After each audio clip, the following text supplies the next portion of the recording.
Wasn't being recorded. Good morning, everybody, and welcome to our long-term plan hearings. Just like to point out that the meeting is being recorded and live streamed, so be aware of what you're saying. As I think you've all been informed, submitters, that you have 10 minutes each. Do bear in mind that councillors have read your written submissions, and so there's probably not a lot of point in going into too much detail over what they've already read. But up to you how you use that 10 minutes. If you want to talk for 10 minutes, that's fine, but there will be no time for questions if you do. And so I hope others are listening too, that are coming later. But if you want to talk as much as you like of that 10 minutes and leave as much as you like for questions is up to you. So I think with that we can proceed. So first up we have the Tauranga Māori Business Association, and perhaps you'd like to introduce yourselves and we'll be right into it. Thank you. Whai kia ora tātou e te whare. Nore ko te mea tuatai ko tīmatara ki te kare ki a Norira. E runga e raro e roto e waho tukua mai te Māori nuku te Māori rangi te Māori ara hui e. Tā iki e. I ngā iwi, o tēnei whenua, o tēnei tagiwā, Ngāti Ranginui, Ngāti Rangi, Ngāti Pūkinga, tēnā koutou, ngā mate huhua o te wā, haere atu rā, ko ki mai ki a tātou e noho mai nei. Tēnā koutou e ngā rangatira o tēnei whare, o tēnei kaupapa o te reo, e hoku rangatira kei tōku taha. Kia ora hui tātou. Ko Tūterangi Whiu tōku ingoa. My name is Tūterangi Whiu. You can call me Tū for this week. Kia ora tātou. Kia ora tātou. Ko Lloyd tāne mahuta rakapai tōku ingoa. My name is Lloyd. Huri ahau no Ngāti Tūwhare tō me Ngāti Manipoto Oki. Ko au te tūmake tuarua o te ropu Pāki Māori o Tauranga. So I am the Deputy Chair of Tauranga Māori Business Association. Just like to acknowledge Tūterangi Whiu, who's our newest member to Tauranga Māori Business Association, which he owns his own online reo agency. Just an overview of what Tūterangi Whiu did. He opened us with a karakia, this being the first meeting of the day, and also acknowledging iwi and you all as leaders, esteemed leaders, and us being here today. Just wanted to note that our submissions have been tabled and read. Given the limited time, we'd like to speak more explicitly around where we've come from and why we're here today. I'd now like to hand it over to Jackie Rolleston. Kia ora. Kia ora koutou, ko Jackie Rolleston Steed tēnei, he uri ahau no Tauranga Moana. My name's Jackie Rolleston Steed and I whakapapa to all three iwi of Tauranga Moana. I'm just going to speak real briefly to the history of the Tauranga Māori Business Association because at this stage I'm currently the only OG from its, well I won't say its inception, but its reincarnation back in 2010. Probably not the most sustainable model of having the same elected people on the board for like 14 years, but when you're kind of living and breathing on the smell of an oily rag, you know, you'll take all of the best Pākehī, all of our people to work together to ensure that we can look after our Māori businesses throughout Tauranga Moana.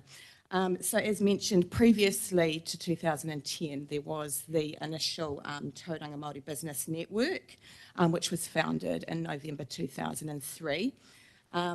Since then, it was essentially funded by Te Puni Kōkiri in those early days, but since we've continued on in 2010, that funding model has been a little bit more problematic. So as mentioned, we're all volunteers, all of our board are volunteers. It's a bit remiss of me, I should actually mention that I have a local government background for about the last 20 years, and yet this is the first year that we've actually applied for LTP funding, so that's a bit remiss of us probably as a board, and we have been funded by Tauranga City Council, who have also encouraged us to come and seek further funding from Western Bay, and that's kind of what our funding model looks like now. And that funding essentially provides pūtea for our operational, which is Terina. So for the first time, we've got a dedicated person who's working in this space. So that's been awesome for us. The board have and still recognise not only the financial value that Māori businesses contributes to the overall economy in the region, but its capacity to provide the needed support bespoke to Māori businesses and the economy is a constant growing feature around GDP in the region, and statistics will talk to that. So that's just a little bit about the history of timber. So I might pass it back to Lloyd.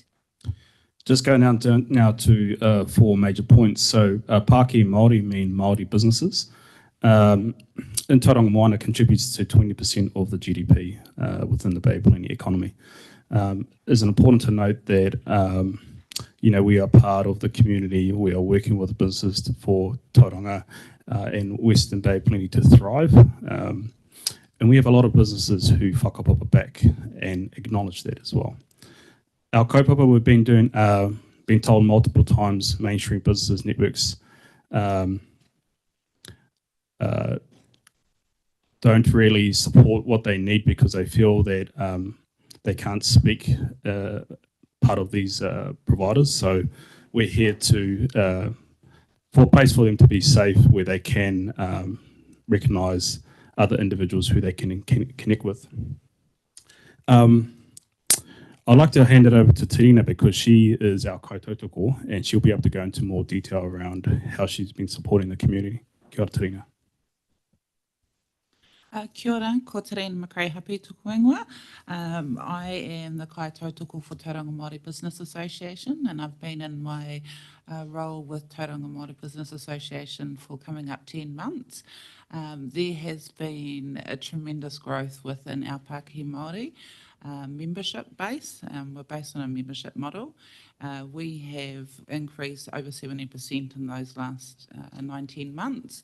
And what that increase is that there's been a lot of Pākehā Māori growth from whānau who have started their own Pākehā due to the going to online. There have been some that have also increased in tiers of types of businesses. So our memberships are based from all different sectors, from whānau-based models all the way through to corporate, and they come from a range of sectors, from the infrastructure through to creative, through to everything else in between. There has been a need and a gap within the Pākehā Māori space for so long, and would really wanting to be able to support our Pākehā Māori on those journeys and have a full wraparound service. So that's things from connecting them with the right people and building relationships to education through financial literacy, and to advocate for them and joining them with other organisations. So timber is part of Whānakē, which is a rōpū of different organisations that support Māori through whether that's pathways into studies and education, to pathways into employment, to even becoming tenderere and building their capability within the economy. So that is where I lay at the moment, and I thoroughly enjoy working with our Pākehā Māori. And there has been a huge increase in the sub-regional of Western Bay with our Pākehā's membership. So the growth there has been tremendous, as we are the only local Māori business network that is about capability uplift and uplifting our Pākehā within those sub-regions as well as within Tauranga Moana. Kia ora. Thank you. So you've got 2 minutes left if you want some questions. Mayor James. Just just in closing, so our final proposals are looking to seek $120,000 equal to TCC, and this is just to support the businesses here in the Western Bay of Plenty and Tauranga Moana region. I'd like to hand it over for Tūtirangi Whiu now to finish up. Yeah. Questions. Sorry, we'll go with questions. Yeah. Jane. Thank you. Thank you for your presentation. I would like a bit of clarification. In your cover letter, it talks about The association would like to acknowledge the financial support provided by TCC with the proviso that we would also apply for the Western Bay long-term. So is the money from TCC dependent on getting the money from us, or is it just the proviso that you would apply for money for us? Yeah, sorry, probably need to be a little bit more explicit. So TCC has requested that we, almost like a shared service, so yes, they've given us 120,000 over a 3-year period to support our operational space, and then have told us that we should be coming to Western Bay to do the same, kind of like a shared service given our reaches across the entire sub-region. But if we were to decline, for example, would that existing money No. disappear, or you'd No. have that's in the bag, is it? No, it wouldn't disappear. Thank you. Okay, well, a couple more quickly, please. Sol, Councillor Sol. Yes, basically, you list in here that the connections you have, internal connections, etc. there, and there's a whole pile of them there, which is pretty impressive. But I just would like to know, are you part of the Tauranga Business Chamber? Yes, we're part of Tauranga Business Chamber. I'm actually the deputy chair of the Tauranga Business Chamber, so there we go. From this organisation? Yes, we have an MOU with them as well. Thank you. Okay, thank you. All right, Tu, did you want to finish off as we close your time? Tēnā koe kei te rangatira o tira. Tēnā koutou e whakarongo mai nei ki ngā koro o tira ki ngā wawata, ki ngā hehe o tēnei rōpū, hei oranga mō tātou o tēnei rohi o tēnei takiwā norira. Ko tērā te kaupapa kātū, ko tēnei te koro kātou e kāputara i te whai au ki te ao mārama, haumi e, hui e, iki e. Kia ora tātou. Okay, thank you very much for taking the time to submit and for coming in and talking to us. Thank you. So next up we have the Te Ara Kahikatea Pathway Society. So James, if you'd like to bring your team forward, please.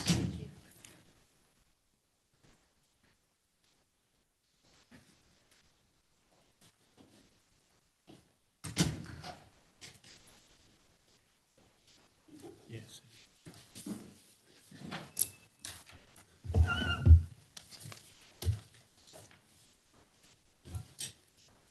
Alrighty, I think you've heard my comments earlier, so I won't repeat them. We're in your hands. Thank you. Kia ora tātou. Yep. As you can see, my name is James Trevelyan. I'm the current chair of the Te Ara Kahikatea Pathway Society. And today we have Michael Jones, Graham Malaquin.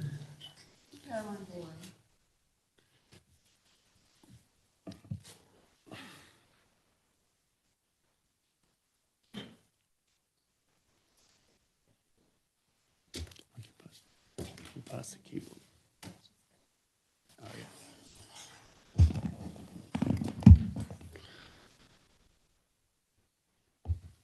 So thanks for allowing us time to submit to the Western Bay Long-Term Plan. So who are we? We are a motivated group, passionate group from Te Puke, who have been involved with a 4-kilometre loop track around Te Puke, which has been a very resilient way for recreational purposes within the Te Puke area. And currently, on average, every day, 150 people are going or using the loop.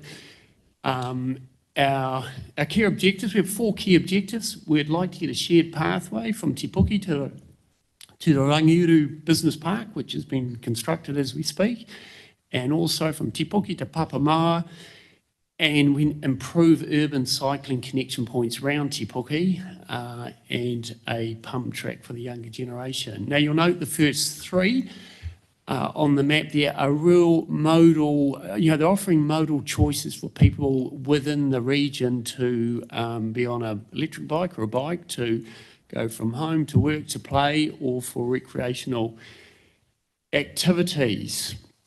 And you can see these paths. We talk about the Te Ara Kahikatea Loop, but in the area there's the Kaikopapu Cycle Trail, which links Paengaroa with Rotorua. We've got the Makatu, the Paengaroa, Katikati o Mokoroa, Te Puna, Mount, Papamoa and the Waihi Beach shared pathway. So what we're speaking about isn't new, and there's a lot of success in the region in this space. So we think there is a need for a priority to build on what we have. We're going to take the submission as read today that you have in front of you, but we'd like to touch on topic 2, where it's titled in your documentation, we would like to spend less on some roading and walkway cycleway projects to reduce the impact of rates. Now, in referencing to the BOP Regional Land Transport Plan, the Smart Growth Future Development Strategy 2023, the UFTI, the Urban Form and Transport Initiative, and the Transport System Plan, which we find, I mean, these are visionary documents, and I find them inspirational. And I think the challenge for us all in the region is to live these documents, and they're all based about live, work, learn and play philosophy in our community, which I think is smart, but our challenge is take them from the paper and having them lived and being alive. So we're proposing or suggesting, shall we say, that the current budget be cut from 1.5, not to 500, but to 750,000 for the 25 to 34 year, with a signal to review annually. So we'll either, that will require extra funds, so we're either going to have to find funding from elsewhere, funding from within the region, or put the rates up by 0.25%. But where we see the opportunity is in co-funding projects. Now, the Te Ara Kakatea Pathway Society has a TPTT, Te Puke Trails Trust. So there's a charitable trust we've set up to tap into local funds, which we believe are there, and to be able to use those to just chip away and on, while we highlight the Te Puke to the Rangiru Business Park. So the opportunity there is to co-fund some of these projects, so the council, we can share the load with the council. But what we'll need from the council is we need certainty that the council can commit to these planned projects. And we need the council to secure the necessary permissions, finalise plans, obtain resource consents, and gain financial approval from elected members, final approval from elected members, so to helping them get bedded in and signed off. Because over the last 6 years that the Te Ara Kakatea Pathway has been operating, we've basically struggled to achieve any of our objectives. It's hard work. So we reflect on your documents. We think they're absolutely fantastic. We talk about the challenge of living them. So we need leadership from these corridors to help with those visions.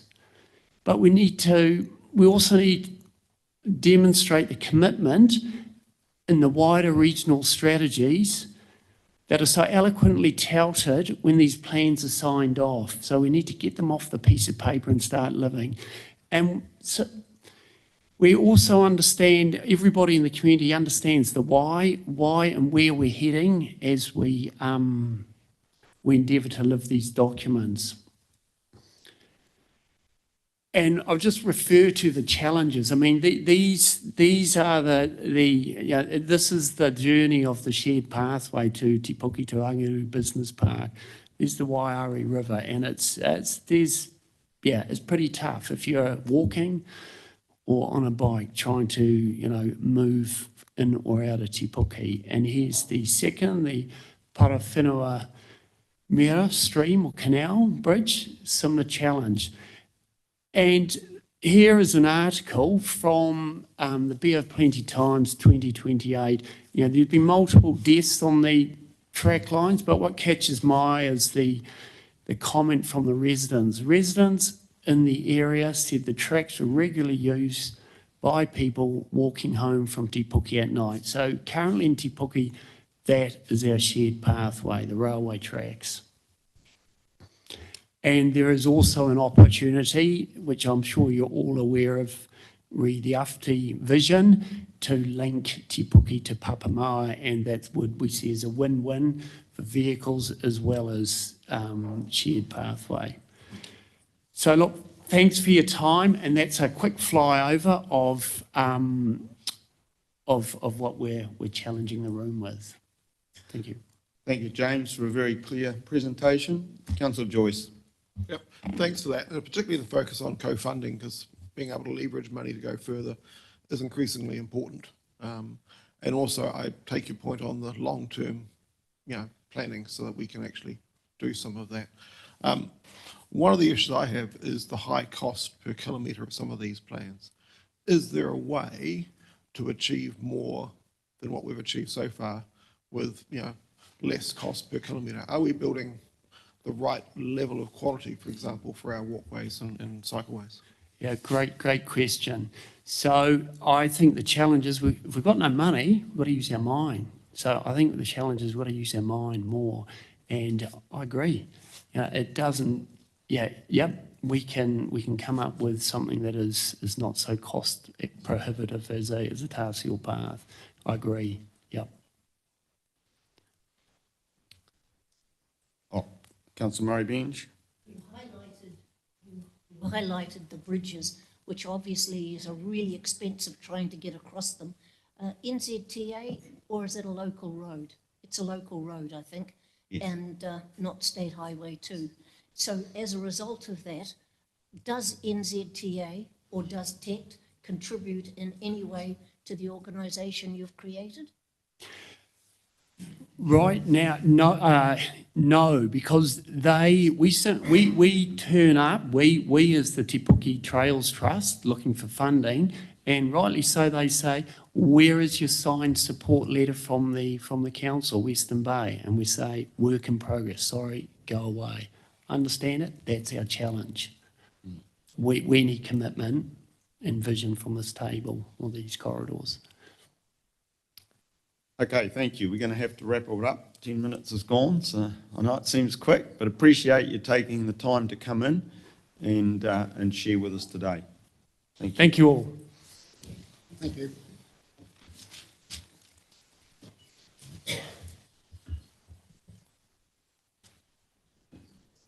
So next up we have Aquatic Survival Schools. We have Alison and Kent coming to share with us.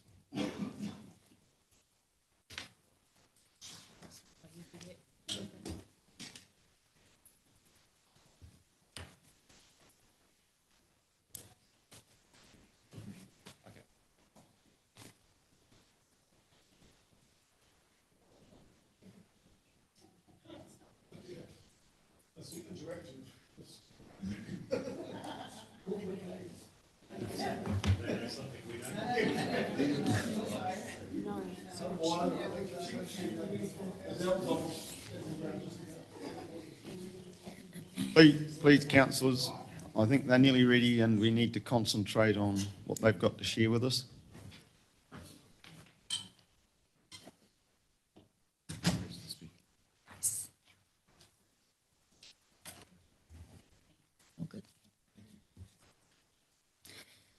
Kia ora, and thank you to the Western Bay District Council for the opportunity to present our submission from the Aquatic Survival Skills Trust.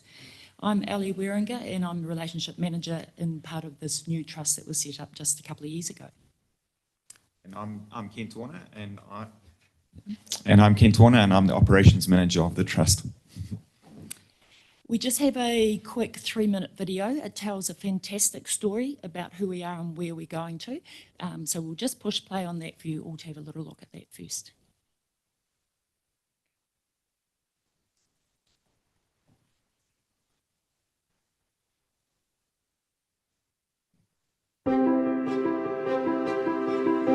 I don't know how to swim yet. Well, I can kind of, but not really.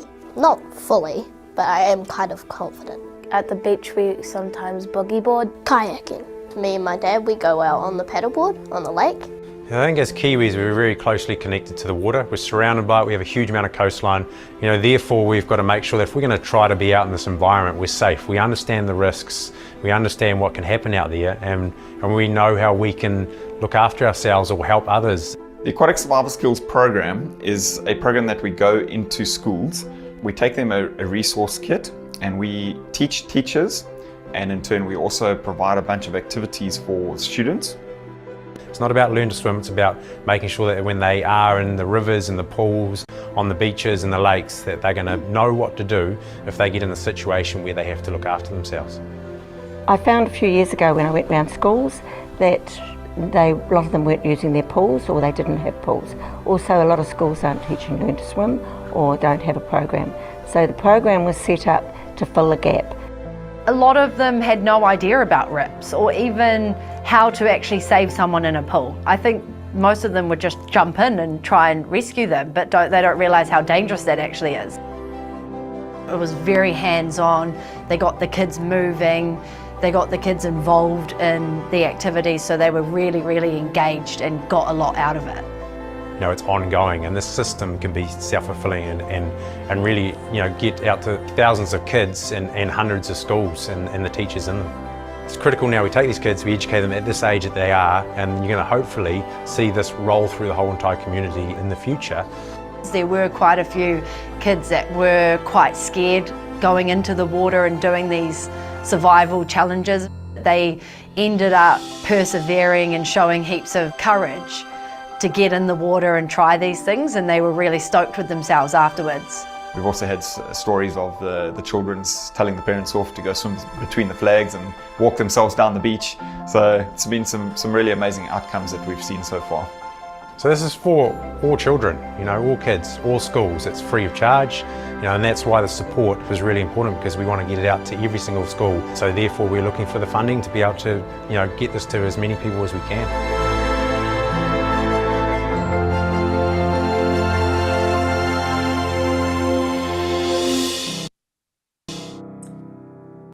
Very easy message through the voices of our children, teachers and educators.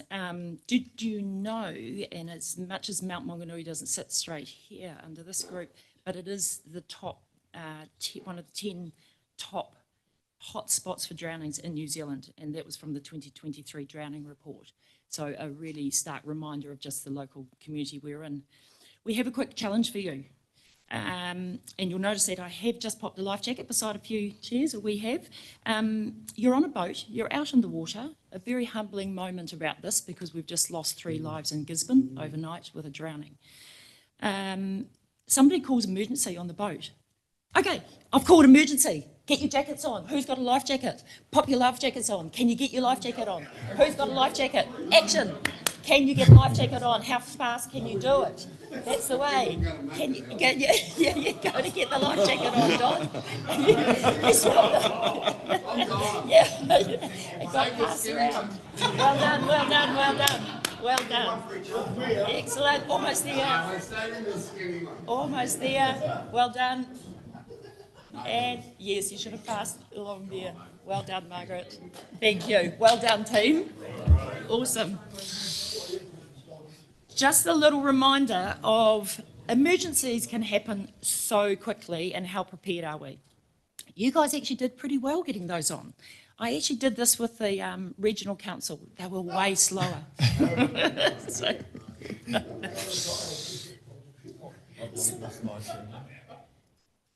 nope, it's just popped off there. So what we're just doing today, very briefly, is... Oh, can you get it off, Margaret? Sorry about that. Obviously, we are working across all the councils to look at support around the Aquatic Survival Skills Trust. And so we have putting submissions to Tauranga City Council and Western Bay for funding, but we have already talked to the Regional Council and now with you guys for long-term planning. Just to touch on a few points. Oh, it can come up. It's up here. Yeah, it's just a screen. Okay. One screen. But yeah, okay. It's really just about bringing the solutions of self-awareness and helping the children. We provide them with activities to develop their own solutions and make smart choices. And I think that's the main message is, these kids are smart It's a program we want to roll out further at a later stage, which we'll talk on, but it's getting them to create their own solutions and be aware of their own space. So we've assembled a really strong team who are very rich in water safety expertise for our board. And so collectively they bring highly decorated experience into the organisation. So our founder, Anne McLeod, who is an expert in water safety in Swimming New Zealand, is leading that team. Olympian swim Moss Burmester, you saw on the screen. Surf Lifesaving New Zealand, Chris Emmett.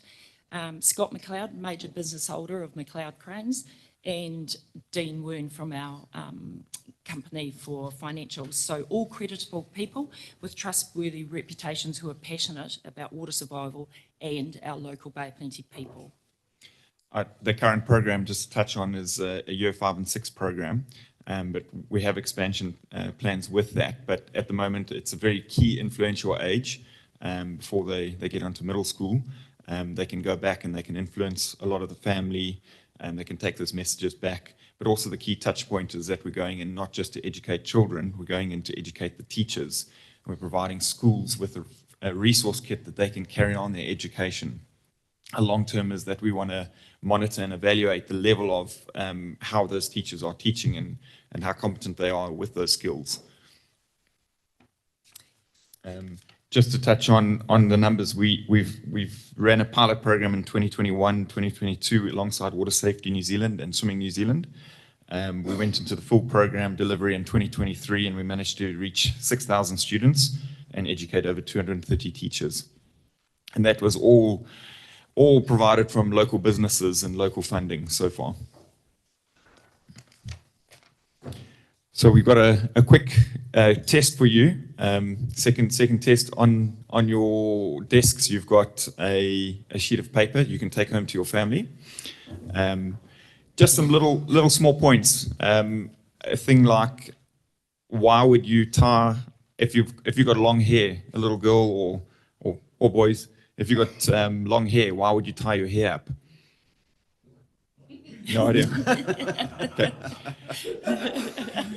So that's just touching on one of the lessons we teach, and all of us as parents, have had kids or dealing with kids or grandkids.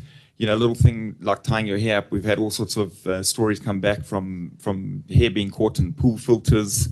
Another thing when hair falls over the face when they're in panic. So it's all about getting them to clear their face so they can think a little bit more clearer, and that doesn't get caught and tangled into things. That's just one of the touch points. We've given you a few more. You can go back and test your family. You can tell we take every opportunity to teach anybody in the room that's listening. Our coordinated expansion plan, connecting our aquatic experts, is where we're going to in the future. We've just started off very small, as we say, with local businesses funding the pilot and getting us started.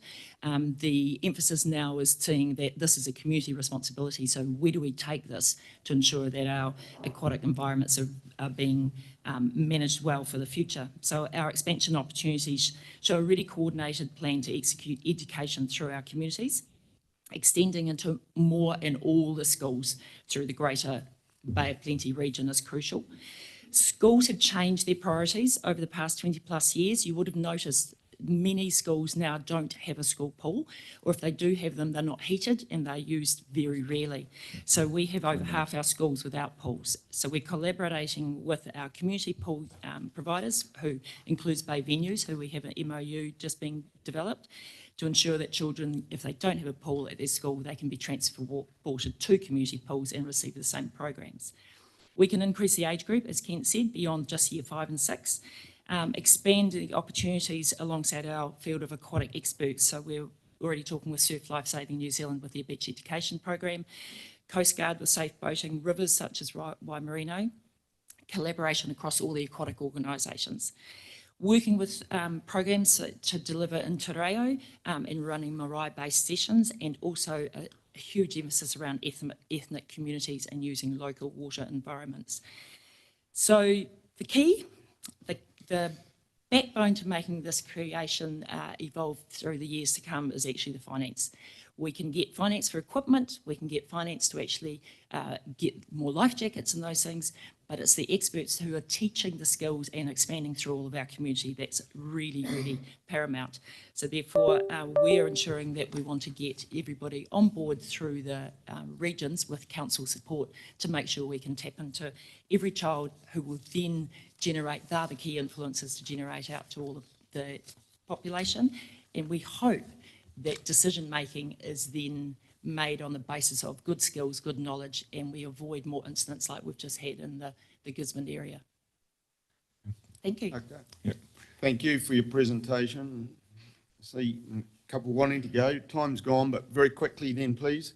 Just, first of all, Grant, you've got to give it back. You can't keep it, okay? He's ready.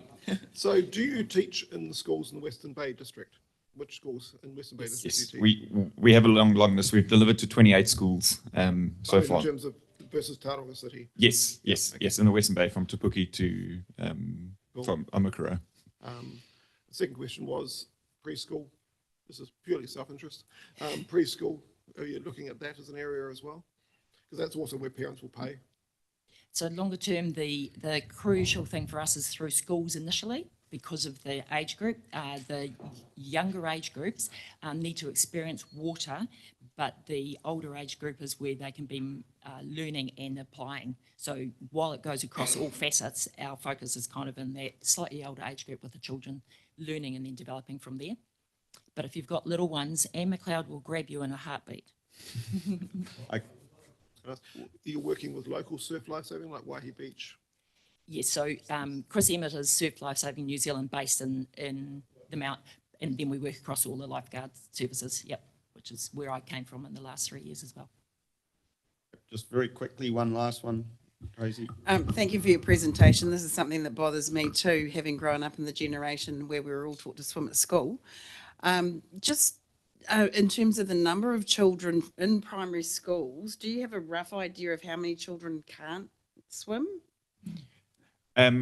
Yes, so we're starting to track that. We're working alongside Water Safety New Zealand and starting to track that more accurately. It's a database in development.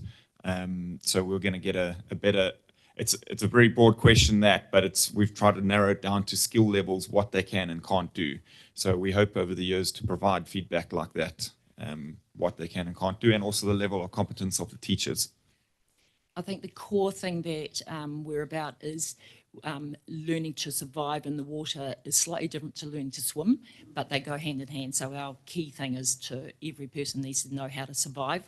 And obviously then the Learn to Swim programs are available, but they are a user pay. So this is a free program that means every child and then developing from there. Okay, thank you. Sorry, we need to wrap it up. We've got a long day ahead. And thank you for your participation. Yep, thank you very much.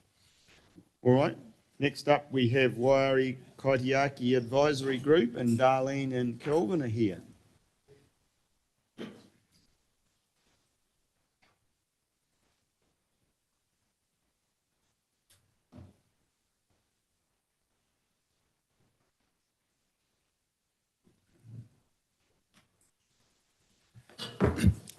Kia ora, Mr. Chair and councillors. Thank you very much for allowing us to come and talk today about quite a very important subject. My name's Kelvin Hill. I'm the Manager for Water Outcomes for Tauranga City Council. I'm filling in today for Shad Rolleston, who is the Chair, but obviously our commissioners have now departed from Council, so I'm filling that role in, but I'm ably supported today by the Co-Chair, Darlene Dinsdale. I don't intend to spend time going through the submission. Hopefully you've had a chance to have a look at that. So I won't need a full 10 minutes today, but I think it's important that we just cover a bit of this journey. I've fortunately been involved, lucky enough to be involved with the Waiari for probably the last 18, 19 years, being here at Western Bay, but also at Tauranga City. I think some of the things that we share as two councils, we have significant infrastructure that border the Waiari, both, Western Bay with its wastewater plant going through a major upgrade, and with the $200 million water intake and plant at the top end of Waiari. So, there's certainly the joining of two councils together is quite important. So this journey's been a long one. The Waiari Kaitiaki group was set up as part of the resource consent requirement, and it sort of stemmed from there as to what we could do as a group, and which is represented both with, we've got councillors from Western Bay, and we had commissioners from TCC, but that journey will need to carry on. So at the moment, things are parked up till September, but we have been obviously on the road. We've been to Regional Council, had a similar conversation with them, and we'll know the outcome from that process this week. And also we're here today to talk to Western Bay. Behind the scenes staff obviously work closely together, and I know there's a lot of sort of capital project items sitting there, LTP, from Western Bay side to do with the Waiari. Today is around us just talking to ensure that some form of funding is put into the long-term plan. This is not an overnight project, it's a long project and it'll take a bit of time. I initially set out a bit of a plan around the 6 initiatives. The 6 initiatives were generated from Tangata Whenua, but predominantly Tapawika and Waitaha were the key people around the table as the guardians of the Waiari, but it did involve other parties. So then there's been to try and flesh those 6 cultural initiatives out. We're lucky enough that our commissioners have allowed some funding which allows us to get underway. And what today we're really here is to look at what options are available for Western Bay, knowing that there's a lot of people sitting here over the next few days looking for money. But it's around that buying into the investment, the long-term investment for the Waiari in that area. My closing comment, and I'll open up to Darlene afterwards, if you go to the Waiari now, what seems to be missing is we don't know the significance. There's nothing down there that tells you the history of the Waiari, which is really disappointing. So I saw that picture from a couple of presentations ago up there, which showed the bridge in the area there. So, there's some really neat things that are in play. And I know I see Peter Watson here today. I know some of his team are looking at some of what can be built there in the way of a bridge. I think that joined up approach is important. And I think our councils all taking that first step and buying into the process is quite important. There are other people that we can, or organisations that we will shoulder tap on to supply some funding around some of these things or other things in kind. Darlene, is there anything you want to add?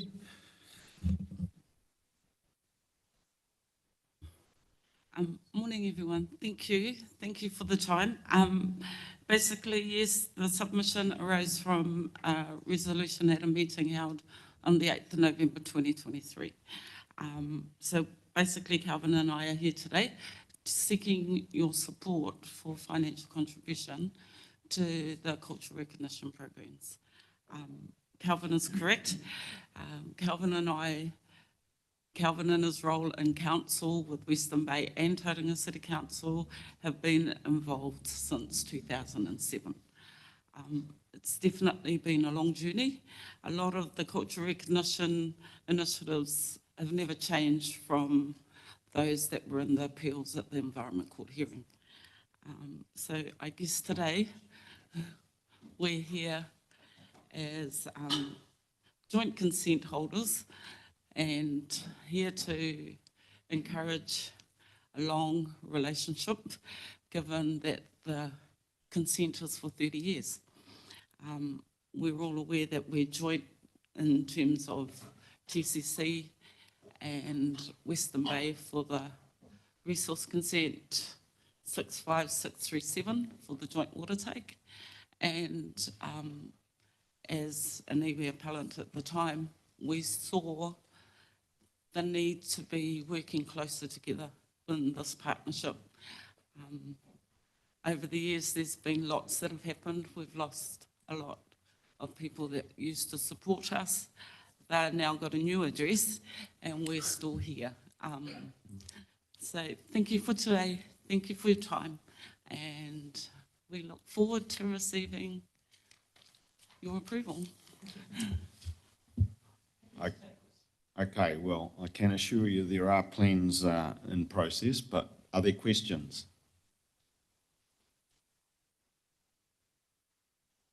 Ronnie. Just for a change, I thought I'd ask a question. So you've gone to Bay Plenty Regional Council. Have you heard from them and any other outside sources of funding that you're looking at? Calvin's already explained that Regional Council are due to get back to us this week. We're having meetings and I can't actually confirm external sources for financial contribution. Are you pursuing Calvin may be able to. Yeah, definitely. So I think the important thing is like setting a team up. If you can get the core group together first and they say, well, if who's bought into this, then it makes it a lot easier. So having financial support from our 3 councils makes it easier to bring in some of these other parties. It'll be a combination of in-kind. So there's potential for some of the activities to have donated time rather than money. I'm quite happy for that. I think one of the things, I had a meeting yesterday in Te Puke with Tapawika around some of the things they want to bring to the table, and not necessarily asking for money, but it's around their resource being used. And, you know, a good example would be there's opportunity to plant a lot of trees and things down there. There's a large group in Te Puke. I'd rather let them do it and pay them some money than bring other consultant professionals in. So that's the sort of thing we'll try and work together. Just very quickly, Regional Council adopting their LTP today. So that's kind of as we speak, yeah. Grant? Yeah, just on the same vein, Tauranga City Council, Tauranga City Council already committed funding at the last Commissioners meeting, I understand? So as part of the Waiari capital project, we put 250,000 aside, which we've got money now to spend and starting to spend that. But they've also given us 250,000 for next financial year, which starts from the 1st of July and the following year too. Thank you. Margaret? I just wanted to say how lucky Tauranga City is to have Kelvin Hill. You have such a great reputation. What timeline are you looking for with this project? Again, this is not one that's going to happen overnight. So while we've come up with a bit of a budget there, we're looking to just learn to walk before we can run. So I think the next 2 years are quite important to get some runs on the board and do some of the easier things within that list. Look, I know from an iwi perspective, they want priority on all 6 of those initiatives, but some of them are going to take more time. And I think what we looked at is the low-hanging fruit, get in and do that first. Some of those things will benefit the community, the wider community, I think, at the end of the day. So actually improving the area around the bridge, putting some form of history signage up there to actually explain the area is important. But some of the other initiatives that we've got on there will take a period of time. So the funding gets us the first 2 years underway, and then we need to build on it from there. I think it's more than just prioritising some of those issues. Some of that are very prominent as well, helps create an awareness. But Murray, did you have a question? Yeah, our council staff are already working on some of these river access points with you. Is that correct? It's Yes. already underway? So yeah, we've had lots of discussions in the last 12 months, and obviously there's some things that were in play already. There's others that we need to discuss moving forward. So yeah, we've got a bit to do. I think you can do a lot of discussion. It's around actually putting some of those discussions into action, and obviously you need money to achieve that initial start underway. And that's what we're looking for in some of these things. Okay, thank you very much. Thank you for taking the time to come and present, and we'll look forward to the progress. So next up we have Alan Hughes. If you'd like to come forward, please, Alan.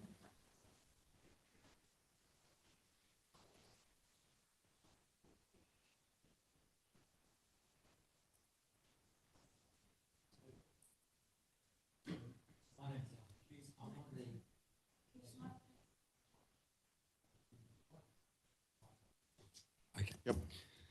So as you'll know, I'm on the Makaurau Community Board. I'm speaking on my own behalf in that capacity. So firstly, I wanted to thank the people here for putting my name up and being introduced to everyone here.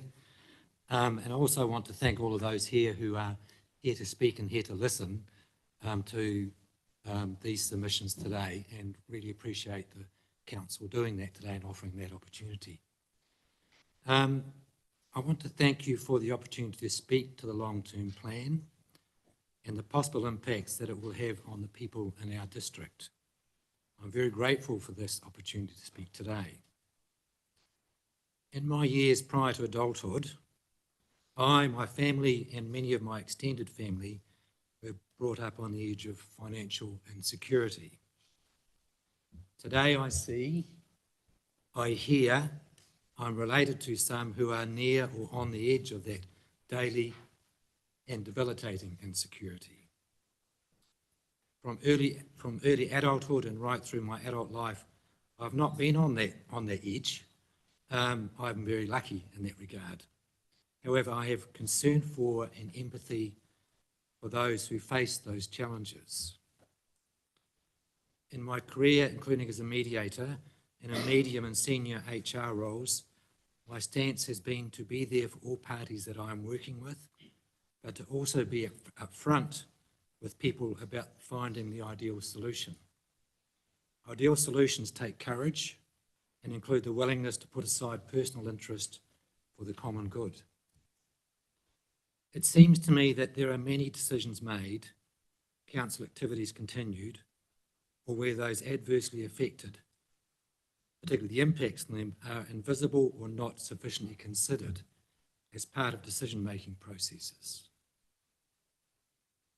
There are many things that are identified as valuable initiatives, as necessary, not costing much, and or by action or inaction, preserve the status quo, which individually or collectively can have at least some validity. The driver behind these are based on people's own perceptions.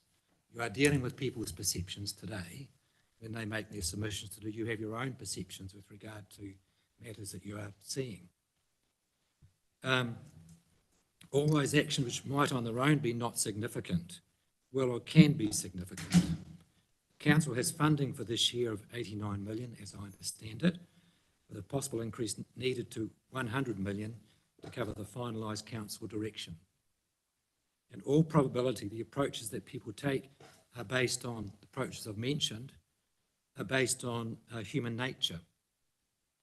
You know, it's from our own perspectives that we approach the things in the way we do.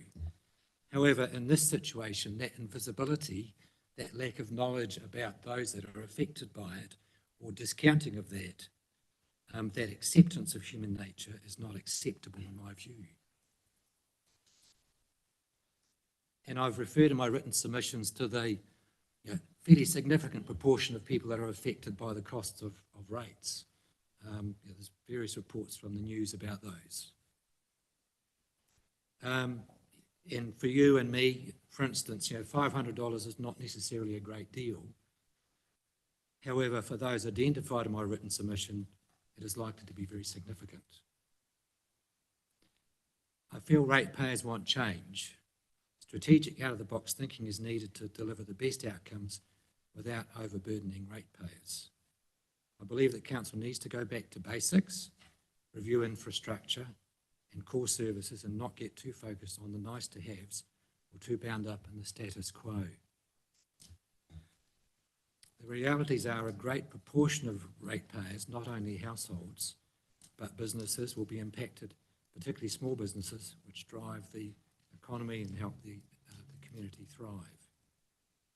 To me, the 13.6% proposed increase in the first year and somewhat lower increases over the next 9 years all look too high and lead to a widening gap between the costs of those services and, for a significant proportion of people, their ability to pay, given all are very likely to be in excess of the rate of inflation over those years. In my view, it does not reach the right balance between the interests and needs of our people and the interests and needs that sit behind those decisions. I believe finally that many of the options put forward, other options left out, are not necessarily appropriate. Council needs to return to look internally where further costs can be reduced, for which certain projects could be delayed or the implementation modified. I have a feeling the council has to sit above where people's perceptions sit.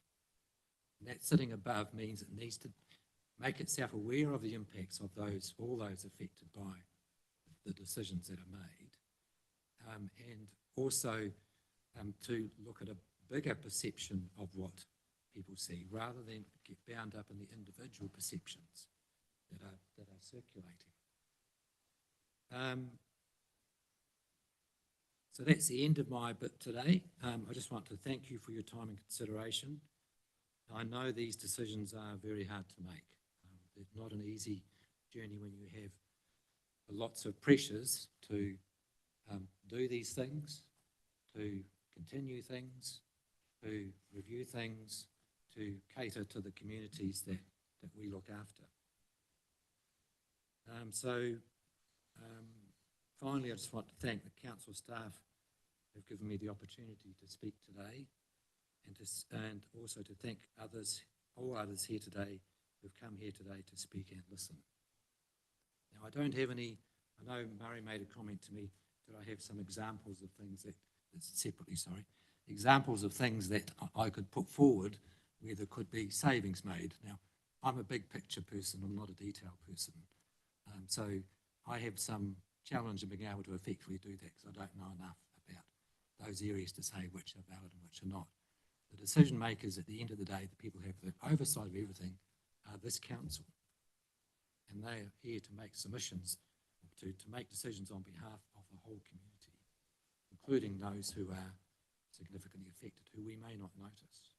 I wasn't aware of all the stuff, all the polls that were done that show how people are affected by the costs that they face, whether it's rates or other costs. Okay, thank you for your presentation. Alan, do we have questions? I thought you might have pondered some more questions. Margaret, pose some. Thank you, Alan. It's a really important submission that you have made. You're not the only one who's saying that. Your advice to this council is based on the fact that young people and older people may not be able to afford any increase in their rates. Are you saying that the rating system at the moment is getting prohibitive for too many people? Well, I think there's a gap growing, and people, and a lot of people are affected by that, by their inability to, or the pressure that it causes on them being in that position.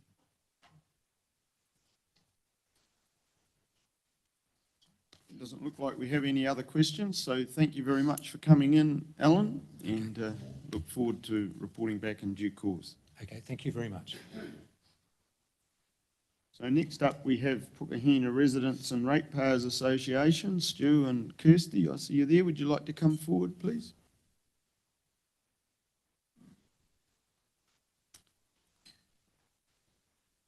As opposed to what's on the screen, that's not Lorna Sullivan, that's Stu Malash. So welcome, Stu. Yeah.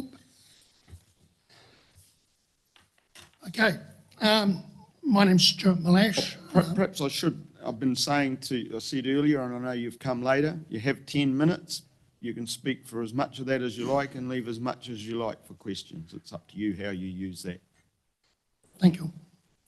Okay, yes, so my name's Stuart Malash. I'm the chairman of the Pukahina Ratepayers and Residents Association. There's my colleague, Kirsty Garrett, who's on the committee of the Ratepayers Association. Just to line out briefly, the Pukahina Ratepayers and Residents Association is a committee of some talented and dedicated volunteers, democratically elected in an open to all annual general meeting. So our committee's purpose is to be the voice for the people of Pukahina regarding any community issues, to consult with the council and undertake various projects. At present, we do have 2 dedicated councillors that assist us and attend our meetings and that, and give us a lot of advice, which is fantastic. Today, I'd like to discuss the Pukahina Development Fund submission. At present, the council have not released the results, or I certainly have not seen them, of the community consultation or the submission process regarding the 2 Pukahina Development Fund questions and their options. So I'm a wee bit vague as to all the submissions that local people in Pukahina have actually stated. However, at this stage, as all the options are a council decision. You guys will make the decisions on the questions and the options. I'll give you my best unbiased knowledge gained from various meetings that we've held, discussions that we have in the community, and basically talking with local ratepayers, what do you think, what would you like to see? So under the long-term plan we have for the development fund, we have question 1. Should we permanently stop collecting the Pokehina development rate? So our submission is that we agree with option 1, permanently stop the collection of the rate, which is the council's preferred option. This rate needs to be stopped as there's no likelihood of a sewage scheme going into Pokehina Beach. And that's been confirmed, I think, by the council in your long-term plan that there's no provision for one. This should not have any impact on Pokehina rates or your council operations. So then the follow on from that is question 2. On the basis that we permanently stop collecting the Pokehina Development Fund, what should we do with the money already collected? So our submission is there were 4 options. Option 3 was money for septic tank cleans. I think that's difficult regarding the amount of different tanks, the likelihood of timing, people buying, selling. I think it would be too difficult. I don't think it needs to be considered. Option 4 is keep the money for a future scheme. I don't believe that should be considered either. It's at present just not going to happen. So it's money sitting there doing nothing for 10 years now, maybe 20 years, maybe never. So I think we need to utilise what we have. That gives us 2 remaining options. And in the community, we're a wee bit divided because some want this, some want that. So it's really your option, but I'll try and give you some feeling that I've got and some feedback. So option 2 is refund the money to all the ratepayers. This is an unfortunate option for households who have just sold in the last 2 years and been paying into the fund for 20, and a windfall for the new buyers. But you pass on responsibilities during a property sale, so therefore it shouldn't be that difficult. However, some ratepayers require the money as a sign of economic times. Some ratepayers are not interested in community projects. They just do their own thing, and so they don't care. Some ratepayers have little trust in the council and its processes. Over a number of years, there's been promises made. We've had people that live there 30, 40 years, and they remember back in 87 what happened, and they were promised a footpath or something like that. So they've lost that faith, and for some reason they never gained it back. But at least that it's been 2 years since we've been deducting the rates. And so these funds, I think most people would not notice it's gone, it's been paid. So it's a toss-up whether, yes, we do that, or we actually forget about the funds. As a personal person in a household, shall we just leave it and let the council decide, or the Ratepayers Association decide what we do with that money, because it's effectively gone. So for option 1 is repurpose the money already collected for existing projects in the Pokehina community that need funding. And there are a number of projects that are due to start, that would like to start, and a number of organisations that would certainly benefit from these funds. Should you decide on this option, however, we would request some conditions to make it go smoothly, if possible. One would be the council do not dip into the fund for administration fees or consultants. So I would like to see there's a whack of money there. We'd like to see it utilised for projects and not wasted on consultants or fees. That the requests for distribution of these funds come from Pokehina-based ratepayers and organisations. We wouldn't want to see from outside of the district people being involved. It is local people that have paid the money into that fund. They would like the council to work in conjunction with the Pokehina Ratepayers and Residents Association and our dedicated Pokehina councillors for approval of projects and the granting of funds. So we've got to have a fair balance of what we would ever do with this money. We wouldn't want any political or cultural or environmental bias to be involved in decision making, so we wouldn't want on a committee someone who decides that We don't want any more people on the beach, so that is what they're going to fight for. We've got to be considerate of everybody and all requests. We would expect the council to maintain funding for normal projects, such as we could request finance for a CCTV for security. We would expect the council to keep upgrading of the playgrounds and parks, dune restoration and coast care, beach access, etc. So just because this money is available doesn't mean the council does stop any other funding for us. In particular, would like some regular meetings to be held between the Ratepayers Association and council managers, particularly around the reserves or infrastructure or roading. These regular meetings just to make sure that the funding and development of Pokehina is going ahead as to plan. And especially we want the council to be transparent with the financials, the timelines, and the consultation feedback. So we're all on the same page, we all understand, and all this to be done in a timely manner. There have been cases where we haven't had very good feedback, or we've requested information or work, and we've been left in the dark. And it's not good for our association with our people, and it's not good for the council either. Thank you for listening to me. That's my submission on behalf of the Ratepayers Association, and I think Kirsty might have something to add. Kia ora, and thank Could you for touch your listening to me. microphone, please? Could you turn on your microphone, the right-hand button? Kia ora, and thank you for inviting us to speak today.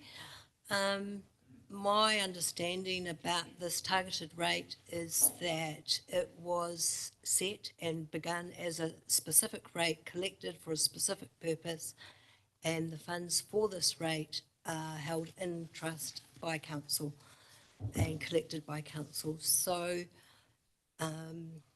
it's an amount of money that belongs to the ratepayers of Pokehina. Therefore, we get to this point where there is no plan in the long-term plan of this council or the regional council for any sewerage scheme to be put in the next 10 years in Pokehina. So why would we need to keep collecting it? And I don't believe that we do need to collect it. And that is the voice of everybody that we have spoken with within our community. Nobody thinks that it needs to be collected anymore for that purpose. So the other side of that is, what do we do with the funds that are already collected? As Stu has already said, as we see it, there's only two options. One is to refund it, which I would suggest would be the date that this council chooses to make the decision whether it's collected or not, be the date that is chosen by council to make it easy for everybody and quick, and so we can stop talking about it and get on to more serious business. Just make a refund per household of an equal amount, and it's done and dusted, it's quick and easy, and let's move on to bigger fish to fry. The other alternative puts a lot more stress on staff, and to make it work and everything else, it's not impossible, and it would be great to be able to put those funds back into the Pokehina community. However, I think we need to be careful about what we spend the money on and who then retains the asset and such like. So either of those two options are okay. I think that it would be really nice for council to restore faith with the Pokehina ratepayers, which is a little bit lacking, given that all of our projects that council have engaged with us that we started on have now been canned. the likes of the turnoff from the state highway and things like that. We've got a small part of that project done and not the rest of it.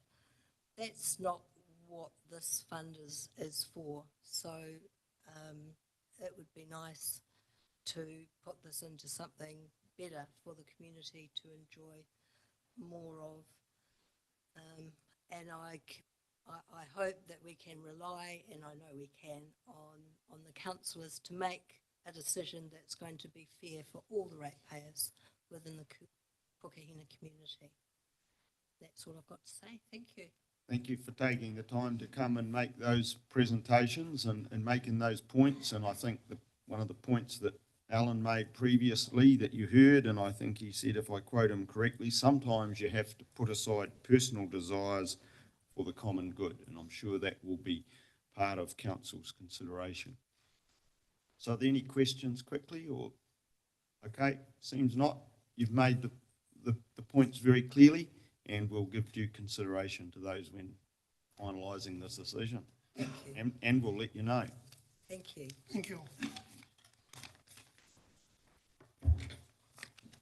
So, I think we next have Kate Graham here from Forest and Bird. If you'd like to come forward, please, Kate.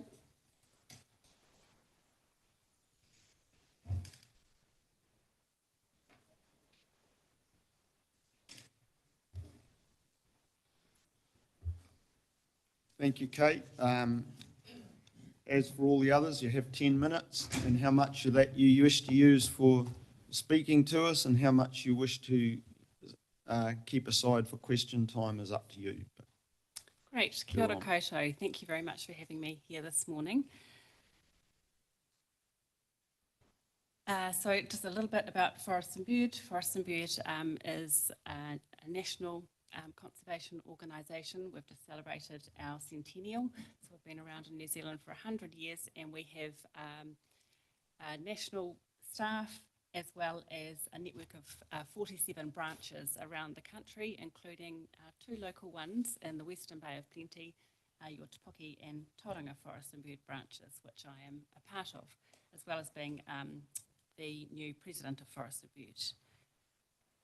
So you've got our written submission, which has been done by our regional manager, Chantal Pagel. She gives her apologies today, and I'm here to speak to that as part of the branch. So just in our submission, we responded to 2 direct questions that the council raised. So I'll just touch on those very quickly. One was the spending on the walk and cycleway projects, and we noted that we had preferred option 2, supporting cycling and walking as important parts of transitioning to low emission communities. The other one was in regard to Puna Station Road, and we had a preference for option 1, which was the permanent closing of the road because of the identified environmental impacts on the Wairoa River from the reinstatement of the road. The rest of the submission was covering points about more specifically investigating nature-based solutions and using green infrastructure to ensure that the Western Bay District has a thriving and resilient communities. And so I just want to spend a bit of time talking to that. So the council's got the responsibility of managing the natural and physical environment for the long term. And this has obviously become even more critical as we start to see the challenges that climate change is thrusting on our communities with more frequent and severe storm events. And so alongside that climate spectre, and pouring fuel on it is the accelerating loss of biodiversity across New Zealand. So Forest and Bird is asking the council to proactively meet these challenges, recognising that nature has a really important part to play as green or natural infrastructure. So within your long-term plan, I want to congratulate the council for identifying climate change and natural hazards as key issues in the long-term plan and in the infrastructure strategy. But it's not clear what you intend to do to address them. So we would really like to see the council take the next step and investigate options to integrate nature-based solutions into its infrastructure strategy, district planning and consents. and invest in that green infrastructure. So I thought I'd just talk a little bit about what we mean by green infrastructure and nature-based solution, because it sounds all quite esoteric, and we've got some really good local examples about using and enhancing natural systems to address these problems. So one of the examples is using wetlands to manage and filter stormwater and flooding, and we've got some brilliant examples in Tauranga City Council in particular. So we have the Matua Saltmarsh Reserve, which as well as being the most incredible community asset in terms of recreation and a fantastic wildlife habitat, it also has a really important stormwater retention role. And that has been replicated more recently in the Carmichael Reserve, which has the same kind of benefits. The other way we can look at natural infrastructure, an area we can look at that natural infrastructure is our native forested upper catchments. So we are really lucky in the Western Bay to have the intact native forested Kaimai-Mamaku ranges, but we almost didn't. And sometimes I think we forget that. So in the 1980s, the government proposed to take that 23,000 hectares of very steep forested land, to fell that forest and to establish plantation forestry throughout the ranges. So there was widespread community opposition from all parts of the community, and that opposition saw that forest being retained as the Kaimai-Mamaku Conservation Park that we have now.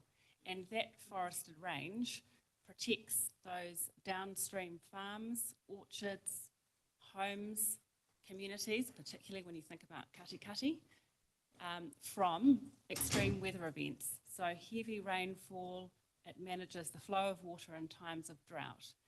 And if we think about the kind of costs that the council and ratepayers would have faced had that not been preserved, had we had a Kaimai-Mamaku range that was covered in plantation forestry, I think we only need look at the East Cape and Cyclone Gabriel to see just what kind of costs the community might be carrying now if that hadn't happened. And I think that it's quite important. As a council, you are always very cognizant of costs, as you should be, but we really do need to think about the costs of not protecting our natural environment and our natural infrastructure. So we now have a legally protected Kaimai-Mamaku forest, but it's still not safe because it is constantly being degraded by pests. And if we don't actively manage that piece of natural infrastructure, it won't be able to really fulfill the functions that it can for our downstream communities. So that is why the council needs to prioritise funding for pest and weed control. So not only in its own reserves, but also work with the Department of Conservation, who the land is invested in, to restore and maintain that important piece of natural infrastructure. How am I going for time? You're about 8 minutes. Well, I'll stop. Shall I stop and see if there's any questions? Yep. Okay, cool. Thank you. Do we have any questions? Yes, Mayor Jones. I just wanted to congratulate you on becoming national president. I think Thank you, it's a James. great achievement, and we're lucky to have you in our area and to represent Forest and Bird here today. Are there any specific projects that you could suggest that rather than just pest control in the Kaimais, which is obviously a long-standing desire, but that's quite a big chunk to bite, if you like. Is there anything that you can suggest that would be an appropriate first step?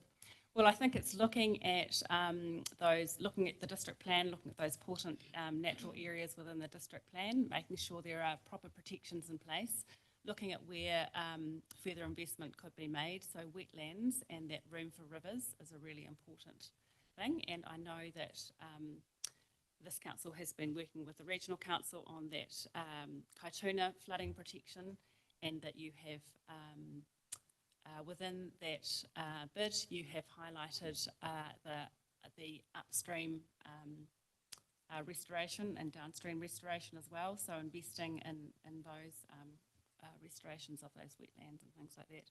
But I think there could be some work done looking at how, where are the key kind of areas within the Western Bay that some investment could be done to really restore these important pieces of natural infrastructure where they are really critical.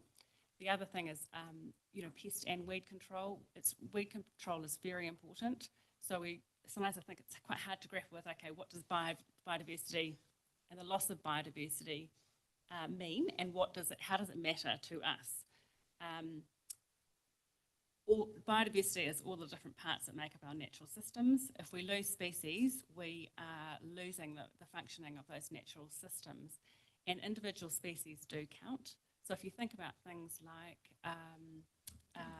spinifex, for example, on the dune, that's our native dune plant.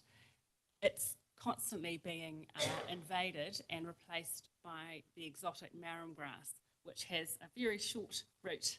And when we have big storm events and huge waves coming in, they wash away that marram grass, whereas the spinifex is like kikuya in a paddock, if we have paddock examples, and it binds those dunes. So it's really important that we keep those native species and don't let them get replaced by those exotic ones that just do not function in the same way as our natural biodiversity. Thank you. Got one more question over here from Grant. Yeah, thanks, Kate. Right. Just in terms of erosion control in the upper catchments, have you got any thoughts on like wilding pine clearing and just the natural vegetation versus the plantation vegetation? Obviously, there's quite significant differences in protecting against erosion and downstream effects of that. Yes, I mean, ideally we don't have too much of a problem here compared to other parts of the country with wilding pines because we have that intact piece of forest up there, but the native forests have a much greater capacity if they are not being browsed to death by deer and goats and pigs and possums to absorb carbon and to filter water, so that you don't get that massive runoff event that you get in cleared land or in forests. And it also allows the water to soak down into the land, so it gets slowly released over time in times of drought. And of course, the risk with plantation forestry is that you've got clear land that is exposed for a period of time when the roots rot, which is I think up to a decade now, so it's incredibly vulnerable. Yeah. So we really do need to protect those intact landscapes, and yeah. Well, I did say that was last, but we've got one more I said, but this one, it's the last one. So thank Very you. quick question, second to last. Just given that most weed control or a lot of weed control involves spraying, what is your view or recommendation on what's a treatment, if you like, to reduce weeding and to reduce weeds in a more natural way that's not going to affect the ecosystem? Unfortunately, the pressure of our weeds is so great that actually just trying to physically weed is impossible. So chemical sprays just have got to be a part of our efforts to manage weeds. We're just a really verdant country, and particularly in the Bay of Plenty where it's wet and warm.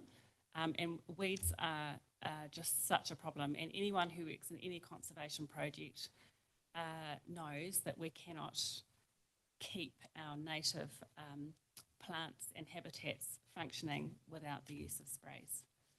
Yes, obviously we want to use the best sprays, and that goes for poisons as well, and the ones that have the least environmental impact and stay for don't endure in our environment. So of course we have to be really careful about those kind of things, but yeah, sprays are a necessary part of maintaining our environment. Okay, thank you very much for coming in, Kate. Appreciate your time, and yeah, I'm sure we'll be in touch again in due course. Thank you very much. I appreciate your time. We're now going to break for morning tea. We're starting to chew into our time, so if you could be promptly back here at 11:05, please.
I see, but if you could find your seats, please. I just, before we start, as I said at the beginning of the morning, we do have 10 minutes allocated for each submitter. Bear in mind that councillors have read the written submissions, and you can then decide how to use your 10 minutes, how much you wish to speak and how much you wish to leave for questions. So with that, we have first up this round, we have the Waihi Beach Community Board. And so Ross and his team, it's all yours. Thank you. Mr. Chairman, Danny is our spokesperson. Oh, okay, so, yeah, so Danny, if you're the presenter, we're in your hands. Thank you for your time. Thank you. I think how we'll do it is I'm just going to run through some of the key projects that our community have told us that is really important to them. Heather is going to run through concerns around senior housing provision, and Ross is going to talk about rates affordability. So we know Waihi Beach is obviously a beautiful, unique location where a range of people live, work and play and obviously visit. It is growing with new homes being built, but we still have that lovely community close-knit feel. But we know it's changing from being a sleepy little beachside village to a more permanent community with engaged residents who we've heard from who really want to make sure that it is the best piece of paradise to live in the Western Bay, with a thriving, safe and sustainable community and economy. Our residents were very clear on a range of projects that they think are really important to them. We surveyed them, we spoke to dozens of people. I won't go into all of them, obviously you have read our submission, but one of the key projects is the Athenry Crossing. When that first went out for public submission, it was really clear that people overwhelmingly supported that. That has not changed. In fact, if anything, we've seen just more and more support for it, not only from a community connectivity perspective, but also from a resilience aspect. So myself and Heather and Wayne, who sends his apologies today, we have recently joined the community response team, and taking a look at that, if in a civil defence emergency, also identified that the Athenry Crossing is a really important piece of infrastructure. If we've got to get out really quickly with the threat of tsunami, for example, that is another way that our community can hopefully get out safely. Because as it stands, that community around sort of Island View and Bowen Town have quite limited, obviously, access with one road in and one road out. Another aspect that they've told us very clearly is that they are really kind of ashamed of the look of our village. You come in through either Katikati or through Waihi itself, where you've got beautiful flags, flower, sort of hanging baskets and lovely landscaping, but you get to the beach and you're greeted with gorse as you come down either side from Athenry or from the Waihi side. They've said that they would really love the Welcome to Waihi Beach signs to be installed. We've been talking about that for some years now, so that was really important, but just generally some beautification of our village. Obviously, tourism is a big part of Waihi Beach. We want to make sure that it looks the part and that people remember, you know, their time at the beach and how beautiful it is presented. Couple of other things, the library was overwhelmingly supported. People are really, really keen to see that go ahead, and the feedback that we're getting anecdotally around the revised plan is really positive. And finally, from me, barbecues, picnic tables, covered seating. So particularly at the award-winning Island View Playground, people are really keen to have those amenities there, and also over at Athenry as well, so that those can be enjoyed while the kids play and enjoy the landscape. So I'll hand over to Heather to talk about senior housing. So as you are all aware, due to the May 2023 floods, Waihi Beach now has 7 less senior housing units, and our residents have told us that they want these replaced. If you've done your research in this area, you'll know that in 5 years in this country, including the Waihi Beach community, there will be a shortage of affordable and appropriate elder housing, either to rent or to purchase. While there has been an uprise in the expensive retirement village market, there are many senior people who would like to sell their large family home, but there are very few options for them to move into that are warm, comfortable, safe and appropriate for our community. At Waihi Beach, there is certainly a lack of older people housing, rental housing and medium-priced, self-owned, affordable, smaller homes, which cater for older people who seek to downsize their property as they age, but are unable to or unwilling to enter the retirement village. While our community is right in asking for these 7 units at the council's elderly housing complex to be rebuilt, we would also ask that you consider supporting the building of affordable, appropriate senior housing in our community and across the wider district, as this would help to alleviate the shortage of family homes in the Western Bay of Plenty. Our community board would like to acknowledge the work that has gone into reviewing our stormwater system and look forward to the upcoming work improving it and in turn making our community safer.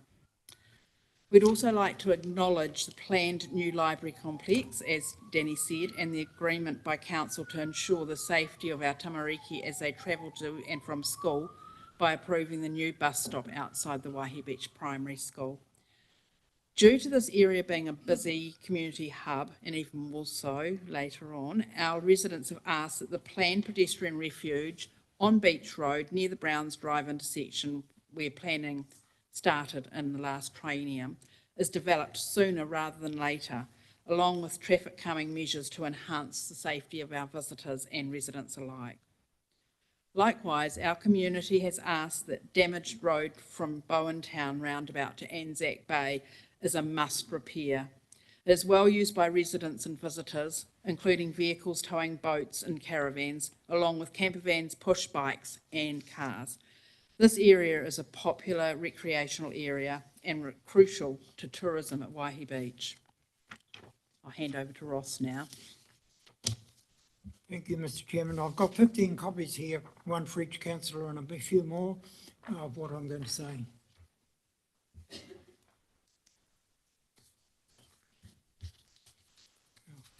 Where's mine gone? Here we are. Sorry, no, I need that. There's 15 in there. Yeah. Now, part of our submission, Mr. Chairman, was about the increase in rates over the 10 years and the use of the local government cost index. You'll see in there is designed to measure local government authorities' cost changes in New Zealand. It includes a broad range of costs beyond just inflation. While inflation is one factor, the LGCI also consider other cost drivers relevant to local government operations. We question the use of the LGCI of 6.5% and the Burl estimate of 2.45 to inflate the rate take over the 10 years. It essentially doubles the rate take. It is evident that increasing rates is necessary to fulfil the council's own requirements. And I'll go on about that, about affordability. The council appears to be massively inflating the rate take to cover up some major inefficiencies. Using both indexes, it would appear that council is double dipping on inflation and LG costs. There is a need for transparency and accountability on how the council sets its rates. The use of both LGCI and the Burl Index results in appears to be a high baseline increase and certainly warrants further explanation. It's crucial that ratepayers understand how these figures are calculated and why they are necessary. Perhaps an independent review would help. And to that end, Far North Council actually did one about the rate impact, and not only the rate impact, but their regional rate impact as well. So they took all rates. If inflation decreases over the next year, which it's supposed to do, I said it's supposed to do, it's necessary, the necessity for a large rate increase should be recognised. And if projects come in, big projects come in well under, how do you actually reflect that back into the financial contributions and everything else that goes with it? Unfortunately, many of the projects outlined in the long-term plan will be started, and a future council will want to or have to carry on with them. The present council should reassess the whole plan now and chart a new way forward so that any future council can afford to fund at a more affordable rate. We liken the present plan to a power pylon, which you well know, with only one nut on the base plate to hold it up. Be careful about what you hand on to the next future councils. Hand in hand with doubling of the rate take is the affordability of ratepayers. Now, we find it strange that the long-term plan contains no information about the ratepayer affordability. There is a lot of information and graphs about how the council needs to keep within specific parameters, good, but the ability of the ratepayers is completely ignored. A detailed analysis which includes average household income, medium, lower quartile and upper quartile household affordability by household composition, as well as the medium, low quartile and upper quartile payable for the district, would provide a comprehensive view of the situation. This kind of data-driven approach can indeed give the decision makers useful detailed information. And I ask you to look at the Far North District Council study. It's a concern that certain household types, predominantly those with low or fixed incomes, face affordability issues. The council's long-term components and the problem of the cost of living, there is no proper analysis of whether ratepayers will benefit from many of the projects. Sorry to interrupt, but we're over time. Could you wrap up fairly soon, please? Yes, I could. I'll let you read the rest, most of the rest, except for the last bit. To this point, we asked Western Bay of Plentytown to commission a report by a reputable independent organisation on the affordability of rates in the district to various gross income levels before the final decisions are made. Refer to, and I'll give you the references there. Like that power pylon, a couple of extra nuts on the base plate would help it stand up. And this was descended from about 8 pages about LGCI and affordability that I've researched on, and the Far North report. Okay. Thank you. Thank you, Ross. We do have a question. James? Just a very quick question. Thank you for the presentation, and Danny and Heather have eloquently outlined the desires of the community and that they repeat what we've heard before. And then Ross, you question the affordability. So how do you square those two different facets up? Thanks, James. Completely agree, and we fully acknowledge that you have a really tough decision to make here, and striking a balance of committing to projects and infrastructure commitments that are so crucial with a rates take that isn't going to break our community. So we don't have the answers to that. We just want to share, obviously, with you our community's feedback, and it was really clear from them about there are, a range of projects that are dear to their hearts.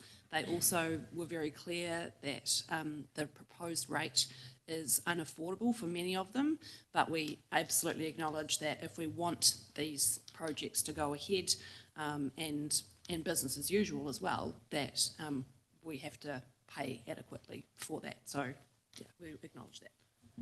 Right, thank you. One more question from Tracy. Danny, just a really quick question for you. The retailers in town in Waihi Beach, are they all behind in terms of like a business association in terms of the beautification of the township? They are. We, three of us, and Wayne as well, earlier this year attended a meeting at Secret Garden. From that, it was really clear that there is a real desire for the beautification and activation of that space. So from there, a group has got together, volunteers called Fourth Fridays, to basically an activation on the fourth Friday afternoon of every month, where there's buskers and artists and low-cost food stalls, and the stores are all opening late and what have you. So the first one has been held, the next one is this Friday. There's a real buzz at the first one, and from that they are talking about money that is raised from those events that they can put into a fund, and it might be that they put up hanging baskets with beautiful flowers or festoon lights down the street. They're really keen to have another Christmas tree, so that's high on their priority list. So yes, they are absolutely behind the beautification of it and getting in behind and supporting it themselves directly as well commercially. So that meeting's this Friday, Matariki? Yes. Yeah. Okay, thank you very much for taking the time to come all the way down from Waihi Beach. Sorry that we are only able to afford you 10 minutes after all that, or it's probably more like a quarter of an hour, but so thank you for coming all the same.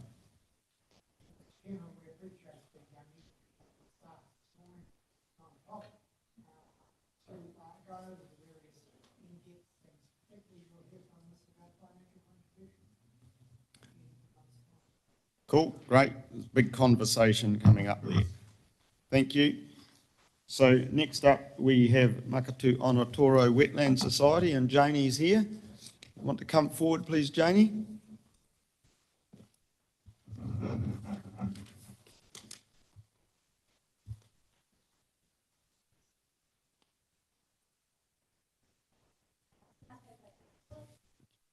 Hi mahana kia koutou katoa.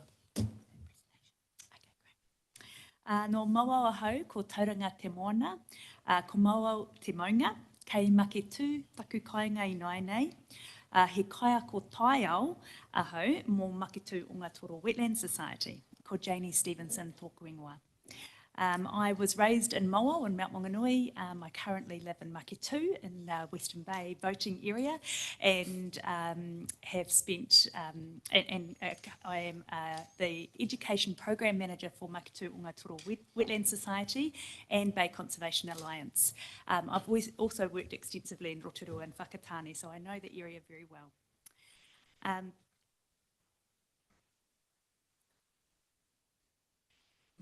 Makitu Ongatoro Wetland Society has had an education program for 9 years. We've been around since about 2012 and our education program started very small with just one school.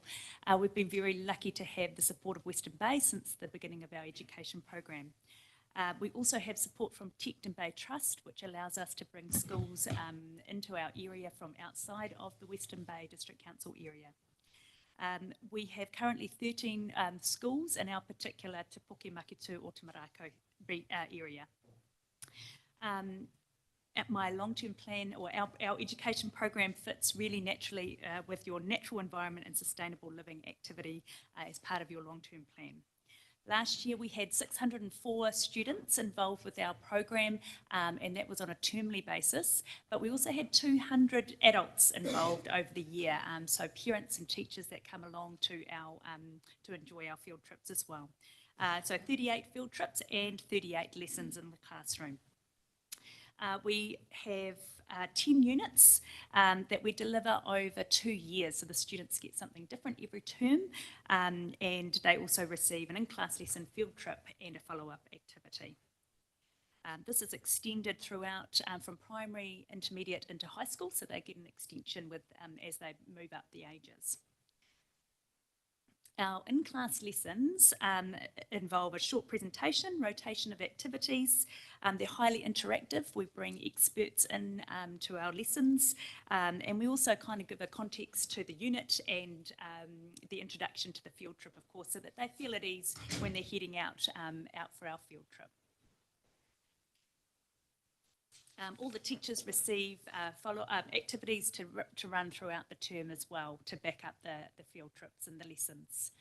Our field trips are from mountains to sea. It's a whole of catchment approach that we take. They're all in local areas, and as you can see, they cover off these 8 topics, 7 ecosystems, and we've added climate change in there. It's obviously a topical issue that we link in with our dunes unit. So dunes is a buffer, and try to assuage the fears of our students when it comes to climate change, but give them actions that they can take as well as being young people in the face of climate change issues. Our field trips include volunteer activities such as planting and weeding alongside fieldwork activities like monitoring. So we do vegetation, water monitoring, bird and invertebrate monitoring as well. It is an opportunity to apply their learning, so what they've learnt throughout the term around that particular ecosystem they can then practice in the actual ecosystem itself. It's super experiential, as you can see Teo here gliding down the stream at Redwood Valley Farm. So we tried to get them really immersed in the environment. That was our freshwater unit. So what better way to learn than to actually be in the freshwater itself? Actually completely freezing cold, obviously. We're always based at restoration sites, but we do like to make sure that we are taking the students to established sites as well. So for example, with our wetland unit, we're often at a new wetland that we're restoring, but we like to take them also to an established wetland so they can see what the final feeling of a place is when it has been, you know, as a beautifully established, pristine site. And these are all on Western Bay and dock reserves, sometimes on private land as well. We run follow-up activities so that the students can share their knowledge with their local community, apply their learning, and these come in the form sometimes as online social media forums or campaigns, public displays like our murals that we have up around Makitu, and we've just done several more murals that are going up on school sites as well, and poster competitions that are then made into signboards that go along the beach where the dotterels are nesting or where we're trying to protect dune plantings.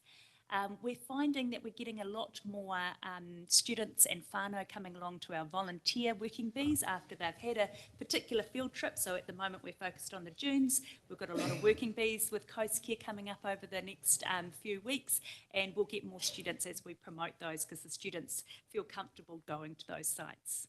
And we put a lot of information out through the media as well about our program. Our program is quite unique and for several reasons. It is mainly around the focused on environmental education and sustainability, but we have a strong emphasis on conservation. And clearly in our Western Bay area, we are blessed with these conservation sites, and we like to promote that and really deepen the learning for the students around our native species that we're trying to save. We also provide a biosecurity lens, because obviously that's very important in our region. So we're often covering pest plants and pest animals within our lessons as well. As I mentioned, it's a whole of catchment approach, so the students understand the impact throughout the catchment of what happens on the land, then has an impact on the water or the ocean at the end of the catchment. Full of volunteering opportunities, and we're seeing that this is starting to play out outside of our program with students doing more volunteer work. We really emphasise the career opportunities within conservation and environment, and when we're bringing in experts, local experts and from organisations, groups and agencies, I always get them to share how they got into their role so that students can start to see the pathways that in this particular space. We also work very closely with iwi leaders and our local iwi, and so next term we're working with Ngāti Whakaue and Tapaweka in two wetland sites that are on their, that they are working on. So we are trying very hard to align with mātauranga Māori within our local area, and it may be in the form of using the maramataka or monitoring techniques that our local iwi are also using that are steeped in mātauranga Māori. We also provide a historical and cultural context to our environments as well, and bringing kaumātua in to speak about the history and the culture of a particular area, say the estuary, the Kaituna Cut, that sort of thing. It really provides a brilliant context to why it's so important as a natural space as well. Also unique from this area, from this program, is that we are flowing through from primary to intermediate to high school. So by the time our students are at year 12 and year 13, I may have seen them since they were this high, and we've maintained those relationships, and we can really follow through and help them with their mahi and their learning in this area, because we know them so well. And same with the teachers as well. We have an incredible support crew and team from Mo's that really always come in and help us. They have the fieldwork knowledge and experience, so what they give to the program is next to nothing. But we don't rely just on ourselves. We are trying to access as many experts out there as possible to strengthen our program. We've got a lot of equipment, taxidermy that we bring in, our stuffed animals and birds go a long way to teaching the kids. They're usually quite amazed by that. But lots of models and things, we're always trying to be as interactive as possible. Always using local sites, and we always link to what's happening in the citizen science space, so trying to get the students involved with other environmental science activities that they could be doing outside of our program. Probably what is really unique to this program is our funding model. So because we've had so much support from Western Bay District Council, we've managed to grow really well, and we have a really sound base of funding, which has allowed us to really extend ourselves in this space. So this is a really great opportunity for me to say a big thank you to Western Bay District Council. We've got about, well, 2 minutes? minute and a half, two Thank minutes you. perhaps. It's amazing how long the time goes. Just quickly around Te Puke High School. So we align our program also with the NCEA requirements of Te Puke High School students. Lastly, I just want to mention, as according to my long-term plan submission, that the collective of teachers out in Te Puke Court, known as the Kahui Ako, put in a request from the schools because they realised that only some schools were able to join the program and others were not. We managed to find some short-term funding for 6 more schools that is ending at the end of this year, and we would like to include 6 more schools into our current long-term plan program, which it already has 6 schools in it. So we're basically expanding by another 6 schools that would cover the schools in our area. This would come at an additional cost of $33,500, and that would include all the costs so that it becomes a free program for schools. And they would receive everything that our other schools are receiving at the moment. Thank you, Janie. Are there any quick questions for Janie? No, obviously you've made it all very clear. So thank you very much, Janie. Thank you, Joe. Appreciate you coming in Thank you, and everyone. sharing that with us. Tēnā koutou katoa. So next up we have Te Puke Economic Development Group. And so Mark and Paul, if you'd like to come forward, please. As I've been saying, we've got a full day and a busy schedule, so you've got 10 minutes. And it's up to you how you divide that into speaking time and question time. Right hand button. Okay, well, good morning. Thank you, Mr. Chairman and councillors. Begin by saying I think this is the 11th or 12th time that we've made submissions of an annual or long-term plan to either an annual or long-term plan. So we've been doing it for a while, and we look back over these things, and it's pleasing to see that a lot of the stuff that we've talked about over the years has actually been addressed. And we had the opportunity recently to have a lunch with 2 of our 3 Eastern councillors, and we also talked a little bit about this long-term plan and shared some of our thoughts with them. And so I'm sure in your deliberations they'll take some of those thoughts forward. So there are 20 points that we raised, so we wouldn't endeavour to talk about all of them because we'll be here for an hour. So we'll just touch on some things that we'd like you to pay particular attention to.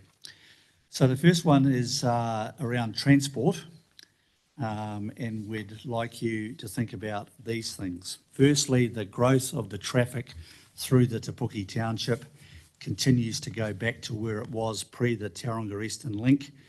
And over many years, a discussion around a close proximity bypass system around the town centre is being talked about.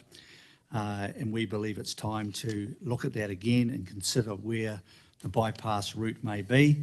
And there are a number of possible routes that could be explored. Funding that would be a stretch for the Western Bay Council. So as we said recently at a regional council land transport plan hearing, we think the solution needs to be regional and central government to overcome some of these difficulties. And why should Te Puke receive special treatment? Simply because it is a growing, vibrant economic hub that is of significance not only to the Western Bay or the Bay of Plenty, but it is of significance to the country. Second thing we'd like you to think about is the number 1 road problem. and a bit more than what you're currently doing, because Trevelyan's Pack and Cool will continue to grow. If you haven't been there to see what's happening in recent times, we'd encourage you to do so. And there will be more and more freight movements. The road needs to be wider, safer, fit for purpose for a growing post-harvest cool store operation, which is, I think, as a single site, one of the largest in the Southern Hemisphere. And off Number One Road, some focus on connection to Kennel Farm Drive, which would help to alleviate some of those traffic issues on Number One Road back through the township or past the township. So those are two very significant roading issues, and there are a number of others that we touch on in the submission. Next one is a spatial plan, and we think that's positive what you're doing, and we realise that it is for the Te Puke Township and the immediate environs of Te Puke, but we think in your deliberations going forward you should consider all of Te Puke, which is from the Papamoa Hills to Otamarako, because all of those outlying areas are all part of an ecosystem, and they are all very connected to each other in and around the township. Water, again, in the media, discussion, all sorts of, deliberations, discussions, projections in the national dialogue. But the thing that we think that is important is that we understand what our water allocations need to be, and that we are able to meet every economic growth projection for generations to come. So it's a precious resource. We need to understand what we need, and let's not allow others to come and take it. In the area of housing, we've been quite vocal about this on a number of occasions, but please think about common sense solutions for what we need to do. The Te Puke Township has growing housing, very, very positive. We encourage you to consider, in a favourable light, district plan changes where developers and others, entrepreneurs, investors, are bringing forward proposals for growth, particularly in Pongakawa and Paengaroa, provided they can deliver world-class infrastructure, provided that they can deliver good placemaking. These areas need development because they are surrounded by social infrastructure, and they, most importantly, have jobs. And so residential settlements in both areas, which currently have thousands of people living there, should be considered in a favourable light, and we encourage you to do that.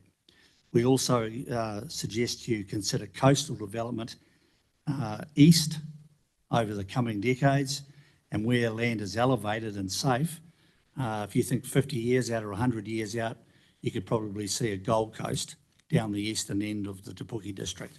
Think about that in terms of being long-term, and obviously you're looking at the 20,000 plus development, Te Kāinga. Industrial development. Now, this is outside of Rangiuru, the light industrial sector in Te Puke. There are many, many frustrations, but it's not your doing. There is direct interference by the regional council in trying to get something sensible going there. Use your power, your levers, to work with the regional council, and please ask them to see common sense. These things need to proceed. People are screaming for industrial land in the township. There was a big survey, a big case study done, and it proved the point that we need industrial land. So somebody that has land zoned, wants to get on with it, is continually frustrated by people in a regional council. Tourism, you do what you do. We know you need to support a broader Bay of Plenty effort, and we think that's wise. But we would ask you to reconsider how you allocate all of your money, because we've for a number of years asked for a local contestable fund that would be focused on tourism promotion and development of new products. A small amount of the total fund to Tourism Bay of Plenty should, we think, be spent independently across the region. We could manage that contestable fund, and we could have people that would make decisions around good investments. And please remember that hundreds of thousands of visitors come to Te Puke every year from cruise ships, hundreds of thousands. Sorry, beg your pardon, I overstated, tens of thousands, adding up to hundreds of thousands over a number of years. The Aquatic Centre, well, you'll need to decide how much money you spend. But we think you should do one of two things: either develop a 50-metre pool that attracts visitors, spend, and you can build events around that, or alternatively rebuild the existing 33-metre pool. Council's done that in the past to keep it going, and we think that that would be the best solution to that. A number of other things there as we go through to the end, and we talk about let's keep it local to Puki, and it's about business promotion and attraction, and the importance of trying to get people to spend locally and keep our local economy going. So those are some of the key points. I think I've kept to my 10 minutes, Mr. Chairman. So please take that into consideration in your deliberations. You've done well in terms of time. Yes, there is time for a question or two if someone had a question. Margaret. Tell me, how desperate is the East for housing? Desperate. There is a considerable shortfall, and if somebody is proposing to build hundreds of houses, if not thousands of houses, that can only be a positive. We just need to keep moving forward. And are you saying that in the smaller centres, there's an opportunity to extend the area for housing? Yeah, certainly in Te Puke, which is happening, but there is immediate potential in Pongakawa, and there is also potential in Paengaroa, as and when developers are wanting to do something there. So those are three very distinct areas that can cope with growth. And the key thing about them, you've got jobs and you've got social infrastructure. There's schools, there's good highways, the Eastern Link, and jobs. And I went to a kiwifruit meeting the other day at Tipo Shed meeting at Ohambahania, talked to a person, he said, when's the housing happening out here? He knows about Paengaroa and Pongakawa. The growers all think it's going to happen. It's not going to happen because councils are against it. But the people want it and think it's going to happen. But it's not going to happen with the attitude of councils. Sir, could Thanks. I ask another question? No, please, Margaret. I've got a couple of others, so we'll see how we go. Tracy? Specifically, what type of housing is required in your view? Oh, this is a mix of residential, 2, 3, 4 family bedroom homes. Yep. Variety. Alan? Thank you, sir, and thanks for the explanation with the housing, because again, it's an important one. But I just would like to clarify a little bit more about the truck parking issue. Is there a specific area you're looking at or requiring here? Is this something just in local streets, or are you looking for an area where actual people can park there? Yeah, Very so expensive. certainly. So we bring that up because there are two very large trucking firms based in Te Puke. There are actually 4, but they're 2 large local firms. They own land where they park trucks. They're growing because of the kiwifruit growth. They need expansion. And believe it or not, like other truckers around the Bay of Plenty, they drive around residential streets looking to park trucks. Doesn't work. They need to identify land. They need to invest in parking, but they need to work alongside council and you supporting that to identify and make it happen. Thank you. Grant? Yeah, Mark, in terms of local tourism opportunities, is there a distinction between Makatu and Te Puke? I understand the local iwi are starting to get involved with some tourism offerings. Yeah, so certainly. So currently tourism, let's just talk about one sector, cruise boats, cruise ships, tens of thousands, not hundreds, but it adds up to hundreds over a number of years. They come to Rangiuru, Waitangi, Paengaroa, Makatu, Otamarako. There is a new product that has been developed that's been offered to the cruise lines, which for the first time will make a stop in Te Puke this next season. So local employment, lots of spend, it's growing. Right. Just one last question, please, Thank Margaret. you. How much of a handbrake is the Regional Council on development in the Te Puke Makatu area? Well, they're a handbrake on this problem with industrial land, and that's why we're so passionate. They are a handbrake on development of light industrial land in Te Puke. Unreasonably so? Unreasonably so in our view. We're not experts, but certainly unreasonable in the view of the landowners, the developers, and the people that would like to buy land and create new business. And it's business that's more suited to the town centre as opposed to Rangiora Business Park. Okay, we're going to have to stop it there, but really appreciate you coming in and your very clear presentation of the needs as you see it. And so thank you both for coming in. Thank you very much. So if we could move next, please, to Karikari Community Board, and we have Chairman John Clements here, if you'd like to come forward, please.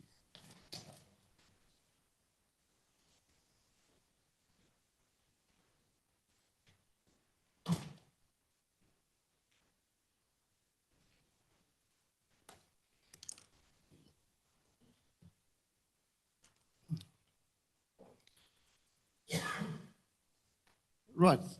Thank you, Mr. Chairman, councillors. Just apologies from the other three members of the community board. The two are working, so we have to keep them busy. And one unfortunately couldn't make it. The format is on the screen. I think I sent it through yesterday. But let me just go through it. And I have sent it in already, and I've sent an extensive one in. The community board undertook some more comprehensive survey than Have Your Say to explore the long-term impact on the Kerikeri community. The community board also held a workshop to hear ratepayers' views as prescribed within the Local Government Act. Their voices have been heard. The community board is extremely grateful for the rich input received from the community across a wide range of issues. Let's just kick straight in.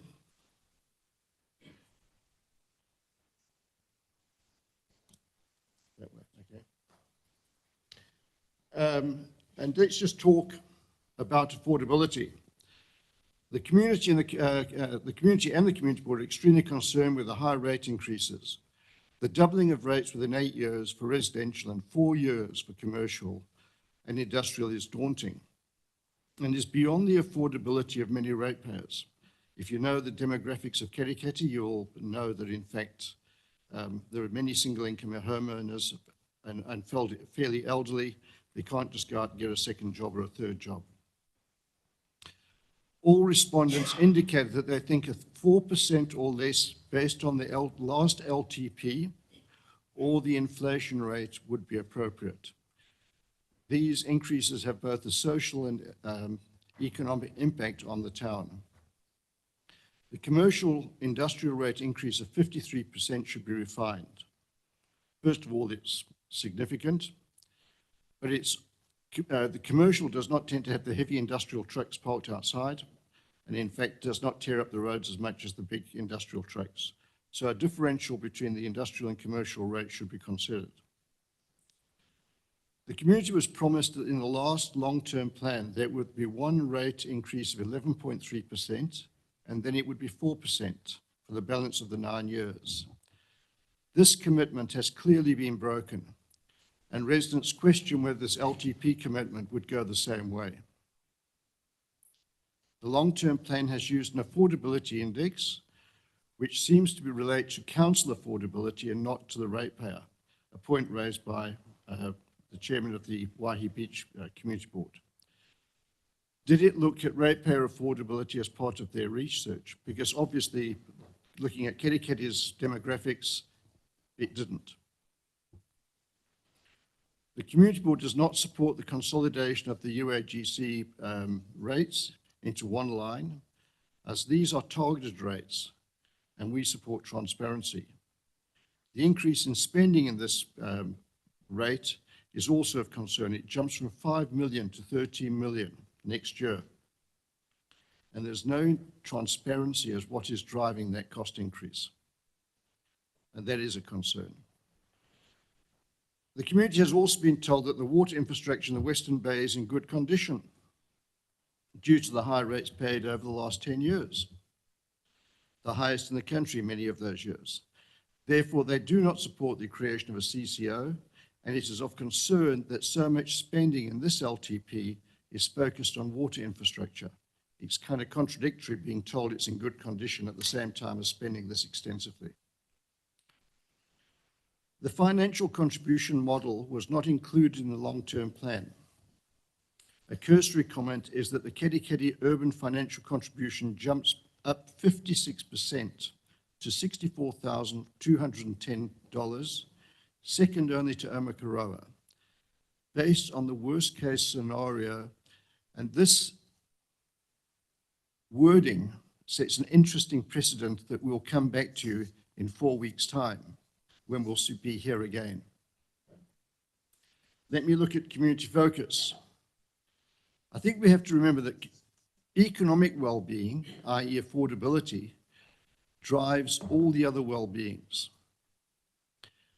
The community has developed an economic strategy based on being a destination town, an industrial technology park development, which the council is working diligently at, and we appreciate that. And then, in fact, the concept of, well, it's enviro-agriculture expertise, which is a theme that, in fact, fits in with the pest-free environment, which we talked about just the other day. There is strong support for the development of the industrial area as the community recognizes this will bring jobs into the local community, and therefore we wish to pursue this as quickly as possible. The Community Board does not support the suspension of the roading rate for 1 year, as this was a fund which has allowed it to address local projects within the community, often overlooked by council. What are our main priorities? The main priorities are the Market Square, the Industrial Park, Main Street pavements, beautification of the entranceways, and then some social infrastructure. We believe that, in fact, and looking at it from the outside, that in fact the social infrastructure within Kerikeri has been overlooked for a number of years. It has not attracted the investment because it's not defined as being a priority growth area. But therefore, funding has been taken away from the town for even things like toilets and sports grounds. As I jokingly say, I've become a toiletologist in the last year of my being involved in the Community Board. Going around inspecting toilets that are 40, 50, 60 years old is not good for one's health. The recycle centre is well supported, but there is resistance to a social enterprise using the ratepayer-funded facility. Also, the residents do not want to offload their rubbish in the rain, and that happened just this last week. The phone calls came in as predicted. As soon as it was raining, they were on the phone. Why can't we use the shelter? So we anticipated it and we actually covered it. This contract needs to be reviewed at the end of the trial period. We have some suggestions, but I think that in fact, I'll leave it at that and see if there are any questions. Great, thank you very much, John. Do we have questions for Mr. Clements? Okay, thank you, Murray. I was just wondering if I could pose the same question that the Mayor asked of an earlier speaker, that Yep. You're wanting to cut the rates and also cut the financial contributions, but wanting more facilities. So how do you square those things if the money isn't paid by financial contributions, then it'll fall back on the ratepayers. Well, first of all, let me just say that in fact personnel costs have risen 75% in the last 5 years. That outstrips any inflation rate, any growth rate. It therefore seems excessive. So therefore, I think it goes back to, in fact, looking diligently at those personnel costs.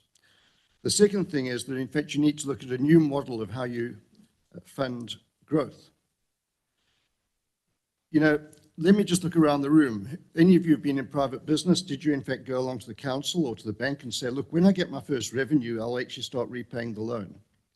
No, you didn't. Developers are business people. It's up to them to fund their development. Council's responsibility is to provide the land. We need to think very differently about how we fund growth, because it's getting you into $410 million worth of debt. It's getting you 22 million of finance costs, and it goes on, and it's a burden on our future generations. Thank you. Got a couple more. Councillor Joyce. It's just a new model replacing Fincos. I'd like to hear more about that because yeah, it is a difficult one, right? Traditionally, the developers have funded their own infrastructure and they pay for it eventually, but they don't have deep enough pockets. And that's the problem we actually have in Katikati, is that the structure plan was old, but no one was developing because they didn't have deep enough pockets. So it seems to come back to council. That is a conflict, obviously. So if you've got a new model, let's hear it. Well, that's all right. Sure. Please be quick. This might be a conversation. Now, for another hold on. day, This is I a think. whole conversation for itself. Shall we sit down? If I had the answer, the quick and easy answer to that one, we would have already had it. Okay, so let's be quite honest, right? The second one is that, in fact, council's obligation is to provide the land, spatial plan. It's not there to actually necessarily fund it. Therefore, there are things, once you say, the other thing is you've got a paradigm in the mind of the discussion is that growth, we must have growth. Growth is not paying for itself unless you take a 30 to 40 year view. Therefore, you have to change the paradigm. The paradigm is most probably that if the government wants growth, then the government starts to fund it. And therefore, it has to start saying, which are the key growth areas within the country that we want? Tauranga would obviously be in that mix, and therefore they should be part of that discussion. But it's not fair to impose the burden that you are on current ratepayers when they will not they'll never see the levelling out of the rate increases. Okay, thank you. On your point on the government, watch the space. Yeah.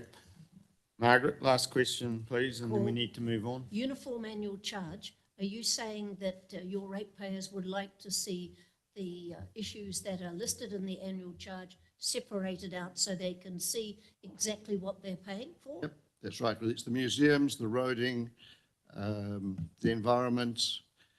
They're all different. It's a mixed bag. So what is driving the costs, and therefore it should be separated out, yes. Okay, thank you. We're going to have to wrap it up there. We're falling further behind. I know there were other questions, so you might find if you hang around, you might get nobbled at lunchtime, John. Thank you. Next up, we have Bruce McCabe from the Omokoroa Residents and Ratepayers Association.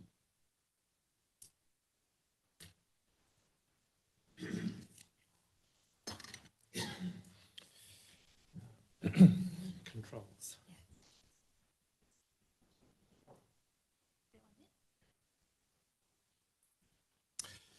All right, thank you, Bruce. We're in Thank your you, Mr. hands. Chairman. Oh, we've provided a fairly detailed written submission, so what I'm going to do is touch on the key points, and if you wish to, you can dive into them later in my submission. So firstly, looking at the key points, top of the list, the affordability of the increased rates. Secondly, improved council spending to improve housing affordability, and how the council can achieve cost savings to be able to meet the above two. Firstly, I'd like to look at the effects of the proposed rate increases on residential rates, and I've used 4 properties in Omokoroa for that. As you can see, plotted up, the rates for a residential property will double within 8 years, which is a massive increase in rates. And what we don't have is increases to be able to match those rate increases. So you're getting into the realm of unaffordability very quickly. Those same 4 properties, what I've done is plotted historical 10-yearly increases in rates. In other words, how much rates have increased over a 10-year period prior to this long-term plan. And you can see that they move around, but typically they hover around 40%. Maybe they peak out at 50 and maybe as low as 20. But what happens when you apply the projected rate increases over this long-term plan? The percentage increase in rates over a 10-year period just rockets off the scale. We're into uncharted territory here, and we're into uncharted territory where rates will rapidly outstrip wages and salaries and people's ability to pay.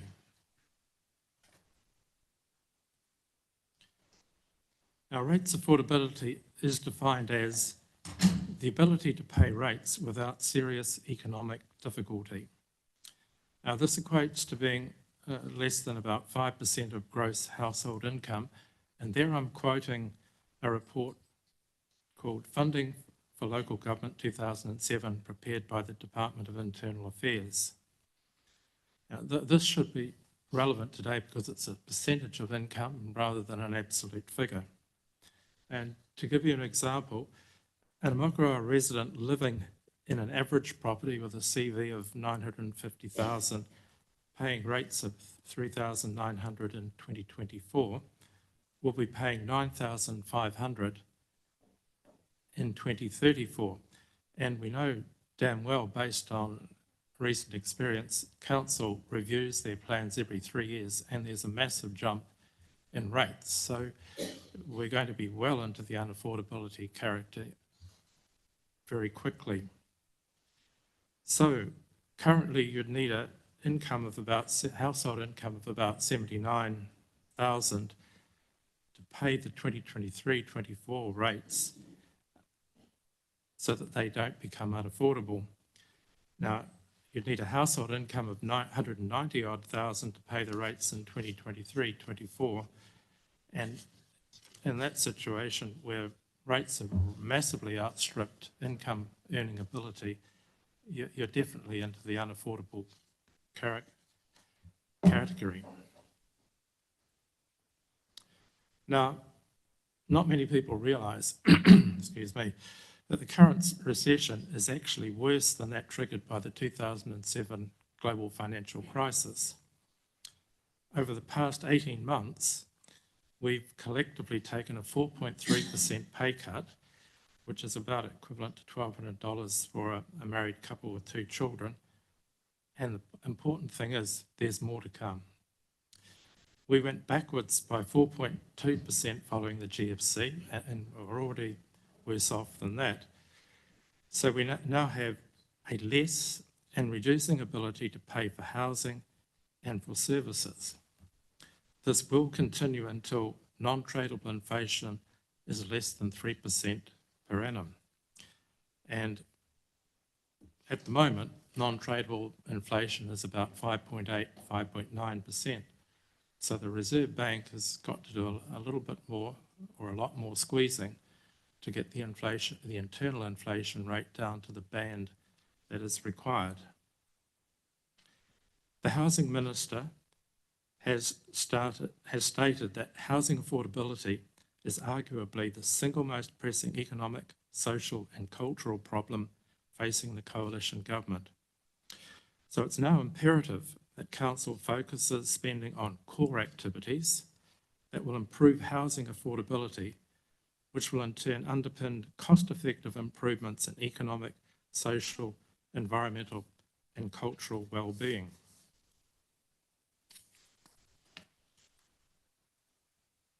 So what does Council need to do? It needs to reduce or eliminate spending on non-core activities. That is to say, those that will not improve housing affordability. Failure to do so will result in less affordable housing and further degradation of community well-being. The Reserve Bank has identified council rate increases as a problem in bringing inflation under control. And why is that? Well, Council is a monopoly cost-plus organisation that is not sensitive to interest rates. Council can charge ratepayers whatever it wants. And the logical outcome of this, unless councils temper their rates increases, that the government will respond with removing the power of general competence, because one of its key imperatives is to get inflation down below 3% well before the next election. So, unaffordable council rates, fees and charges during this cost of living crisis will result in increased mortgagee sales and homelessness, and consequences for community well-being. Inflation remaining higher for longer, ongoing cost increases and continued reduction in the standard of living for all. And the OCR and hence mortgage rates and cost of finance will remain higher for longer. Younger couples will be increasingly unable to afford housing and they'll be not starting families until later in life. This will result in lower growth and reduced council income. New Zealanders are moving overseas in larger numbers for better opportunities. This will also contribute to lower growth and lower council income. We will all continue to take a pay cut until inflation is under control, in other words, less than 3%.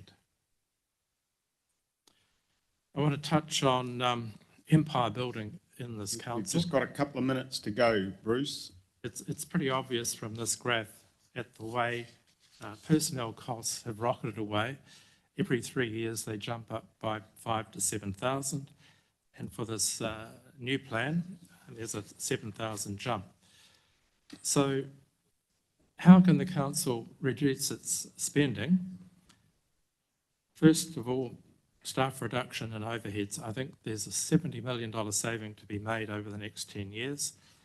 Funding community facilities, another 10.8 million.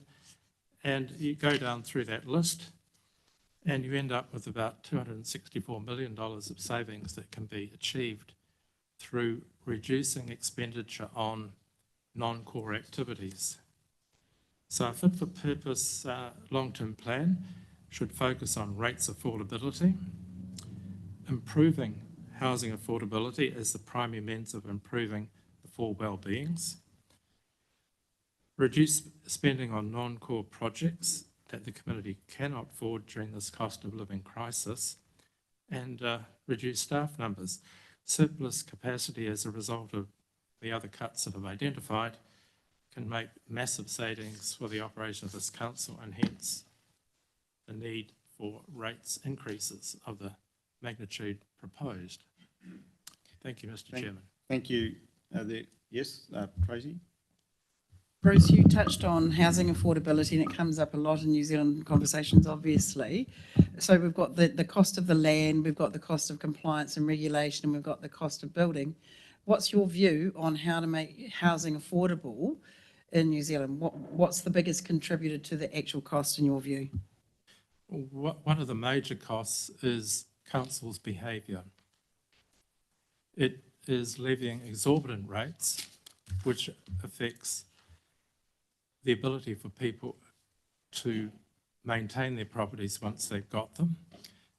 The effect of inflation is having a major effect on people's confidence, their ability to meet their day-to-day living costs, and of course the ability to buy houses and to maintain them, as in mortgage, insurance, maintenance, and all those other costs.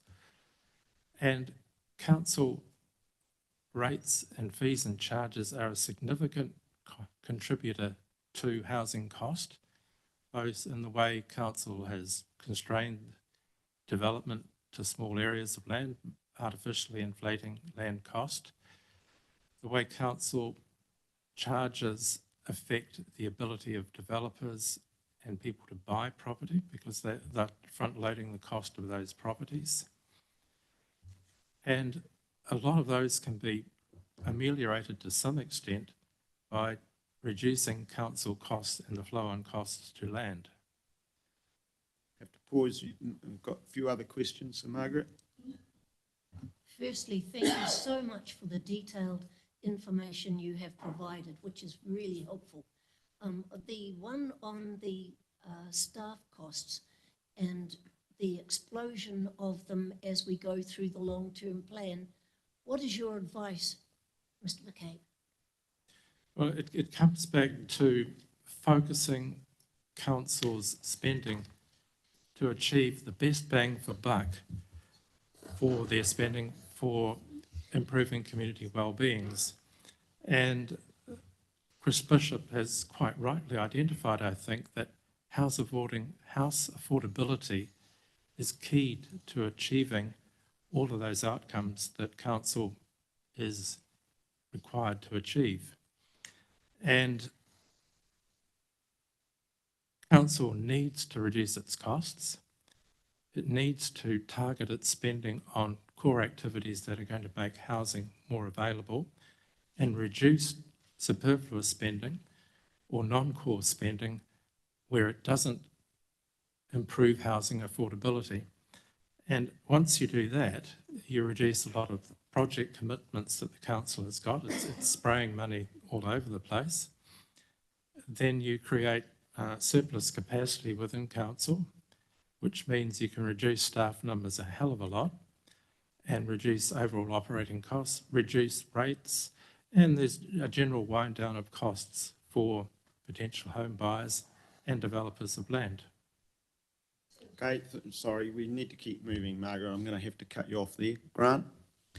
You can talk to Margaret. Yeah, Bruce, I've sat in the same chair as you in 2015 and gave a very similar presentation with a spreadsheet on proposed rate increases.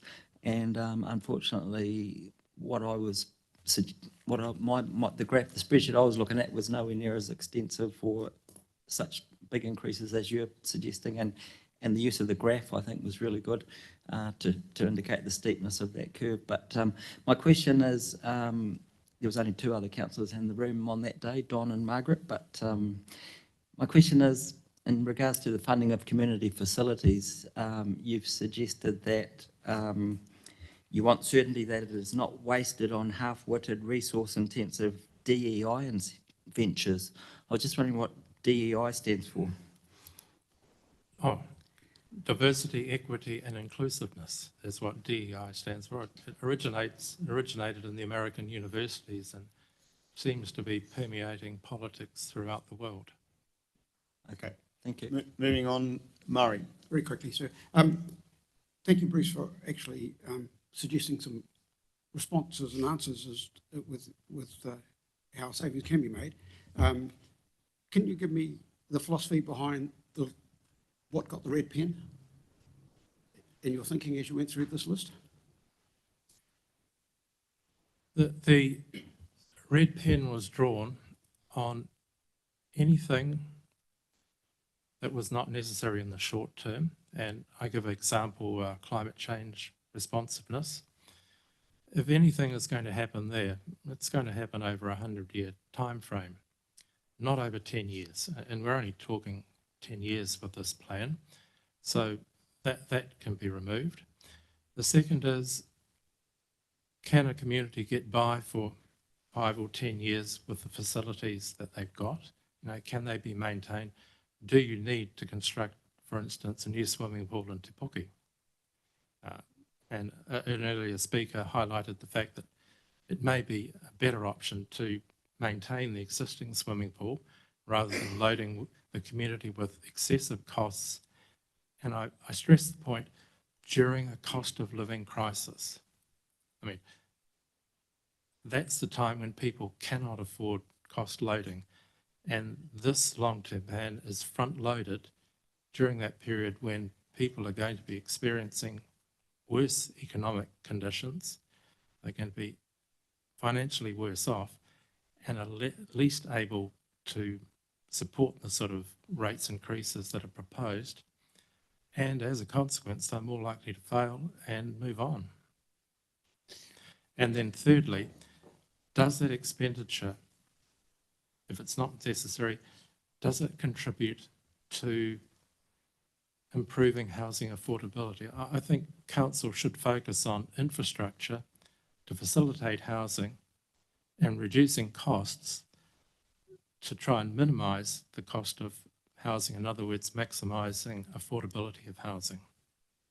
Okay, we're going to have to stop there. You've had just about double your time, so appreciate the answers though, and I appreciate that you didn't really have time to fully respond to some of them, so I do apologise for that. Thank you, Mr. Chairman. So thank you for coming in. And we have the Puna Heartland Society. Beth Bowden, would you like to come forward, please?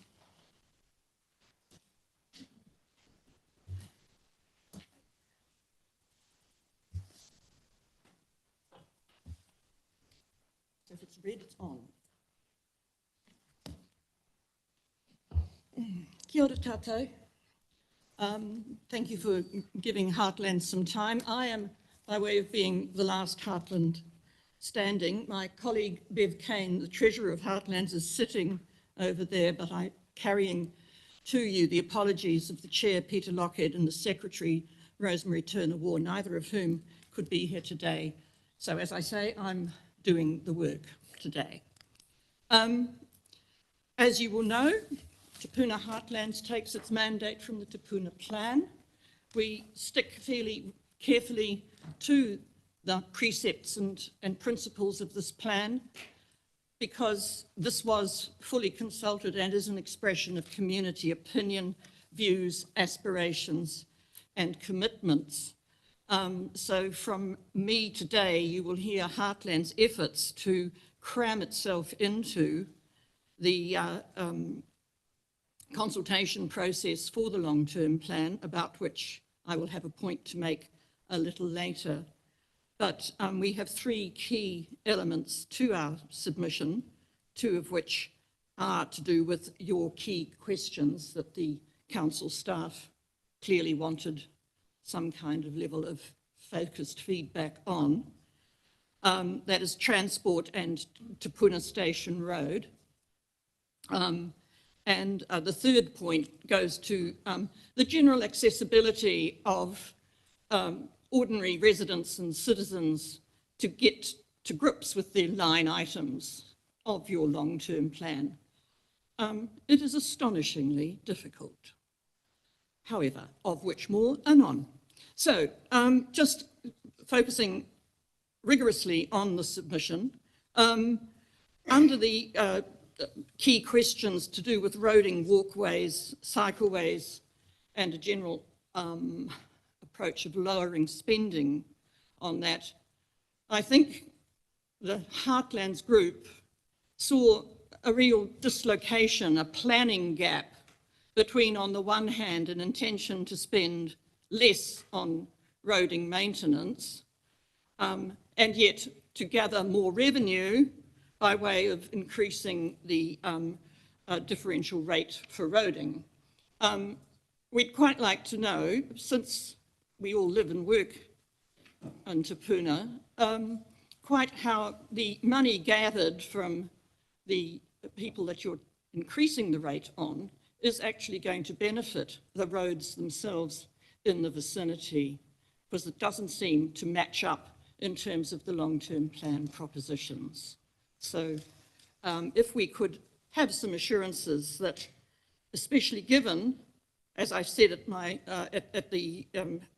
as Heartland said, I wrote this, that's, anyway, at 122, we expect to see considerable growth in heavy vehicle traffic in Te Puna's secondary rural roads.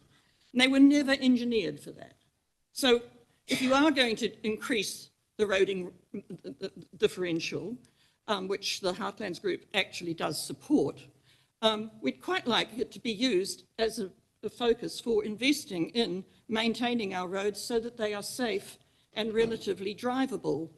I really don't want to come back, in fact I'm not going to be coming back because I'm stepping back from such work, but I would not like to see Heartlands making a plea in 3 years' time for more money to be put into fixing potholes.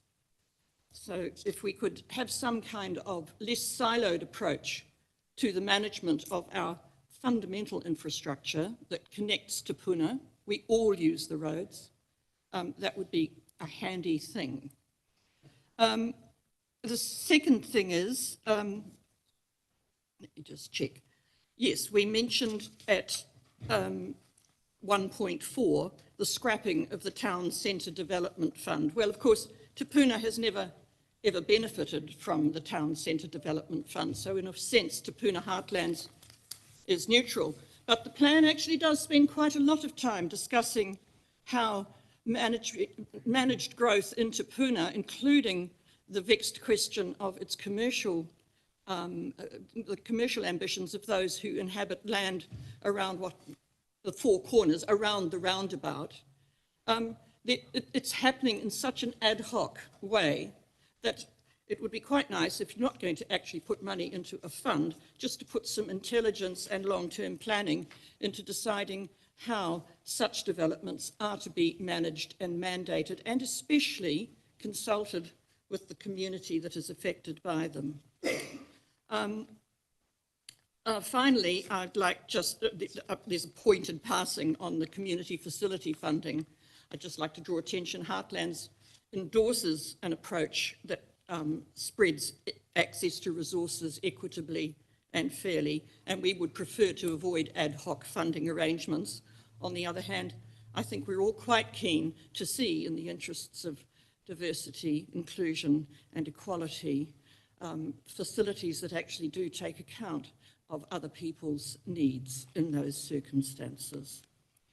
I then draw on to the second question, the question that you asked as key question on Te Puna Station Road. As you can see from the Heartland submission, we came to no settled opinion on this. Now, this is not a weakness. This is a very strong indication to you of just how divisive such an issue in this community is going to be. And what we have instead opted for is an advocacy for close and well-informed community consultations. I'm going to step outside my briefly to suggest, as I have suggested before in other forums, that citizens' assemblies where groups of people with axes to grind get information from those who have no particular axe to grind, but who can get us informed and properly assembled without necessarily just bringing our baggage to the table. And I would suggest that the future of Te Puna Station Road is a possible focus for such an initiative on the part of Council, so that everybody gets an in-depth community understanding of the issues involved. It is not straightforward. Finally, and this segues nicely into my consultation point, you'll see that section 2 on the LTP supporting information is in effect a line-by-line analysis of where the items in the long-term plan intersect with the Te Puna Community Plan.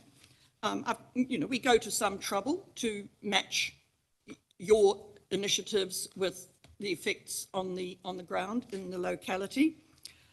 So to the extent that I've done some constructive help for planning staff, I hope they will take account of that. I just do notice that there's an editorial inclusion of money for the Te Puna Community Centre, which was of course demolished last month. So maybe that money can go somewhere else. I'd also like to speak briefly to the 2.11 Project 260409, the Minden Te Puna Neighbourhood Park, which Te Puna Heartlands is very keen to see and would indeed like to see even more intersectionality along the flanks of the Minden, between the Te Puna Quarry and the Minden, for those who really, really do like to walk up and down hills. Aside from that, I'm just here to function as a very modest and muted voice on the part of Heartlands for the Te Puna community, and to take any questions. Thank you very much. We have one here from the Mayor. Thank you, Beth, and thank you for that very balanced and considered submission from Heartlands. Rather than the question, I did want to just clarify for your benefit and those of your community that the Transport Road differential is not about raising extra money.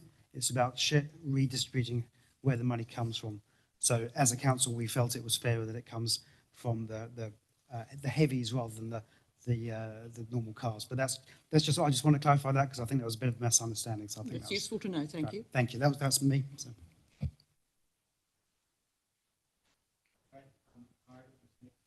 Yes, thank you, Beth. That was a good, detailed presentation.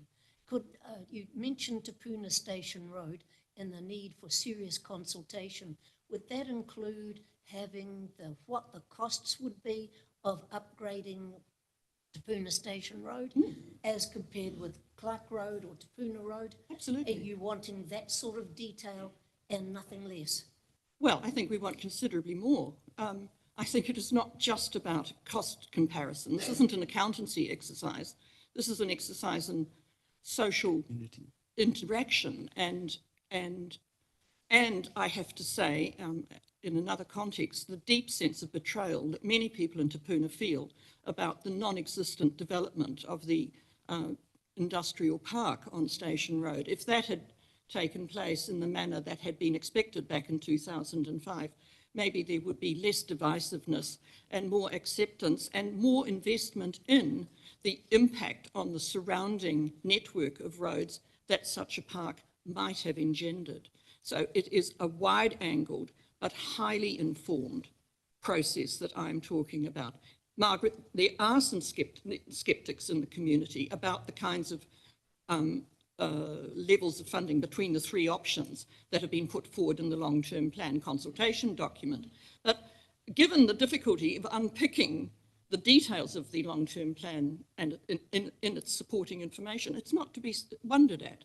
It's help with that kind of understanding, I think, that reconciles people to the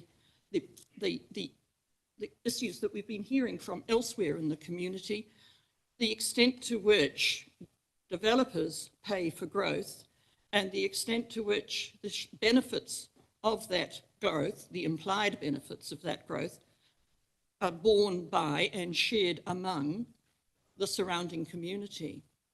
At the moment, it turns very quickly into an us and them proposition. I'm seeking, and Heartlands, as a community development organisation, always seeks to find out ways in which we can live in Te Puna together.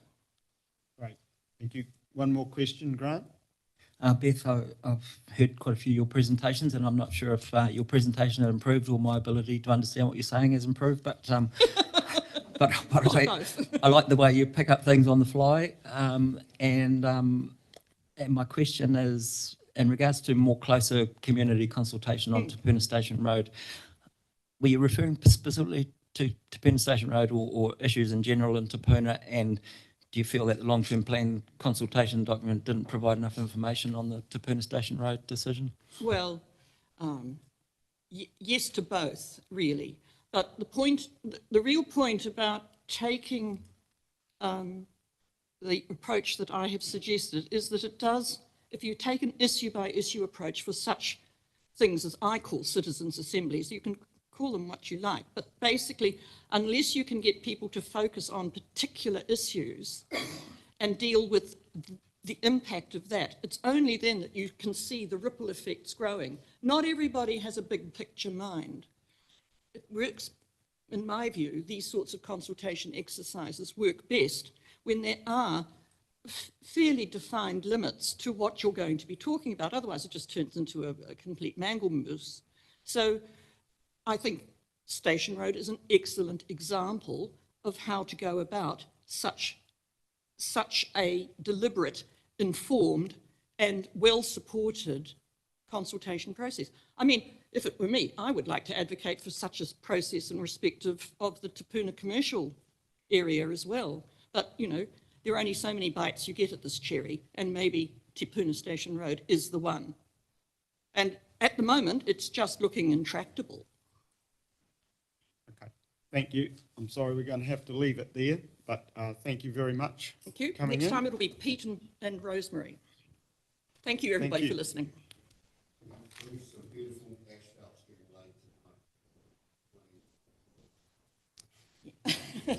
No more gardening in the potholes, Don. No. But alas, Right, Puka we need, Road we and need to Tehana keep Road. moving, please. And next submitter is Keith Hay, if you'd like to come forward, please. Kari Waihi Beach Residents and Ratepayers Association.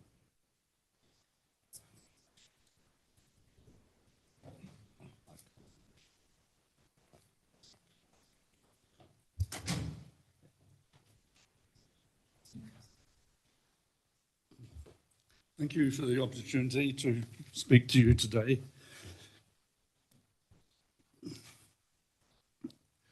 Council approved their draft long-term plan on 9th of May, and to the best of our knowledge, the full draft was never published or made available where it could be accessed easily. The only way to access the full draft was to find it in the agenda of the 9 May meeting. The minutes of that meeting have not been made available to the public either, last time I looked. For many ratepayers, the most interesting page in the draft long-term plan is 208, which contains the table headed, "What does this mean for your rates bill?" From the time the agenda was published until 22nd May, the proposed rates for a range of properties were described as including GST. However, after we pointed out to council that there were huge discrepancies between the rates on their virtual properties and rates on real properties with the same capital value, the included GST was changed to excluding GST. This change means that what a ratepayer thought he would have to pay next year increased by 15%. And if you look at that table that's been distributed, you'll see the big difference that makes. I'll come back to that again. We are also concerned by the repeated claims that our rates will not double during the 10 years of the plan. It does not matter if the rates increase by 9% every year, or by 13.6, then 10.4, then 8.4 for the remaining years. They will double inside 9 years. What we want is transparency and integrity, and we think they've both been absent in this consultation. Rates affordability is the ability to pay rates without serious economic difficulty and is defined by the Department of Internal Affairs as less than 5% of gross household income. We're not aware of council considering the affordability of the rates they intend to impose on us. Who decided that 9% rates increases were affordable to ratepayers? Much has been made of the claim that Western Bay Plenty's rates increase is less than the average. But that's a disingenuous claim because we're amongst the 10 most highly rated districts in New Zealand. The percentage increase may be a little bit below the average, but it starts from a very high base. So in dollar terms, the increase is right up there with the big ones. Did council carry out an affordability study before settling on these rates?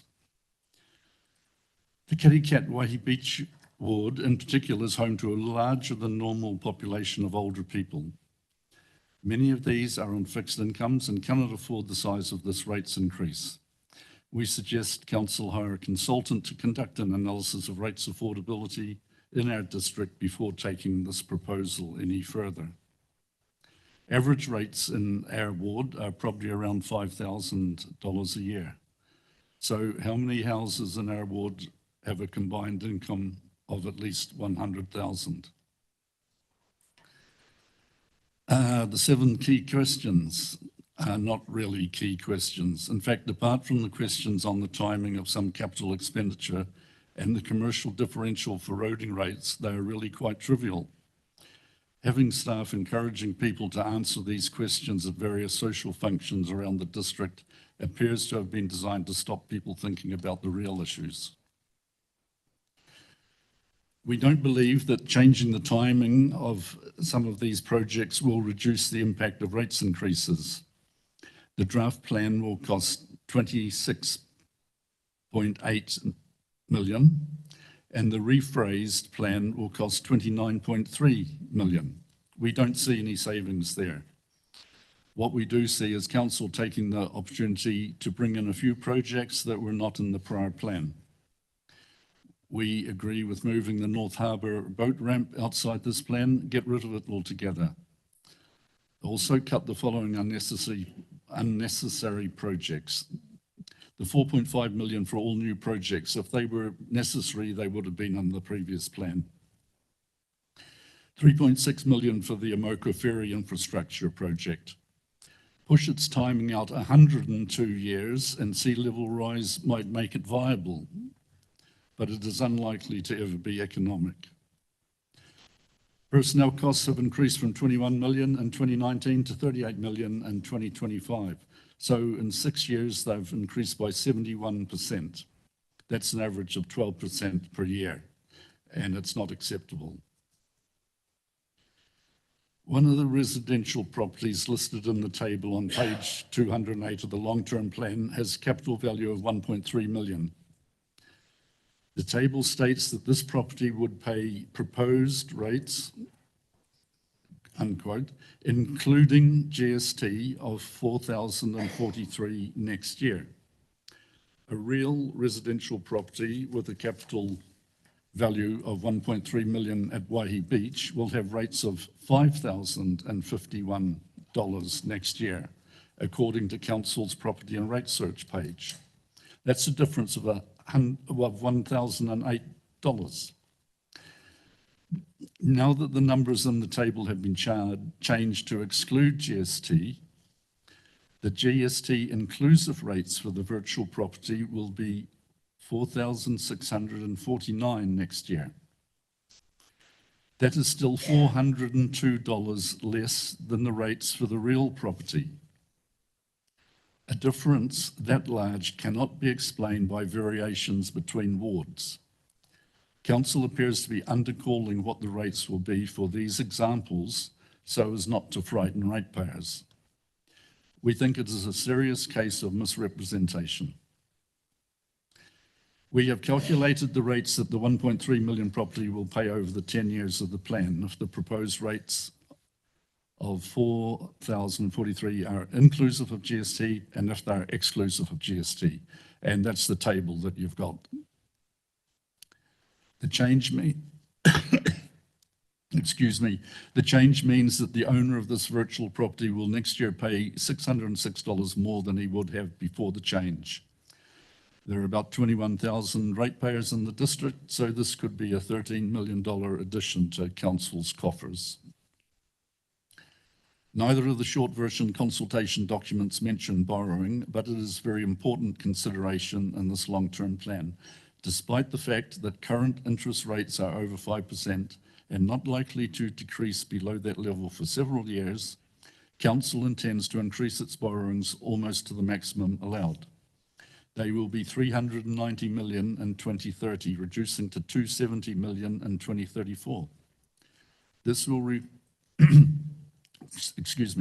This will require repayments of $30 million a year for 4 years, while still paying an average of $17 million per year in interest. We don't think this is possible. We think that councillors need to go through this long-term plan line by line and get rid of all unnecessary payments. Here are some that should be looked at very hard. Omokoroa Active Reserve, 6.2 million. Omokoroa Domain Funding, 5.7 million. Coastal Marine Asset Replacement Project Funding, 14.1 million. And Tech Park, 6.8 million.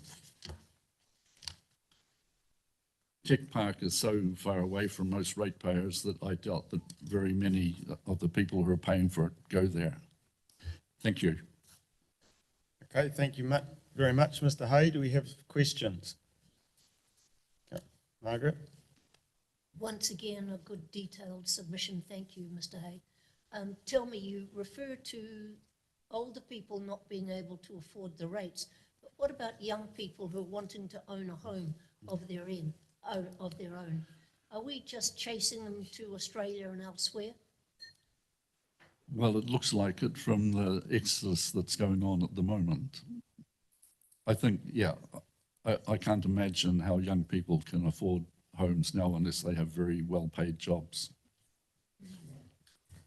Okay, do we have any other questions? All right, it seems not, so really appreciate you coming in. Thank you. And the time again taken to travel this way. Thank you very much, Keith. We're now going to break for lunch. Things have been rescheduled a little bit, so to allow you time, you can go for lunch. Now, councillors, if we could be back here at 1:10 please.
All good?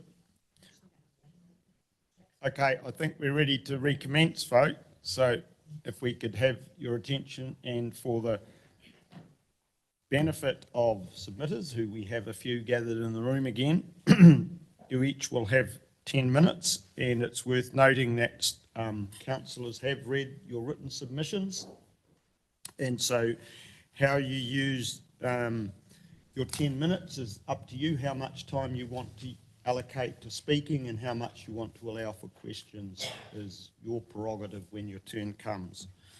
So with that, if we could proceed to our first presenter for the afternoon, who is, I believe, online, Jade Kent from Film Bay of Plenty. You there, Jade? Can you hear us? I am, and I can. Great. All right, we're in your hands then. Thank you. Thank you. I'm just going to quickly preface this. I'm reading today because normally I can just present normally, but I had a small accident on Monday, so and I had a bit of a head injury, so I'm just making sure that I'm ticking off all the pieces that I've got in place. That said, on with the presentation. As you said, you've already read what we've put in, so I'm just going to take you on a short journey, a little bit about what we do.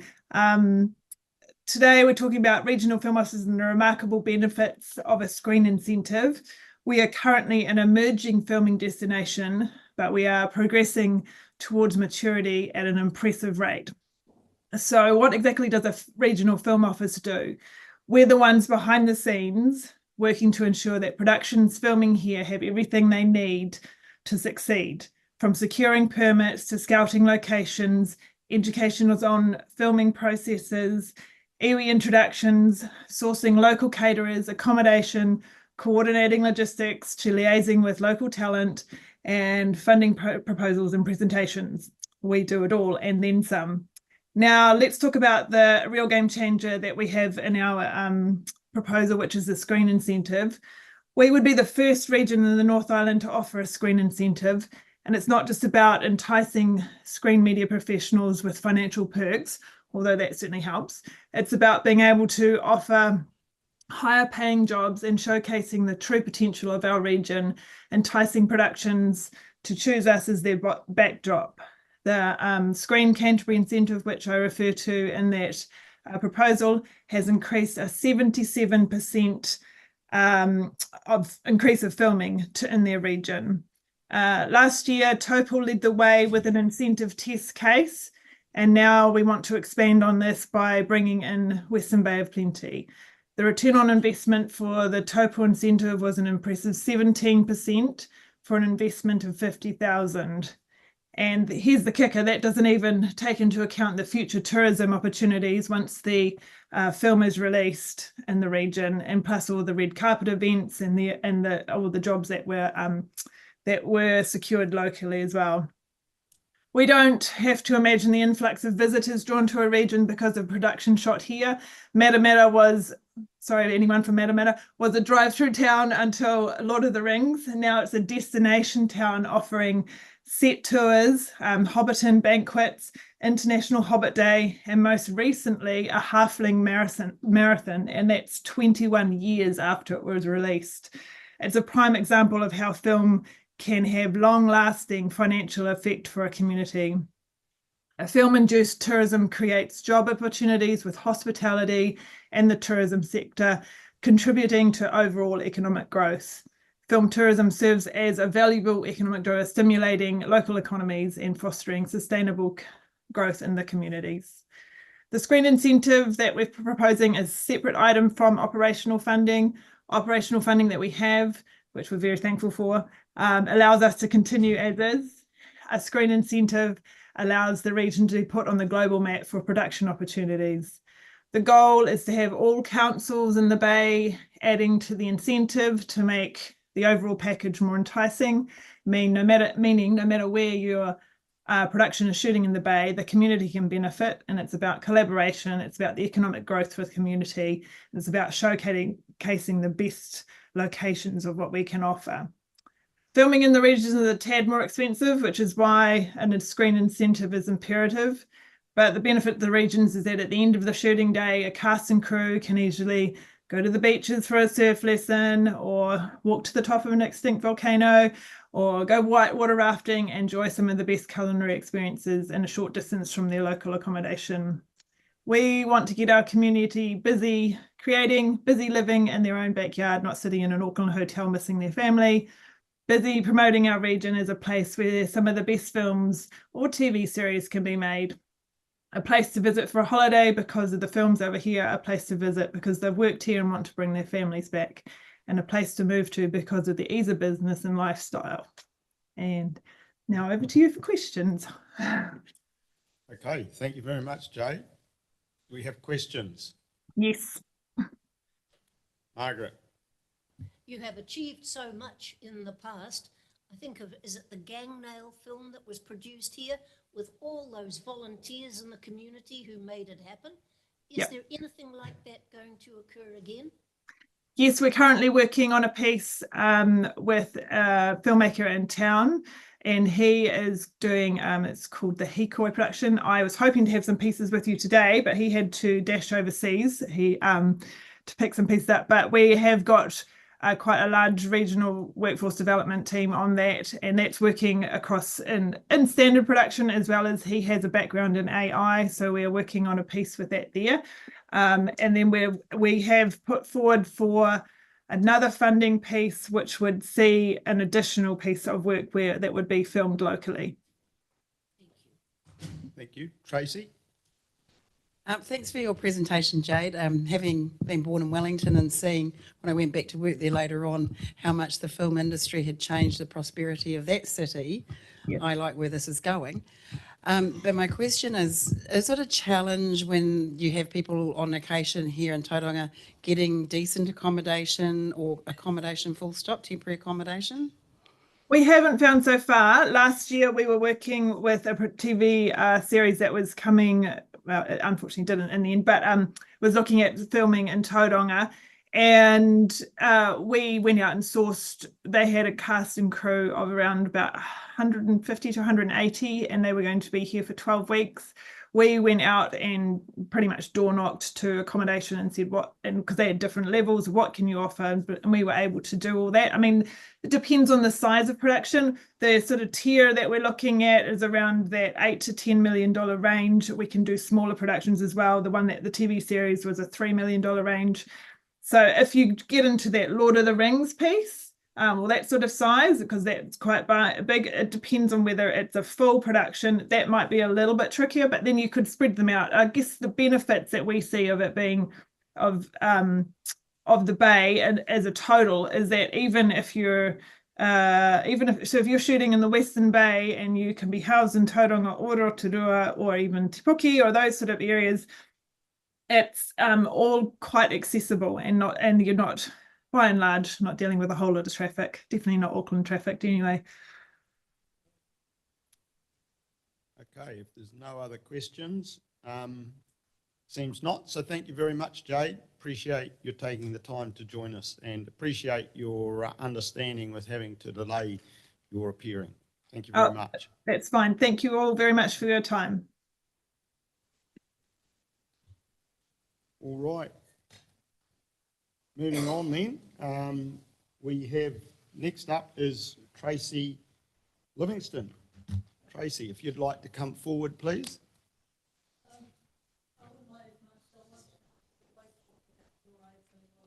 So you want to join those two presentations, is that what you're saying? Yep. You work in tandem? Yep. If you're happy with that, that's fine.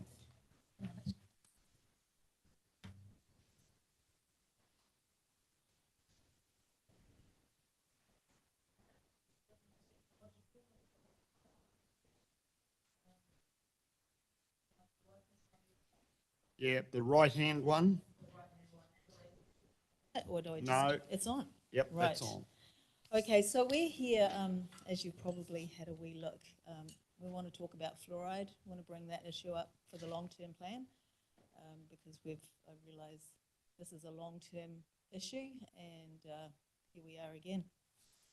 So what I did want to do is really point out that council has been given completely misinformation and in fact fraudulent information about the fluoride which is facing the whole of the Western Bay.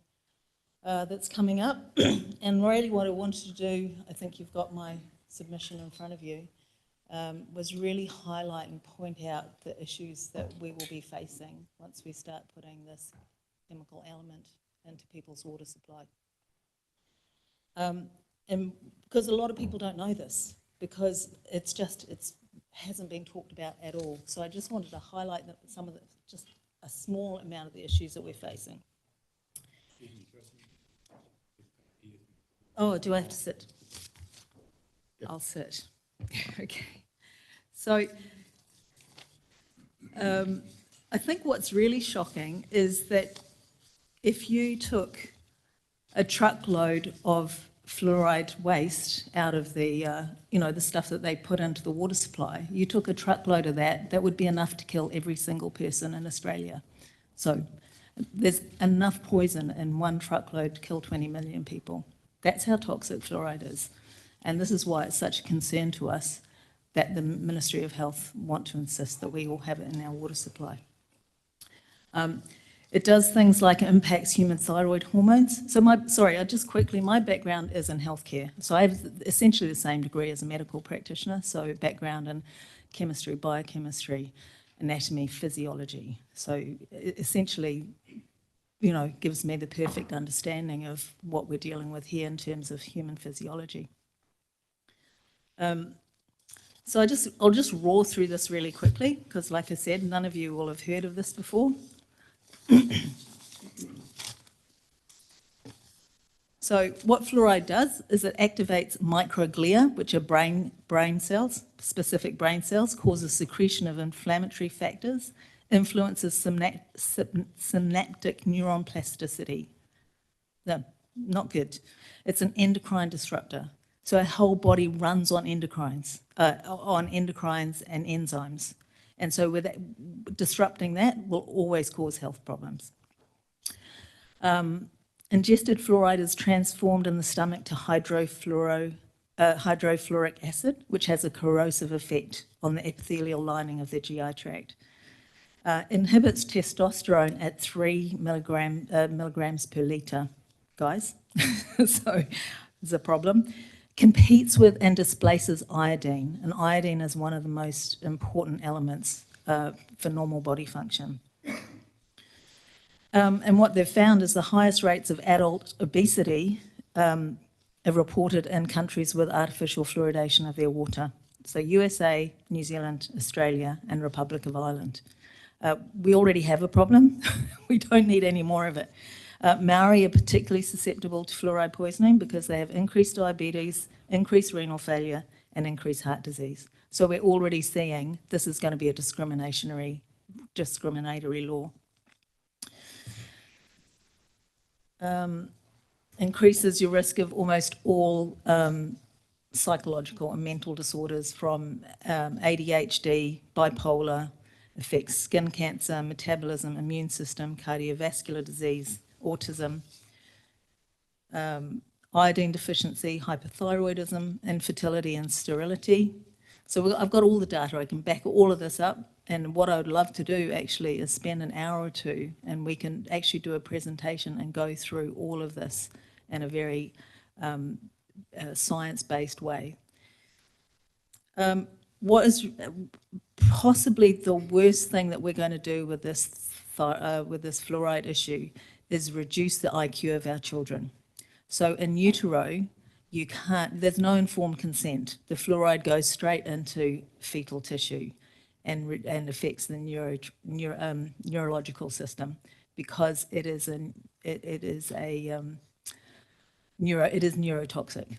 And so babies just can't get away from that at all. And so it reduces human IQ by up to 7 points. That will essentially increase our rate of mental impaired children by something like 15%. So we need and reduce the amount of geniuses we have by the same amount. There's a huge IQ shift that happens. And obviously no one ever said, I wish my child was dumber. Fluoride increases the toxicity of all other chemicals. So I'll just use an example, which is Rohypnol. We've all heard of that. It's an infamous date rape drug. It's fluoridated Valium. And so it increases, the fluoridation compound increases the power of any medication that it's connected to. So that the fluoride makes it 20 to 30 times more powerful than Valium alone. So that's why a lot of the drugs now are fluoridated drugs, because it makes them so much more powerful. But with that comes a toxicity issue. So I think 500,000 people in New Zealand are on antidepressants from all age groups. It's a huge number. And so what you're doing is you've got people who are already on a fluoride. They're already getting fluoride on a daily basis. When you put fluoride in the water, that takes their toxicity level up. And so people can be having up to 6 or 8 to 10 milligrams of fluoride a day, and that's definitely into neurotoxic levels at that point. A lot of the main chemical pharmaceuticals we use right now are fluoride-based, all the statins, the antidepressants, a lot of the antibiotics. So people are already getting a lot of fluoride.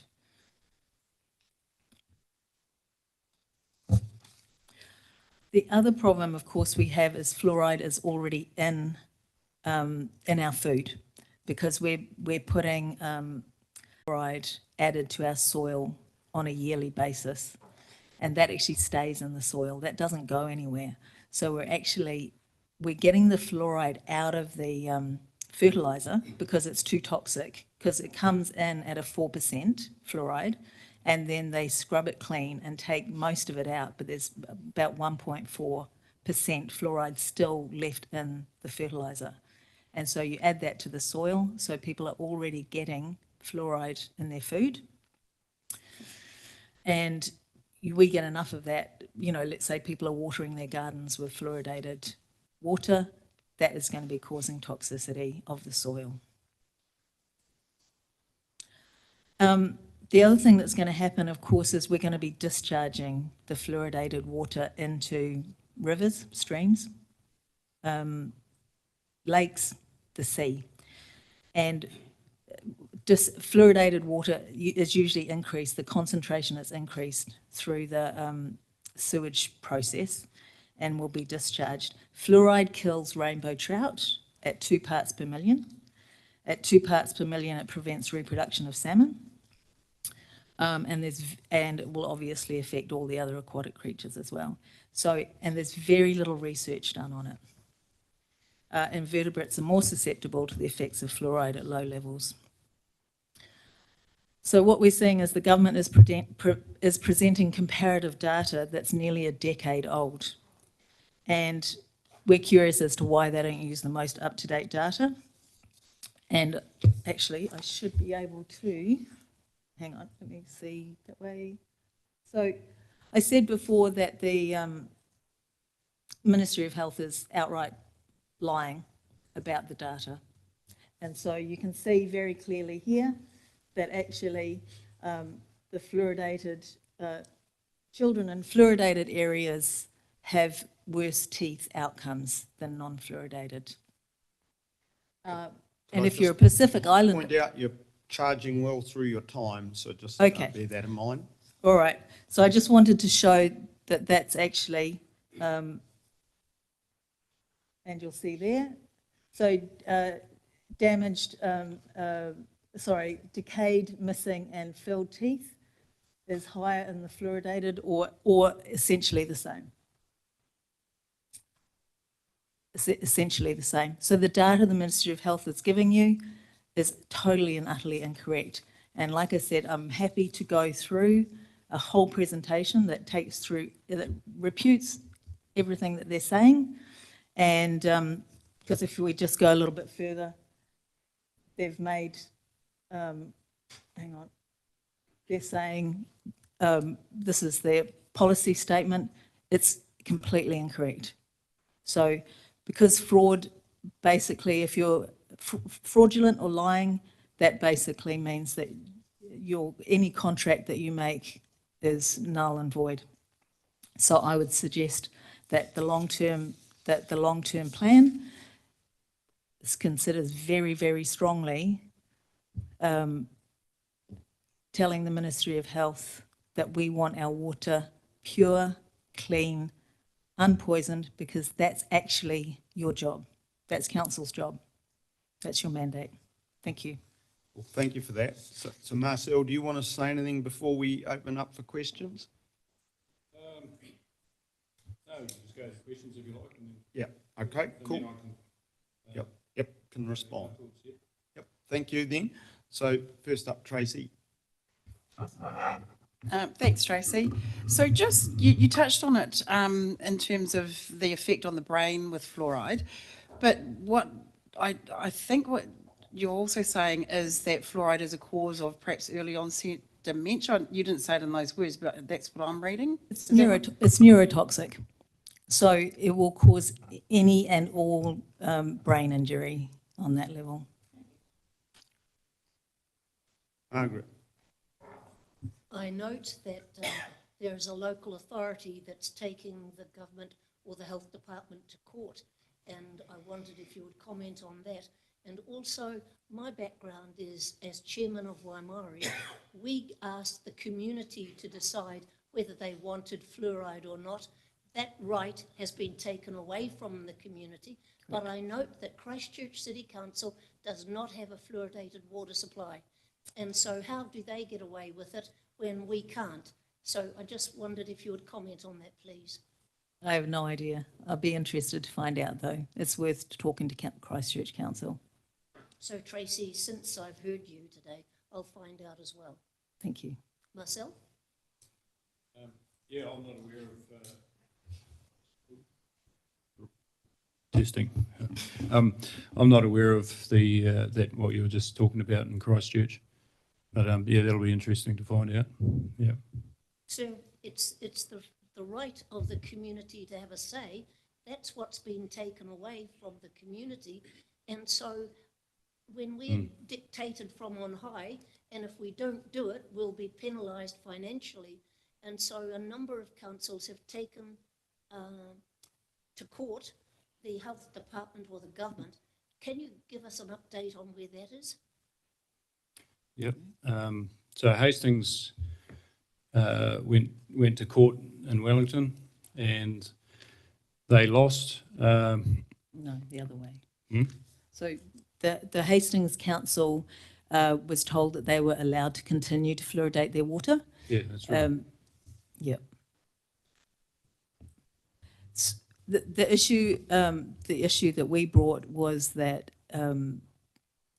it's a Bill of Rights issue. We should all be able to decline a medication, and the Supreme Court has said it is a medication, so you can't have it both ways. It's either a medication and you're putting it in the water supply, or it's not a medication and you're not allowed to put it. You're just not allowed to put poison in the water supply. It's pretty. I can just add to that. The recent Hastings court case, basically the ruling from that was that the directives still stand, even though they were ruled to be unlawful. So they're unlawfully lawful. That's the way we see it.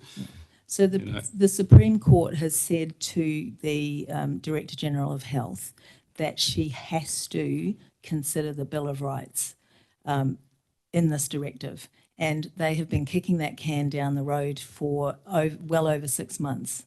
And they're saying they will get to it, whereas you as a council are being forced to do something that actually may well be against the Bill of Rights. So the Nelson Council voted to put it off until at least the Director General had done that. Meanwhile, what we would say is just no, because the thing is, at some point, this council will be liable for the harm that is done. And trust me, that's going to happen. Right, I think we've exhausted the questions. So, Okay. Did you want? Sorry. Did you want to add some more, Marcel? I'll just go through and read my speech, and then we can carry on with questions afterwards if you like. Well, we're well through the two of your 10 minutes, so you've got about 4 minutes left. 4 minutes. Of the combined times. All right. So if you want to use that, yes, you may. Okay.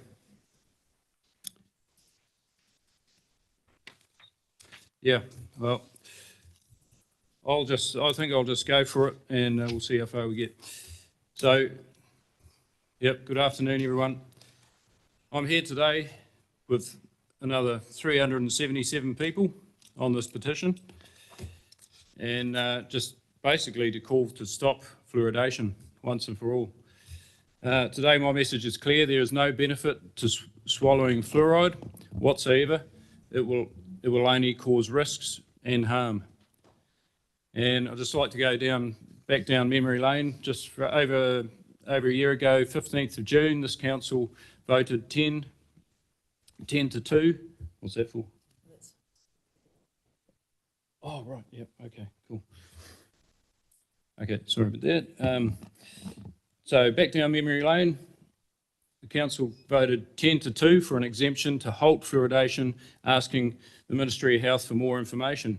However, with the Ministry of Health, a one-size-fits-all ideology completely dismissed our concerns with the one-liner, safe and effective, discounted all the MPT reports and all the recent evidence. Furthermore, they even declined to show and have an open discussion, which was asked for by the council, I believe.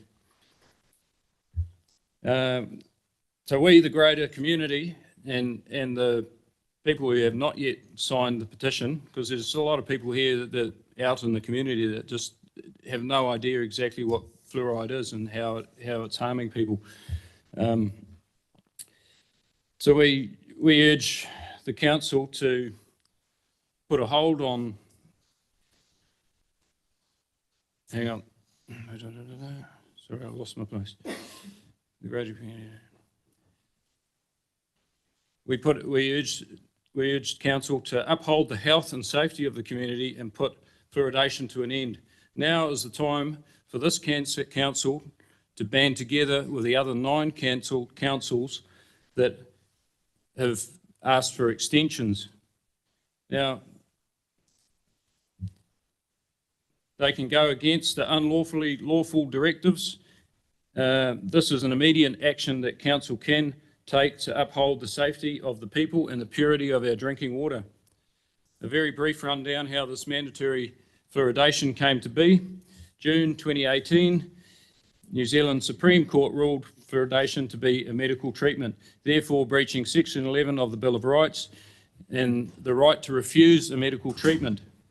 In 2021, the Labor government shuffled some paper and shifted decision-making solely to the Director General of Health. 5 months later, in November 21, mandatory fluoridation bill was passed into law. Just 7 months ago, a court ruling found the Director General indeed acted unlawfully simply because they failed to consider the New Zealand Bill of Rights. I mean, why do we even have a Bill of Rights if they, force a medical treatment on people? However, up to this day, we're still waiting for the Dr. Diana Sarfati to do this review of this oversight. Now we find ourselves in a strange place, even though the directives ruled unlawful. We talked about that, the recent court ruling says that the directives still stand, even to fluoridate. Sarfati has ignored the Bill of Rights, yet she expects everyone to comply with her order. Illegalities and detrimental effects of water fluoridation. This practice, touted as a public health measure, carries significant risks and ethical concerns that cannot be overlooked. Most importantly is the fact of introducing a very toxic chemical into drinking water is an unacceptable risk. As the council is charged with the health and safety of the community, we should be eliminating risks and not adding to risks. An example of this in New Zealand is down in Wellington in 2022. Faulty dosing equipment overdosed the water supply. Luckily, it didn't get into the community and they drained the whole tank. So carrying on from there, 1992, Alaska there was a overdosing in the water supply, poisoned 296 people, and one person died as a result. So yeah, it's just not worth the risk.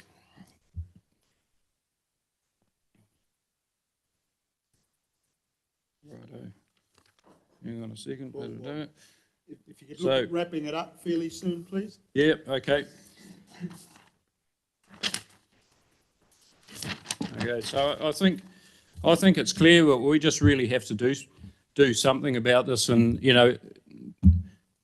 let's put it in a morbid kind of way, that everyone in this room in 50 years probably will not be in this room. Are we going to be responsible for the harms, in the future generations? I just don't think it's acceptable. Okay, yeah. Thank you. I've got a question here from Councillor Daly. Marcel, in your submission, you've made a comment about the UK sugar tax and resulting in a 12% reduction in hospital admissions for dental surgery in children. Yep. I'm just wondering, is your group or advocacy organisations lobbying central government to try and do something similar in New Zealand? Well, I'll tell you what, there's a whole lot of people out there that are lobbying ministers and the Ministry of Health, and it's just falling on a stone. It's just like a brick wall. Nothing seems to get anywhere. You just get the standard reply, safe and effective. It's just, it's bordering on ridiculous. That, you take Holland, 1976, they did the studies, they banned it. Here we are 48 years later and we're still doing this stuff. It's absolutely insane in my book.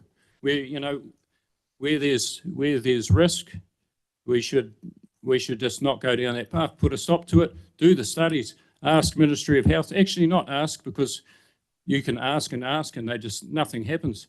So really have to demand and dig our toes in the ground and say no.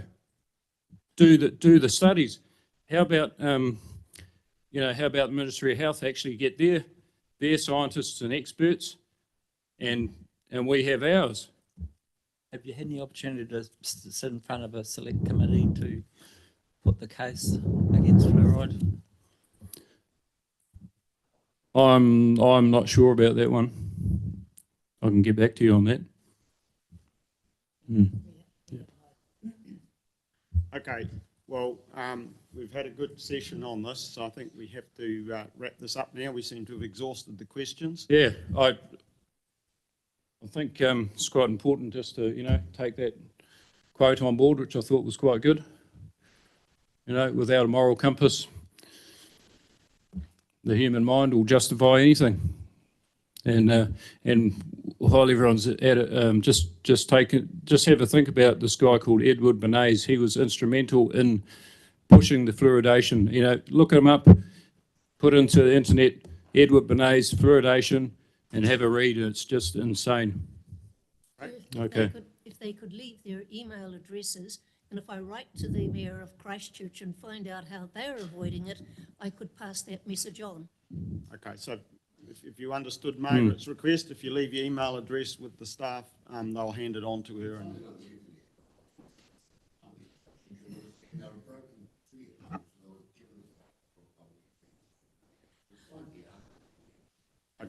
What we'd really like to do is to be able to do a full presentation so that people really understand what they're getting themselves in for.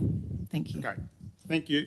So we need to pause it there or wrap it up there, as I said. So thank you very much for taking the time to come in and share your views, and appreciate some of these other folk are here with you and support it, I understand. So yeah, no, appreciate thanks the for efforts to travel in and share with us today. Yeah, thanks to everyone for coming in. That's great. Can I just say one more thing? Is will council, sit around the table and chew the fat over this? For want of a better word, will we discuss it and come up with some options? Is that a possibility to talk to the other 9 councils, and because they don't want it, or they've asked for an extension, and you know, I think it's something that can be considered possibly. Yeah, council has considered this on a number of occasions and are continuing to keep a watching brief on issues like the court cases and seeing where this ends. Yeah. But that's all I can assure you. I have authority to assure you at this stage. I think as long as we don't like take another 70 years to sort this out. Okay, well. All right, hey, thanks everybody. I won't be around to see it if it does. Yeah. Thank you. So I believe next here we have Ian Cross from the Te Puna Quarry Park Society. If you'd like to come forward, please. Yeah, anyone wants some fluoride tablets?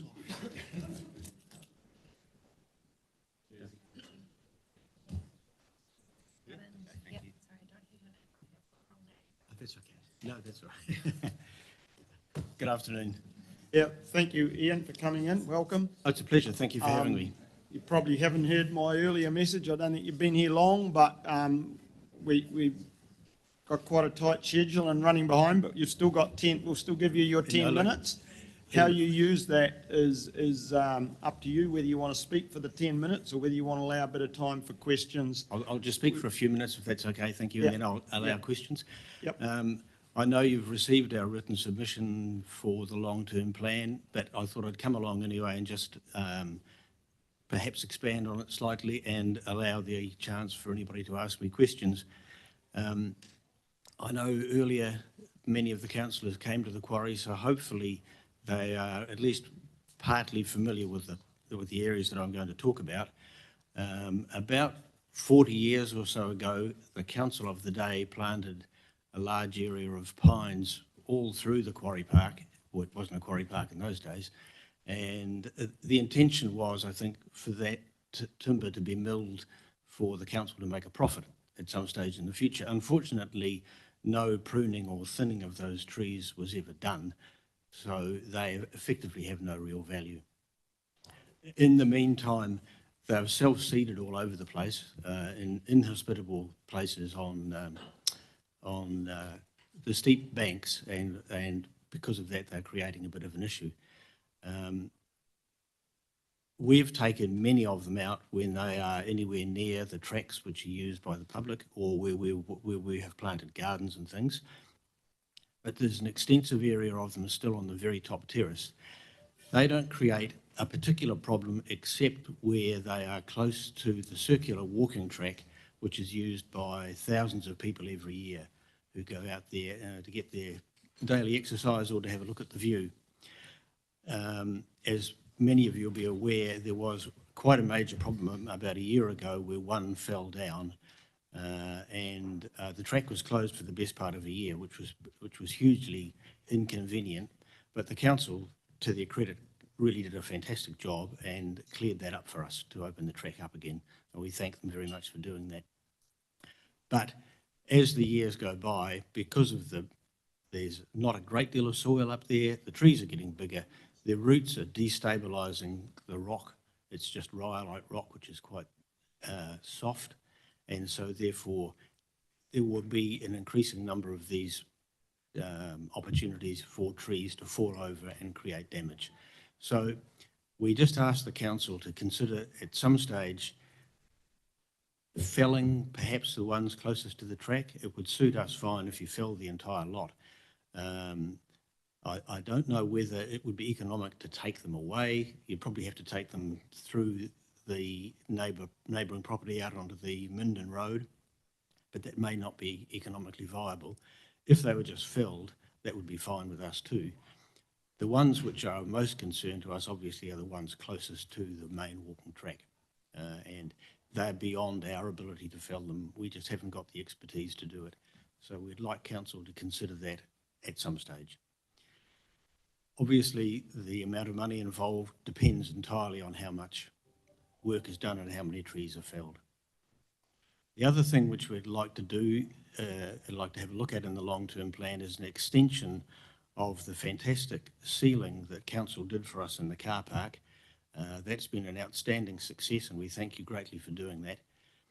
But at the time that was done, there was some consideration given to extending that ceiling up the track towards the amphitheatre and around towards where the composting toilets are. At the time, the council budget didn't allow that to be done, which is fully understandable, but we would still like that to be considered in the long-term plan for a couple of reasons. The track going up to the amphitheatre is steep, and every time it rains, we end up with problems which just require more track maintenance and more work being done on it. And it's also a little, or not just a little, for some people, quite unsafe underfoot. So we have regular events in the amphitheatre. Shakespeare in the Park are coming back again for a 2-week season in next February. And those performances finish in the dark. It is, many people struggle to come down safely on that path as it is at the moment. We are looking at fundraising to put solar lights in to light that track at night, but the surface as it is at the moment remains unsafe. And so from a maintenance point of view and from a safety point of view, we would like to have that included in the council's long-term plan, if at all possible, to get that sealed up past the amphitheatre to the composting toilets to allow the public greater and safer access. That's all I've got to say. If there are any questions, I'll happily answer them. Yep, thank you. We've got the Mayor. Thank you, and I very much enjoyed the Shakespeare in the Park just recently, so that was awesome. 2 questions. Firstly, do you have any idea of the cost of each of those projects? And secondly, I don't actually recall that sealing the road up to the amphitheatre was ever considered around the table or mentioned. So I don't know. Perhaps you can comment on how seriously that was on the plans, or whether it got dropped in an early stage, or just tell us a little bit more about that context. As I mentioned before about the cost of the pine trees, I mean, I have absolutely no idea. That depends entirely on the number which are chopped down. So it could be, if you take out just the ones closest to the path, it may not be a large sum of money at all. If, because you decide that the crop is never going to be economically viable and you decided to fell the whole lot of them, then that would involve quite a bit of money, because there are a large number of pines up there. However, there is no real necessity to fell all of them. They're just growing away quite happily until they die and fall over on their own, I guess. So, no, I can't tell you what that would be, but it could be a small sum or quite a large sum. When we were talking, I think, with Peter Watson and with others about the sealing of the car park, it was just informally mentioned that we would like the ceiling to go up past the amphitheatre to the toilets, but when the costings came back in, we were told that that couldn't be done, and the ceiling of just the car park area, which, as I say, we are eternally grateful for, was all that could be afforded at the time.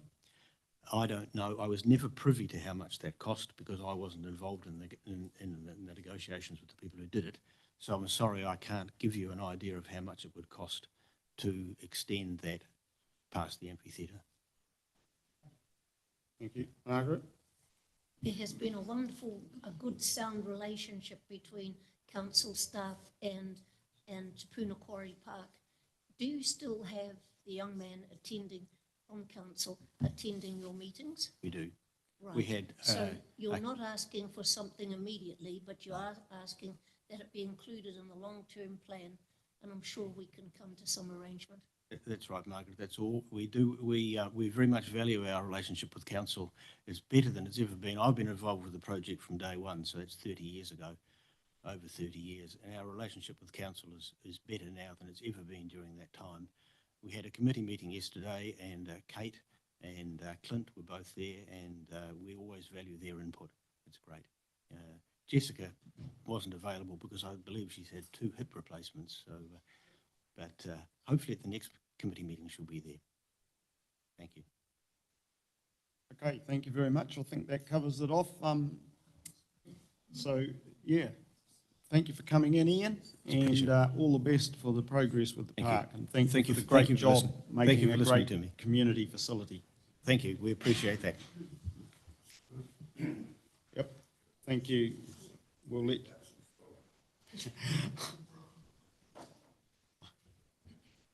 All right. Moving on, if we could go to Liz Stewart is here from Social Link. If you'd like to come forward, please.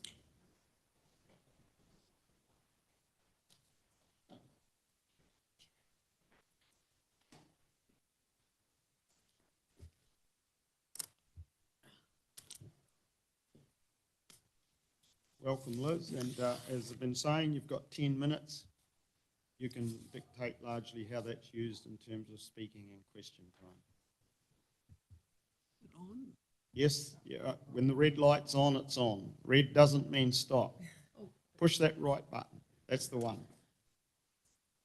Tēnā koutou katoa. Thank you very much. I have to admit I'm not Liz Davies, who is over in Bali area, but I'm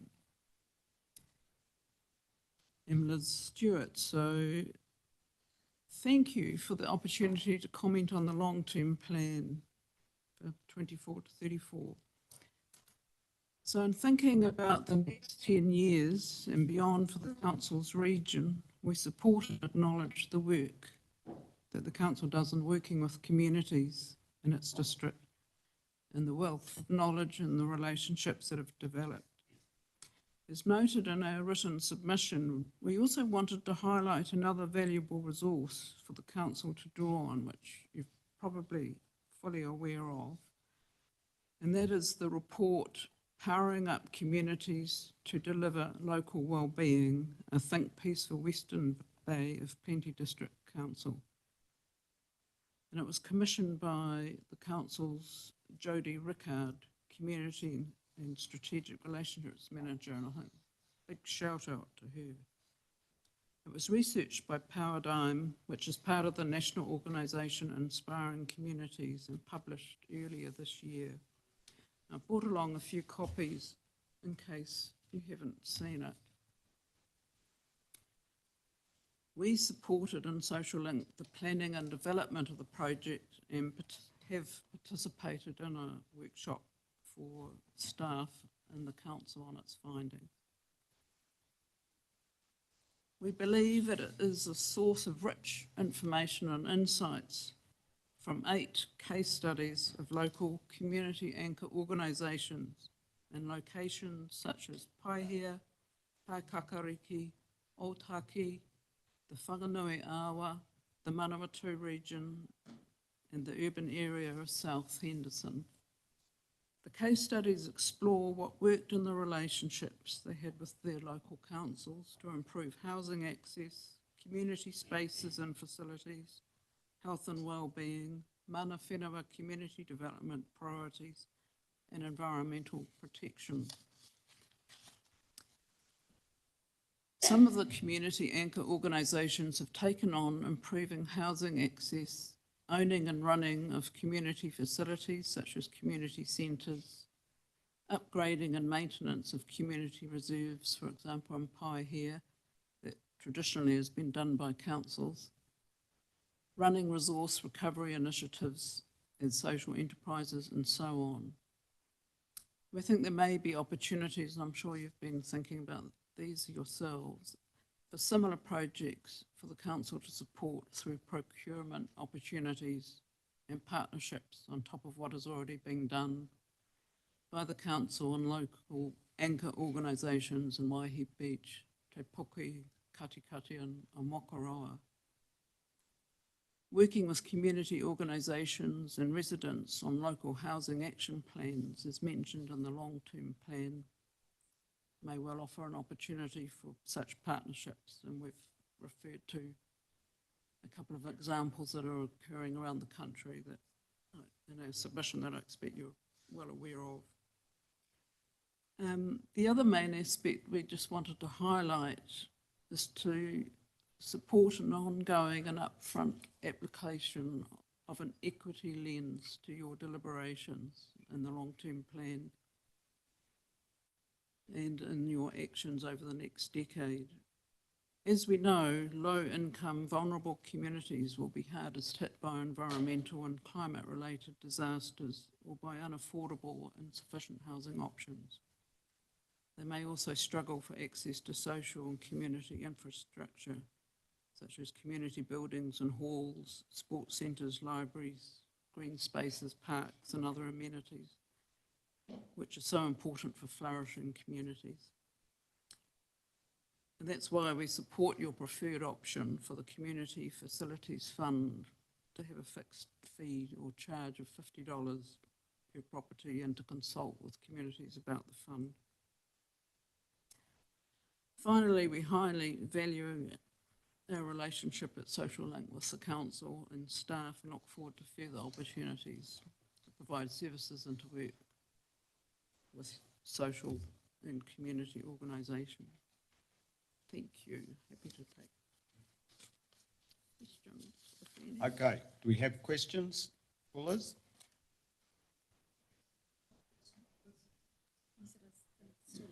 Still Liz. Yeah, still Liz. Yeah, I was sure it was. Yeah, you had me worried for a minute. It seems not. Okay, thank you very much for coming in, Liz. We really appreciate your input. Thank you very much.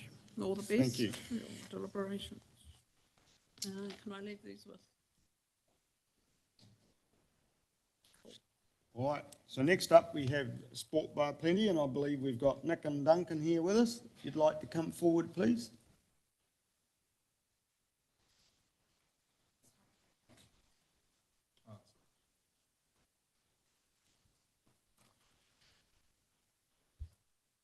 Red means go, right? It does, There we it go. does. It's a bit back to front here in this part of the world, but it does. It means go in this case. Awesome, thank you. Kia ora koutou, ko Nick Chambers toku ingoa, ko Sport Bar Plenty ahau. Thank you for the chance to speak to our submission on this occasion. I just wanted to start just by acknowledging Councillor Richard Crawford, who is a big supporter of Sport Bar Plenty and the work that we do. Obviously, sadly lost his life earlier this year, so I just wanted to acknowledge Richard for all the work that he's done in his ward, and he was a great supporter of us, so just wanted that to be mentioned today. As you'll see in our submission, the social return on investment through play, active recreation and sport is quite a compelling story. It highlights that enhancing wellbeing outcomes is a cost-effective way and comprehensive way to achieve wellbeing outcomes through physical activity. I'd also like to acknowledge that nationally, local councils make up a huge part of the play, active recreation and sport system, and Western Bay Plenty Council is included in that group. You make up a huge part of what we're able to do as a sector in the Bay of Plenty, but also across the country as well. Local councils are our biggest supporter, so thank you for all the work that you've done and opportunities that you've given us in the past and continue to hopefully do so in the future. Just a couple of points that we wanted to talk to today in our submission. Firstly is the Community Facilities Fund. So you'll see that we support option 1, which is to support the introduction of a Community Facilities Fund under the premise that clear guidelines for the fund are explored in the first instance. I think the pressure on Western Bay of Plenty spaces and places linked to rising costs and migration growth is continuing to outstrip supply. Finding sustainable funding mechanisms to support community spaces and places and aspirations is becoming more problematic. The introduction of a Community Facilities Fund will enable greater clarity for community users and groups across the region and enable a doubling down on insight-led infrastructure and environmental investment. Our support for this is further confirmed through the identification of a refreshed approach to community facility funding framework, which is a priority within the Spaces and Places strategy. That's why I brought Duncan along, to see if the Spaces and Places lead, so all of those questions can go that way. The other part I wanted to mention was the adjustment of project schedules to lower impact ratepayers. We support option 2, which is to stick to the current timelines, particularly focused on Te Puke swimming pool and the upgrade of the fields at Moore Park and Paengaroa. Both of those projects are identified as priority projects within the Spaces and Places strategy, and both enable opportunities across play, active recreation and sport, which are all mediums to provide enhanced community wellbeing outcomes for our people and ratepayers. I also just wanted to recognise today the fiscal environment that council finds itself in, and understand the pressures on you to try to be able to perform your services in a very difficult climate and environment. However, just want to urge council to consider that the wellbeing outcomes that we're trying to achieve, play, active recreation and sport, are a great vehicle to be able to achieve that for our people. And we continue to look forward to working with council on how we can do the best for our communities through those platforms. happy to take any further questions. Thank you. Okay, we'll start with Rodney. Thanks for that. And you're right, we are under a lot of fiscal pressure. I just want to focus on Te Puke swimming pool. We know Te Puke needs an ongoing swimming pool facility, but we also have a proposal from the neighbouring council for a rather large complex in Papamoa. So how do we reconcile those? Not to say one's not needed and one is, because that's not true, but in terms of what do we need in those two places, bearing in mind how close they are together?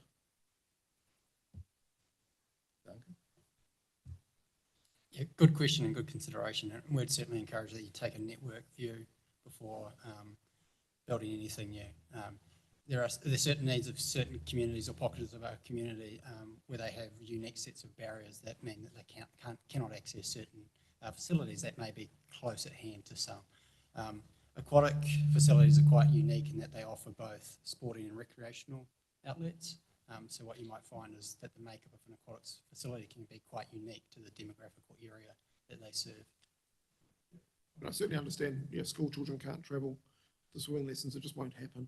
But I am concerned that they both seem to be plans for big indoor facilities, which cost a lot of money to run, and they're only going to be a few minutes apart. So I guess the network approach is what we need to do. We need to plan jointly with Tauranga City on this. Absolutely. Okay, thank you. Other questions? Margaret? You had a wonderful contract with corrections and Paul Poe was the man who delivered it, working with disadvantaged kids that had fallen off the tracks and brought them back through sport into the real world. Is that still happening?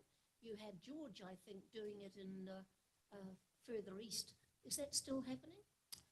No, that doesn't happen. And the reason that doesn't happen is because the environment in youth development was swelling to the point where sort of trying to apply for contracts, I think it was through MSD, was almost pitting people against each other. And the insights that we had showed that while there absolutely were some great stories that came out of that program and there was some great achievements by young people, that it simply wasn't performing the return on investment that it needed to. So we've taken our focus to partnering with other organisations like Bay of Plenty Youth Development Trust, which are part of that swell, and trying to kind of expedite our funding options that we have into organisations like that to continue to work with young people that effectively need the help most. But recognising that in that environment there was a lot of suppliers and there was a lot of providers, we didn't necessarily want to be contributing to already quite a murky space. So we decided to pull ourselves out and try and invest into other organisations that probably realistically had a more fine-tuned skill set to work into that space. But it was, as you say, a great program. I haven't heard George's name for a while. But yeah. So, and the second question is, you've done some wonderful work making sure that there's not a duplication of sporting facilities.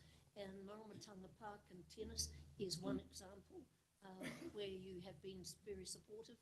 And also Oropi, where the squash facilities as such not good enough in the city, and you've been very supportive of them developing where they are.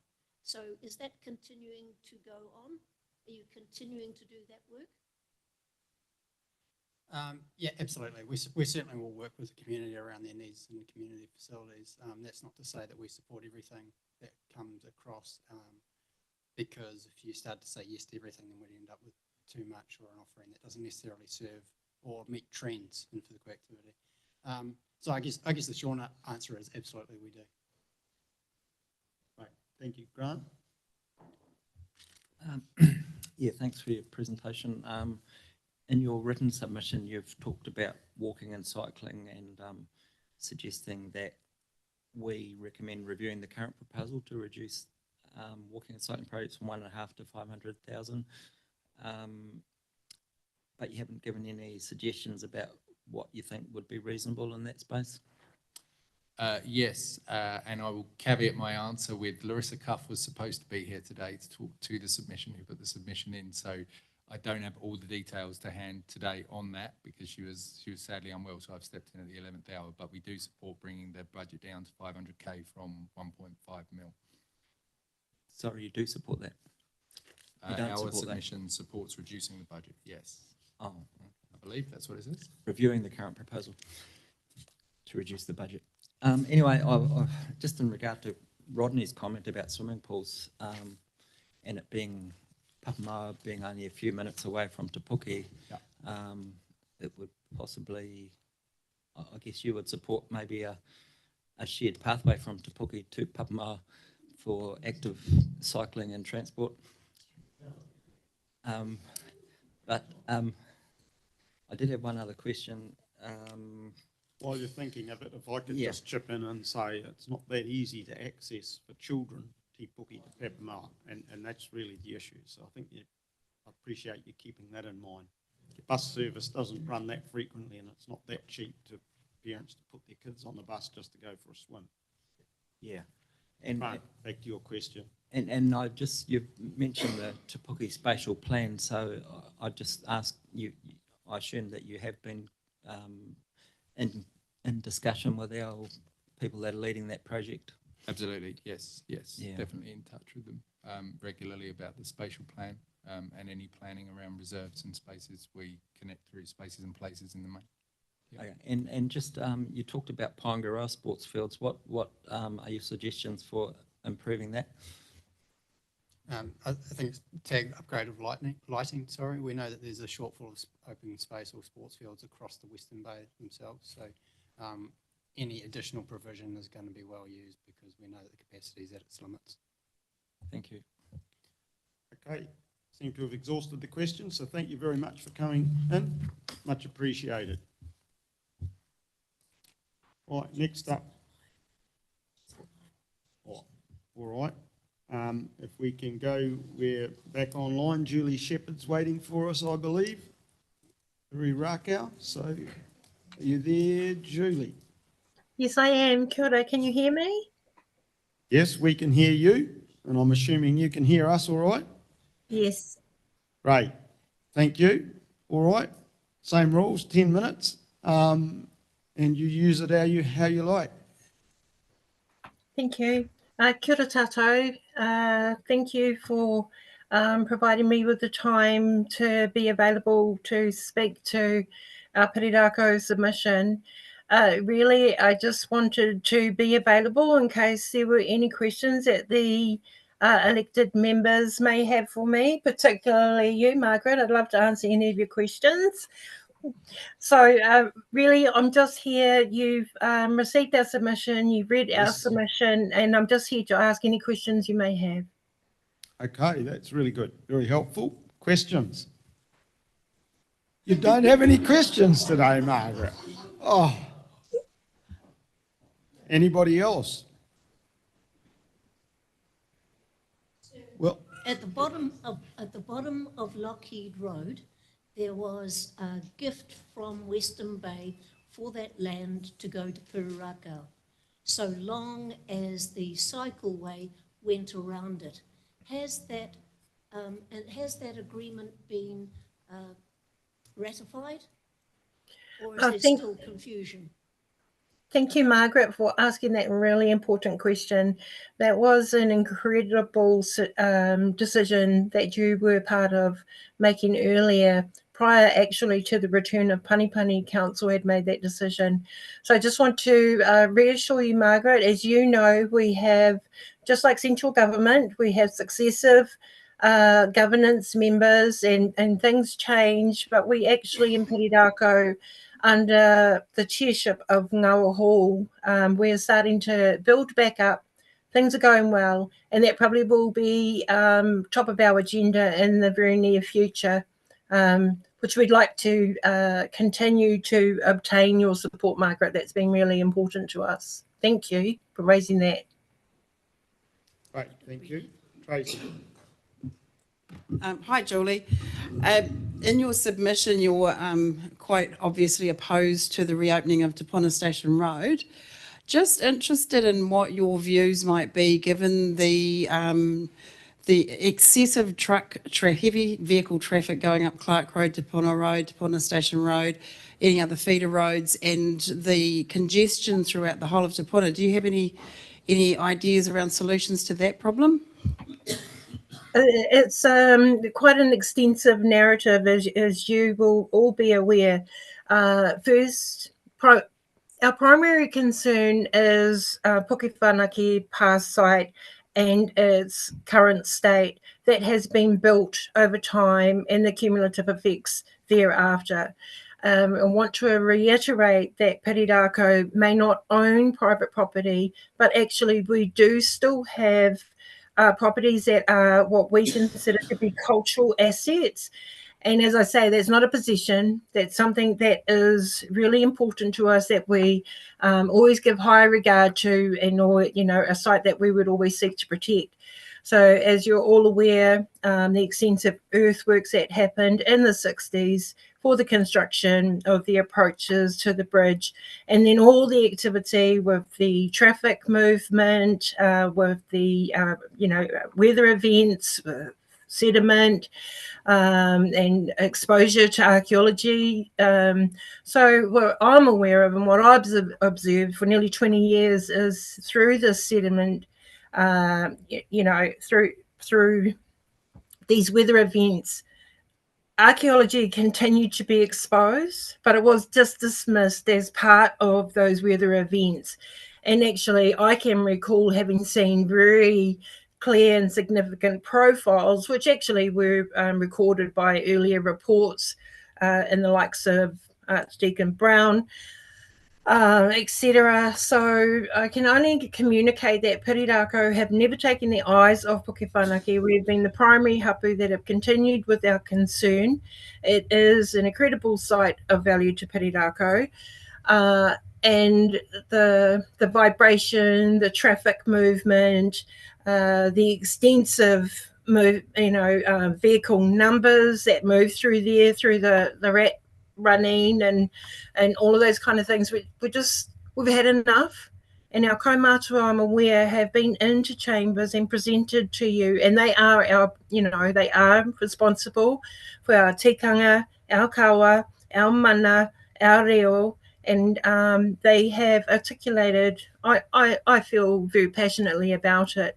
But we also have taken other measures. For example, you might all be aware there is a Heritage New Zealand Pairitonga Waihi Tapu registration that encases the exterior escarpments, not necessarily the summit, mostly because Margot Tingy's ex-Simmons descendant of Clark, her mother's ashes are scattered on the top, on the tihi, just down from the single wilding pine that's on the summit.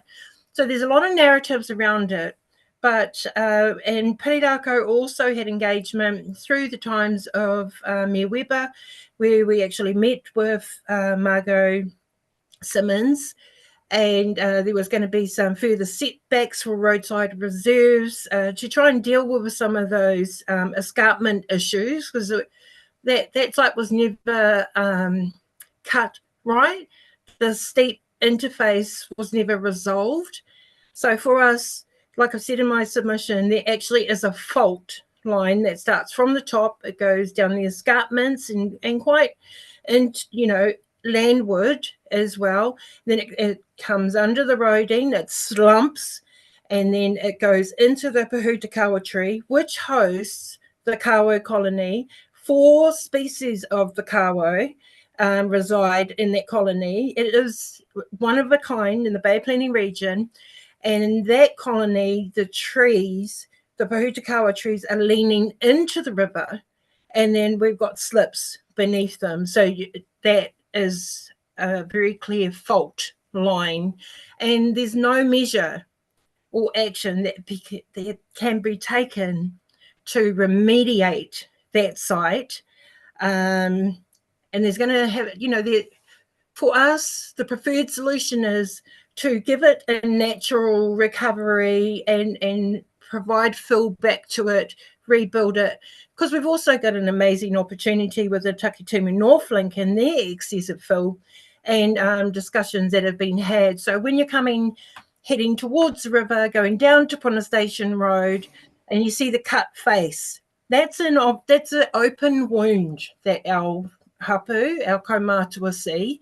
And Kiritoha Tangitu, Nania Tiria Ake, Auntie Maria Ngātai, Uncle Colin Bidwa, Uncle Hari Bidwa, Uncle Peter Rolliston. So many of our kaumātua and our tūpuna have sought and desired the restoration of that cup face. So there is an opportunity. Discussions were had with Waka Kotahi to import fill to restore that cup face, and actually the landowner is, approves of that as well. So there are measures that we can take at a lower cost to restoring that road. And I'm happy to ask any other questions because as an environmental person for Piriraka for such a long time, I do carry with me a lot of those memories. Yep. Margaret has another question. Yes, I was delighted when I went down to see what action was happening in that area, and where the car park is, the lawned area that is really quite attractive. The cycleway has fallen into the river, but on the corner of Clark Road and Te Puna Station Road, there is a sloped area that quite clearly was part of the PAR site, and nothing has been done there to actually bring that to formation. Is that not an issue that could be addressed, Julie? Because filling up a cutting is really quite something. Margaret, yes, so where that, so I just want to kind of draw to where that single Pahutakawa tree is, which is registered in the Western Bay District Plan Heritage Schedule as a wahitapu tree. That's where all the skeletal remains were found, and actually that cut there is is again like an open wound. But we want to, because of Piriraka have done some extensive work in that area. So we've got Puke Whanake, we've got the work that we've done with Te Tawa ki Tahataharo, we've got the work that we've done with the Te Puna Station Road Reserve, which is opposite Puke Whanake and adjacent to the river. And as you just discussed, Margaret, the condition of that site. But then when you go landward into the interior of Puke Whanake, we've got Te Hakau, which is, and we've done some significant work there. We've got the Te Puna industrial estate. We've got a lot of Y issues. We've done work with Western Bay regarding 109 Clark Road and the potential subdivision and reserve site that will come out of that. We've done significant work in monitoring the numbers of tuna.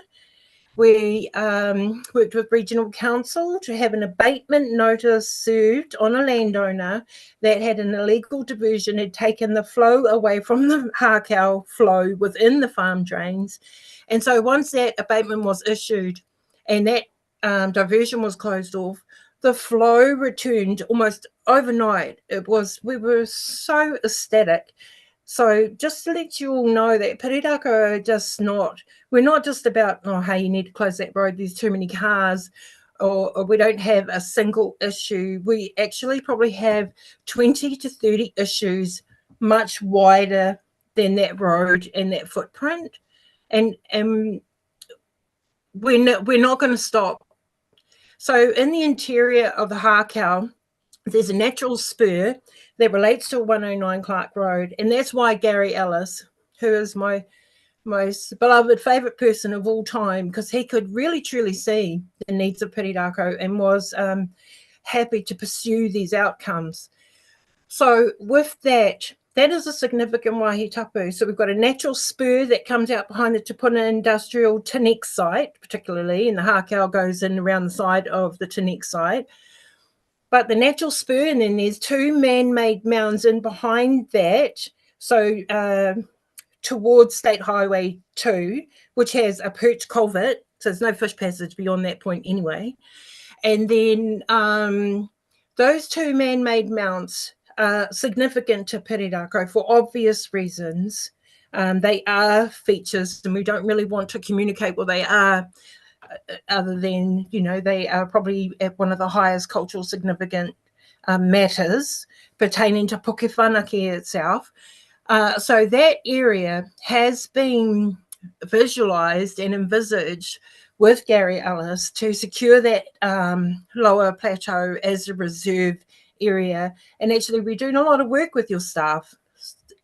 Tremendous work. You've got some brilliant staff, and we, we're really meshing again, building our relationship, becoming, I guess we can say, there's confidence building that Pirirako are back on the ground, and we're all joining in together.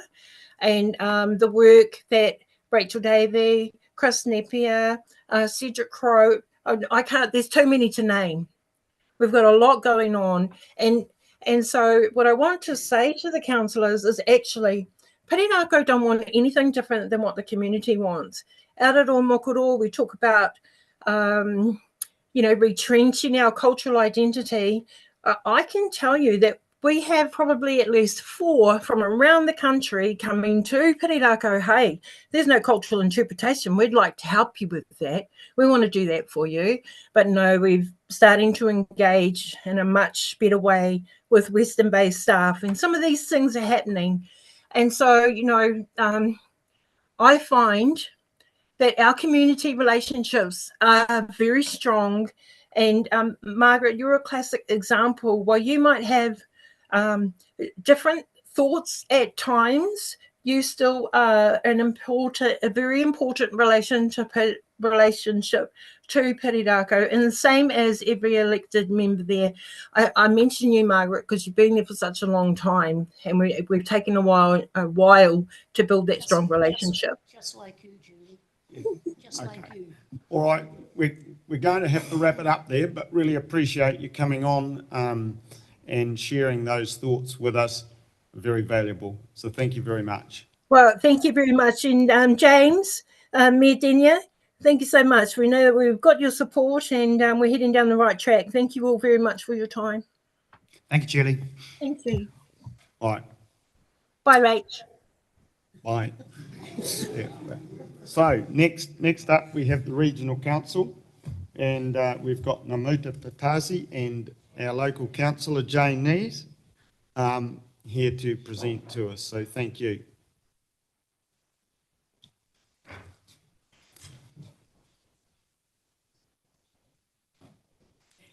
Kia ora tātou. Thank you for finding the time to have me present to you today. Firstly, I'd like to tender the apologies from Chairman Leader, who has other commitments, and also from Councillor Ken Shirley, who's on the other side of the world. Lucky man. The first thing that we want to mention is we really want to acknowledge the work that you do for the Western Bay of Plenty community, and very much appreciate the collaboration and partnership that we share between our councils, and we really look forward to continuing that partnership. We support the vision and priorities identified in your LTP, and we have reviewed your consultation document and generally support the statements therein. And we've just got a couple of comments about some key topics, so we won't take up much of your time. Firstly, growing authentic Te Tiriti-based relationships. We very much support this strategic priority. It's also a priority for the Bay of Plenty Regional Council, and through our LTP development, we added in another community outcome called Te Araputama, which translates to the pursuit of excellence, and it's particularly around building very productive relationships with tangata whenua and with our communities. So over the next year and the balance of the 10-year plan, we'll be seeking to build and maintain relationships with tangata whenua. And as we both work towards similar priorities and outcomes, we are very much open to opportunities to collaborate with you, iwi and hapu within our communities to achieve the desired outcomes. I think we each are developing separate relationships, and there's real benefit in being able to share knowledge and relationships. Secondly, responding to climate change. We strongly support the inclusion of climate change as a strategic priority and the increased emphasis on community resilience. This aligns very much with your strategic priority of empowering communities. Currently, we support local adaptation planning through our community-led adaptation fund, which has very much demonstrated the value of this type of flex route support to communities to help them take the lead themselves. And we think that this might be an opportunity for you to explore too, going forward, to consider a similar funding approach and empower your communities to build resilience within themselves. And then lastly, the key point is around collaboration on environmental projects. We're fortunate to work on several large projects and programs that aim to improve biodiversity and water quality for the district. We have, you'll be aware, had gifted land from the Noble family in Hot Springs Road. And we are already working separately with the District Council on potential funding to support the environmental programs that we'll be putting in place on that land. And we look forward to working together to preserve this taonga for the future generations of the Western Bay. Just a couple of other points within your proposals. We noted that you have specifically referenced the Mokoroa ferry, even though it's been pushed out. Just wanted to note that we, in our long-term plan, don't have any provision for a ferry for a Mokoroa. But there will be opportunity to discuss that through subsequent meetings of the Public Transport Committee, of which you're a member, through our annual plan, and I'm sure we'll have another long-term plan round under our belt by the time you get to the 2030 deadline, which is your rephase timing. Also, we really support and appreciate the good, strong partnership we have within Smart Growth, and we look forward to working with you on the implementation plan for that. And lastly, your wastewater activity plan. We support your efforts to connect households to reticulated wastewater schemes, particularly where they have particularly chosen not to connect up to reticulation schemes. And we support your planned upgrade to the wastewater treatment plants around your district, and we support investigation into wastewater reticulation of smaller communities. So that's all I wanted to say today, other than to say I'm absolutely delighted that we actually managed to sign off our long-term plan this morning. It was a record. The whole council meeting didn't take more than an hour. But I wish you all the best for your deliberations, and I'm sure you've got really valuable and carefully considered presentations and submissions from your community, which will help you guide your decisions. So I wish you all the best. Thank you. And I'm happy to take questions. That's why Namut is here to answer any curly ones. Great, thank you. Well, first up, Grant. Yeah, Jane, thanks for coming. And one of my questions is about your meeting this morning. We had a presentation first up from the Waiari Kaitiaki Advisory Group and a request to Regional Council for cultural recognition funding, and just wondering if they were successful with that. No, unfortunately, we're operating in a very constrained economic environment, and there were very few major grants that we were able to make, and that was one that was unsuccessful. And secondly, in regard to your comments about the wastewater treatment plants and reticulation of smaller communities, we also considered the Pukehina development rate this morning, and just wondering Regional Council's position on the Pukehina Esplanade, is it, or peninsula? I'm not aware of any position that we've taken with regard to that. It hasn't crossed my radar at all. With regard to wastewater, we are looking at developing a policy on potential funding.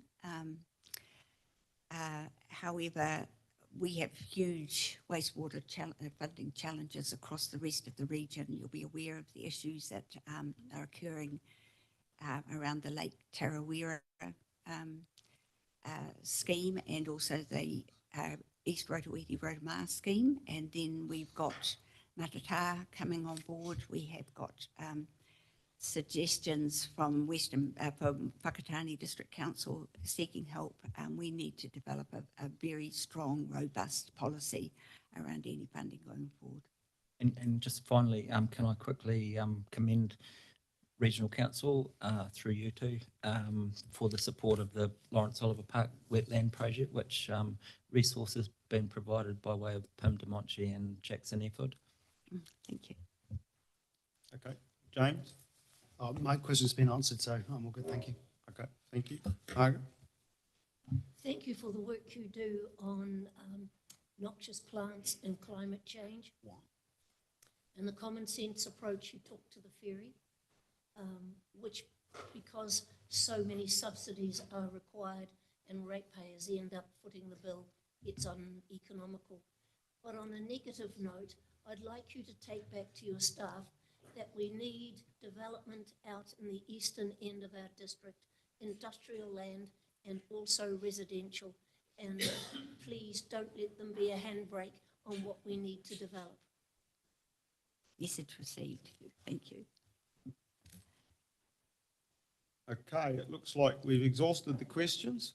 So thank you very much for coming in. Thank you. Appreciate it. Good luck.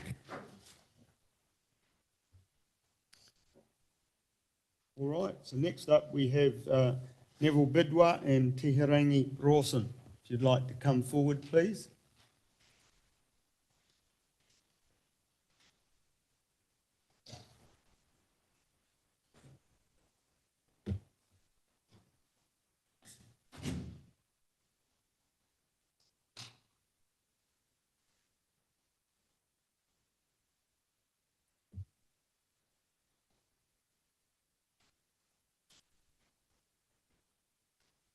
Alrighty, so when you're ready, if you'd like to dong the right-hand button and light up the speaker, and then we're in your hands. You can speak for as much of the 10 minutes as you would like, or leave as much as you would like for questions. So Julie said most of it.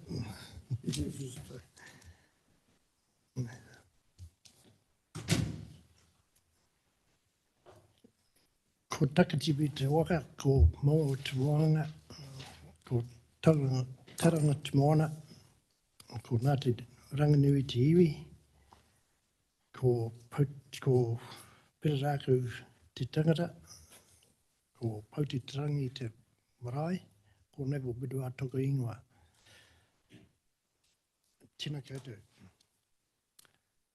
I'll just give a brief on the Pereraku Constitution to show you where we stand as a kawarunga. The Pereraku Incorporated Society was incorporated registered on the 14th of the 12th, 1992, and with the Incorporated Society of 1908, Act of 1908. In the Constitution and Rules, Structure 5.1a, it's recognised that the kaumātua will be the guardians of the kawa, mana, tikanga, rio, and toanga of Pereraku. So that is our role, and it's embedded in the rules of the Constitution. In regards to Station Road, the road closure, our position has not changed since we were last here. We totally oppose the opening of the road on culture grounds, safety grounds, and cost-wise. On culture grounds, in regards to all the area, Station Road is not a separate identity in tikanga terms. It's the Pukawhaneke Pā and all surrounding areas. So in regards, within the boundaries, all that area is within the boundaries of Aotearoa and situated on the east and northern areas surrounding the ancient pa, which is one of the oldest pas in New Zealand that has been inhabited by the first people in New Zealand, the Ngā Marama people. And an area that it holds significance mana to the iwi of Ngāti Ranganui, Te Hapu o Pirirākau, Ngāti Pango, Ngāti Taka, Ngāti Warangi, Ngāti Kau. This area symbolises the links between the hapu of common ancestral, traditional and spiritual links between our tupuna and the living descendants today. The pa site and surrounding areas are also associated with our chief, Ranganui of the Takatimu Waka, and his son Tūtaringa. The mana of these rangatira are entrenched and embedded deeply in the ancestral land.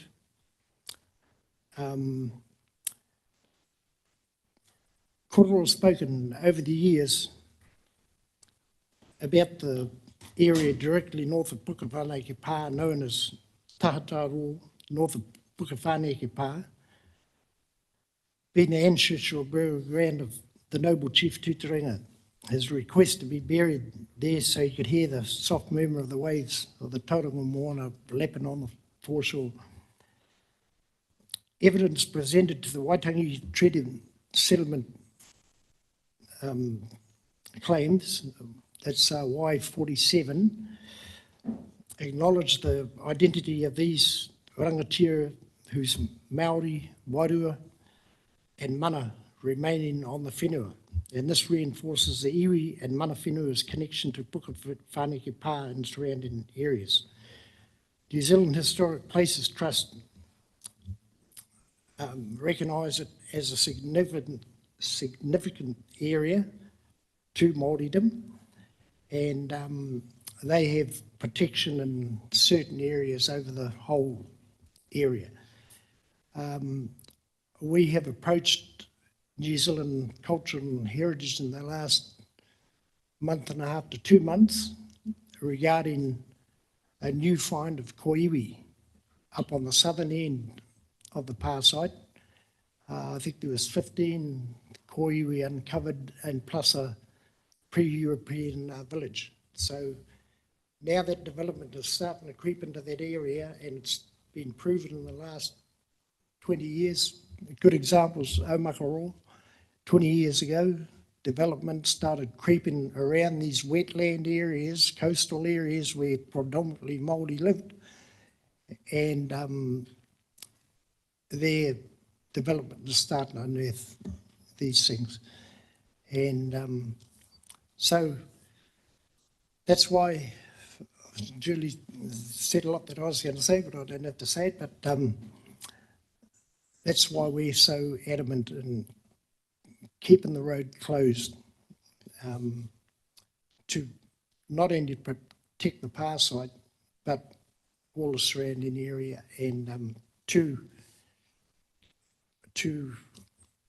hold the mana of the area, make sure that's not interfered with. Just on a brief history, going right back to the Ngā Marama people, they were the original inhabitants, and then Ranganui, the son of Tamatia Pokau Whenua, the captain of the Waka, he lived peacefully with them for a while, then conflict developed, and he ended up setting himself up. The Ngā Marama people fled, some of them stayed. Further down the track, around about the 16th century, Ngaitarangi chief, Te Waru, he conquered the pa, but he left the Ranganui people living there as a vassal tribe. Then with the arrival of the missionaries, they in their records shown, I've read them, they estimated there to be a population of 1,000 plus people living all on the plateau and surrounding areas. And they built a church on top of Pukawhanigi and hui from tribes all around the country. That's how important it was. They held hui there on that, and the biggest crowd that the missionary church recorded at one hui was over 300 people. And the population of New Zealand at the time was like only about 70,000 people married. So that was a big crowd in those days. They travelled. So they saw the significance of it too, the missionaries in that area. And then when conflict started between Europe settlers wanting land and Maoris rejecting, their proposals, 1883, the Crown brought in the Suppression Act of 1883, and any Maoris that resisted relinquishing ownership of their land, they were classed as rebels, and the land was confiscated. And the next following year, the Māori land wars started in Tauranga, 1884. And then in 1887, you had the Bush campaign. And when that was all over, that's when the government confiscated land from the Wairau River right out to Catacat. Included in that was Pukawhanigi Pā. And when things settled down, the land was only about 10% of the land was given back to its original owners.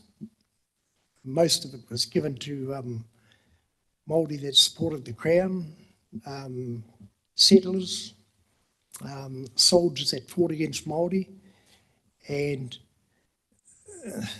it turned out that Piraraka, they were alienated off their land like everyone else. Now, during the course of leading up to 1965, land was sold, farmed and whatever, and then they found a significance find, as Julie said, of the koiwi on the north face, and in those days there's no protection, there's no New Zealand culture heritage, there's no, it was just suck it up, carry on, and that caused a lot of offence between the locals, and now we've got processes and things in place, and arriving at the situation with Station Road,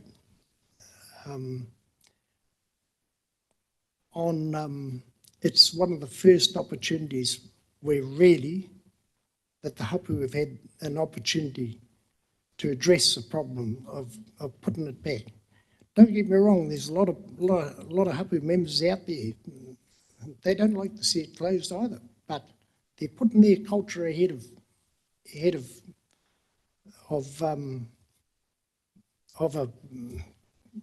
just a few people, that's so we strongly oppose the closing of it. And now on safety grounds, Bob Leaf from Ngāti Taka, just after the Cyclone Gabriel, he contacted me and he had a meeting with Callum McLean. So I accompanied him down, and Bob used to get me to go along because I've been around a bit, and I spent 40 years on construction sites, and I worked my way up, worked all around New Zealand, worked overseas, and I still presently hold construction safety supervisor qualifications, construction supervisor qualifications, and some of the remedial work that needs doing down at Station Road. I've been involved in it over the years. And I had a discussion with Callum about it, and I brought photographs along just to give you an idea, the danger down there. Has there been geotechnical work done down there? Has there been engineer reports on the stability of the PAR itself? You know, there's a lot to consider. And not only from a culture point of view, I put the culture view ahead of the safety side of my korero, but they go hand in hand. The safety down there, you've got overhanging trees. The photos I've got there clearly shows the tap roots of the trees half out of the, hanging off the ground. You go down there just after a bit heavy rain, the photographs showing, I've written a little comment on the back of each photo, pointing out little things, like water running down, and there's one photo there, I've put a ring around, you know, pippy shells and stuff like that, stuff that hasn't been monitored. We met John Holyoke early this year, and we had a very good meeting with him for the return of the whenua coming back to the, because we know what's in there. It's like the koiwi that was found early this year. Waka Kotahi were told by the whānau living on the property, please don't go down there. But they knew better. Well, what happened? They unearthed it. And the same as any development around that area, it's not a matter of if, it's when. And it's that development. And just around the corner from all the damage on the east side of the PAR, the found koiwi there, and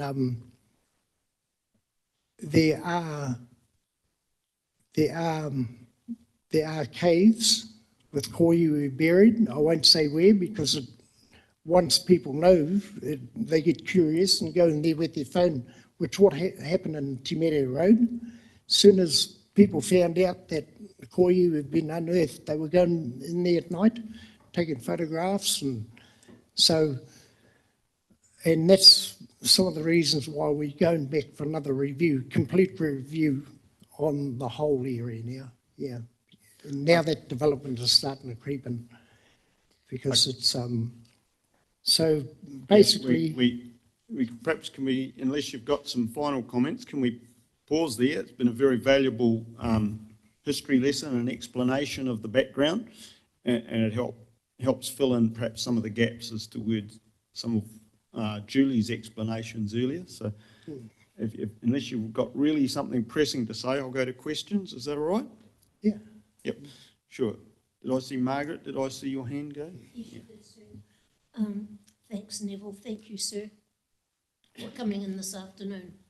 I've been to have a look at the site, and of course I've driven that road a lot over the years, and originally where the car park is, that used to be a landing zone for the ships coming in.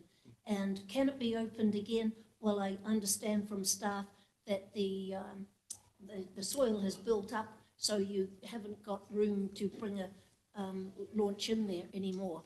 But if you go to it, it's looking really good, a lot safer than it used to be as a social environment, and the lawn is beautifully cut. Where the cutting comes through the two pieces of land, the land on the hillside is privately owned, so you're not going to get anything there.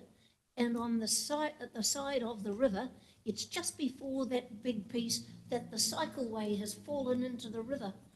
But round the corner, on the corner of Clark Road and Te Puna Station Road, that would have originally been part of any PAR site, where people would have come up and down to get to the PAR. Why aren't we developing that in memory of that particular iwi, hapu? Because as Julie said, to actually fill that gap between the cutting that's there now, we could never achieve that. I'm no engineer, but I also know it could never be done. Would you agree, Neville? Yeah, it's 6 or half a dozen the other there. Yeah, I know what you're talking about, yeah. But the whole area, it's loaded with springs too. You know, Te Puna is called Te Puna for a reason, you know, because of the springs. And I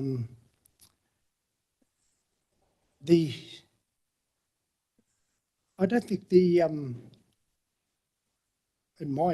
since I've been involved in Hapu, there's been no talk on developing any development, you know, on the actual, you know, our view is that let nature take its course and just repair itself, you know. And I think in fairness, the question's perhaps sprung upon you. You might like to go away and reflect on that before you really wanted to give a considered response. But yeah, I'd hate you to feel pressured to give an explanation at this point in time. I have another question over here from Grant.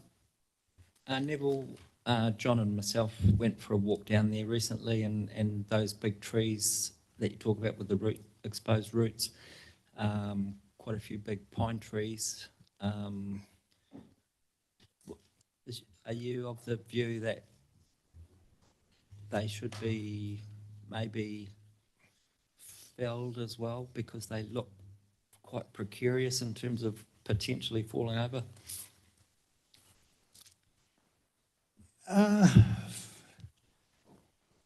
Well, I'm more inclined to think let nature take its course. If you look at those photos, they're just over a year apart, and it's quite obviously that regeneration is starting to take place. And you know, yeah, it's a hard one. Like, you can't predict getting heavy wind tomorrow, you know, and the wind blowing them down. And yet, with climate change upon us, in November, October 22, the weather forecasts were saying in this area, oh, it's a 50-year occurrence. You know, 2, 3, 4 months later, we had Cyclone Gabriel. Now we've got climate change upon us, and it's happening all around the world. So what those two events really brought out was the fragility of the pa, how fragile that pa is. And you get vehicles that go down there, vibration, anything like that, you know, it's just adding to the problem. In my locality, a tree came down on Sunday. There wasn't any wind at all. It was simply the weight of the water in the tree caused it to collapse across the road. And so fully appreciate it's a simple matter. Grant, you wanted to carry on? Yeah. Just in terms of the Pahutakawa tree with the nesting shags, it appears that that's got really good foundations, but it's sort of jutting out from the rest of the bank that's eroded. And Julie talked about maybe bringing an extra fill to maybe bolster the banks and things. Are you in favour of maybe bringing the retaining walls out around that Pahutakawa tree to protect it? Well, if there's been any core sampling or, you know, on the roadway, you know, core sampling down to find out what's actually beneath the tar seal. There's photos there that are shown with tomos on the side of the road. You know, I went down Station Road about 3 months ago, and they were fixing up a tomo on the left-hand side of the road, heading down towards the Wairau River. And, you know, I stopped and, you know, I was talking to the guys fixing it. Oh, no, and only about 100 yards down the road. I said, oh, if you go 100 yards down the road, look on the right, there's another tomo there on the side of the road, about a metre off the road. And that's what's happening. You know, it's getting fragile, and those last 2 floods we had, it's weakened the whole structure down there. That road, if you look back in the county records, that road, the locals will tell you, that road was built on logs. If they upgraded that road today, they wouldn't get away with, they'd have to go down to hard base, and it'd cost millions. You send core samples down there and see what's down there. Yeah, I think that's a good point to finish on. Really appreciate you coming in. We're not going to resolve any engineering solutions here this afternoon, but I think you've given a very clear message in terms of your views, and so thank you for coming and sharing those this That's afternoon. the view on behalf of the Pirirako Hapu members here. We're speaking on behalf of the Pirirako Hapu. Yep, appreciate that. Thank you very much. Yep. Got up. So that brings us to the end of our hearings for today, councillors. Did they want these?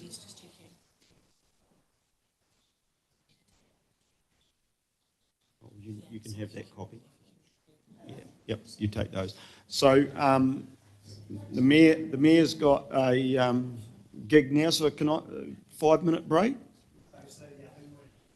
Yeah. Yeah, cool. Thank you.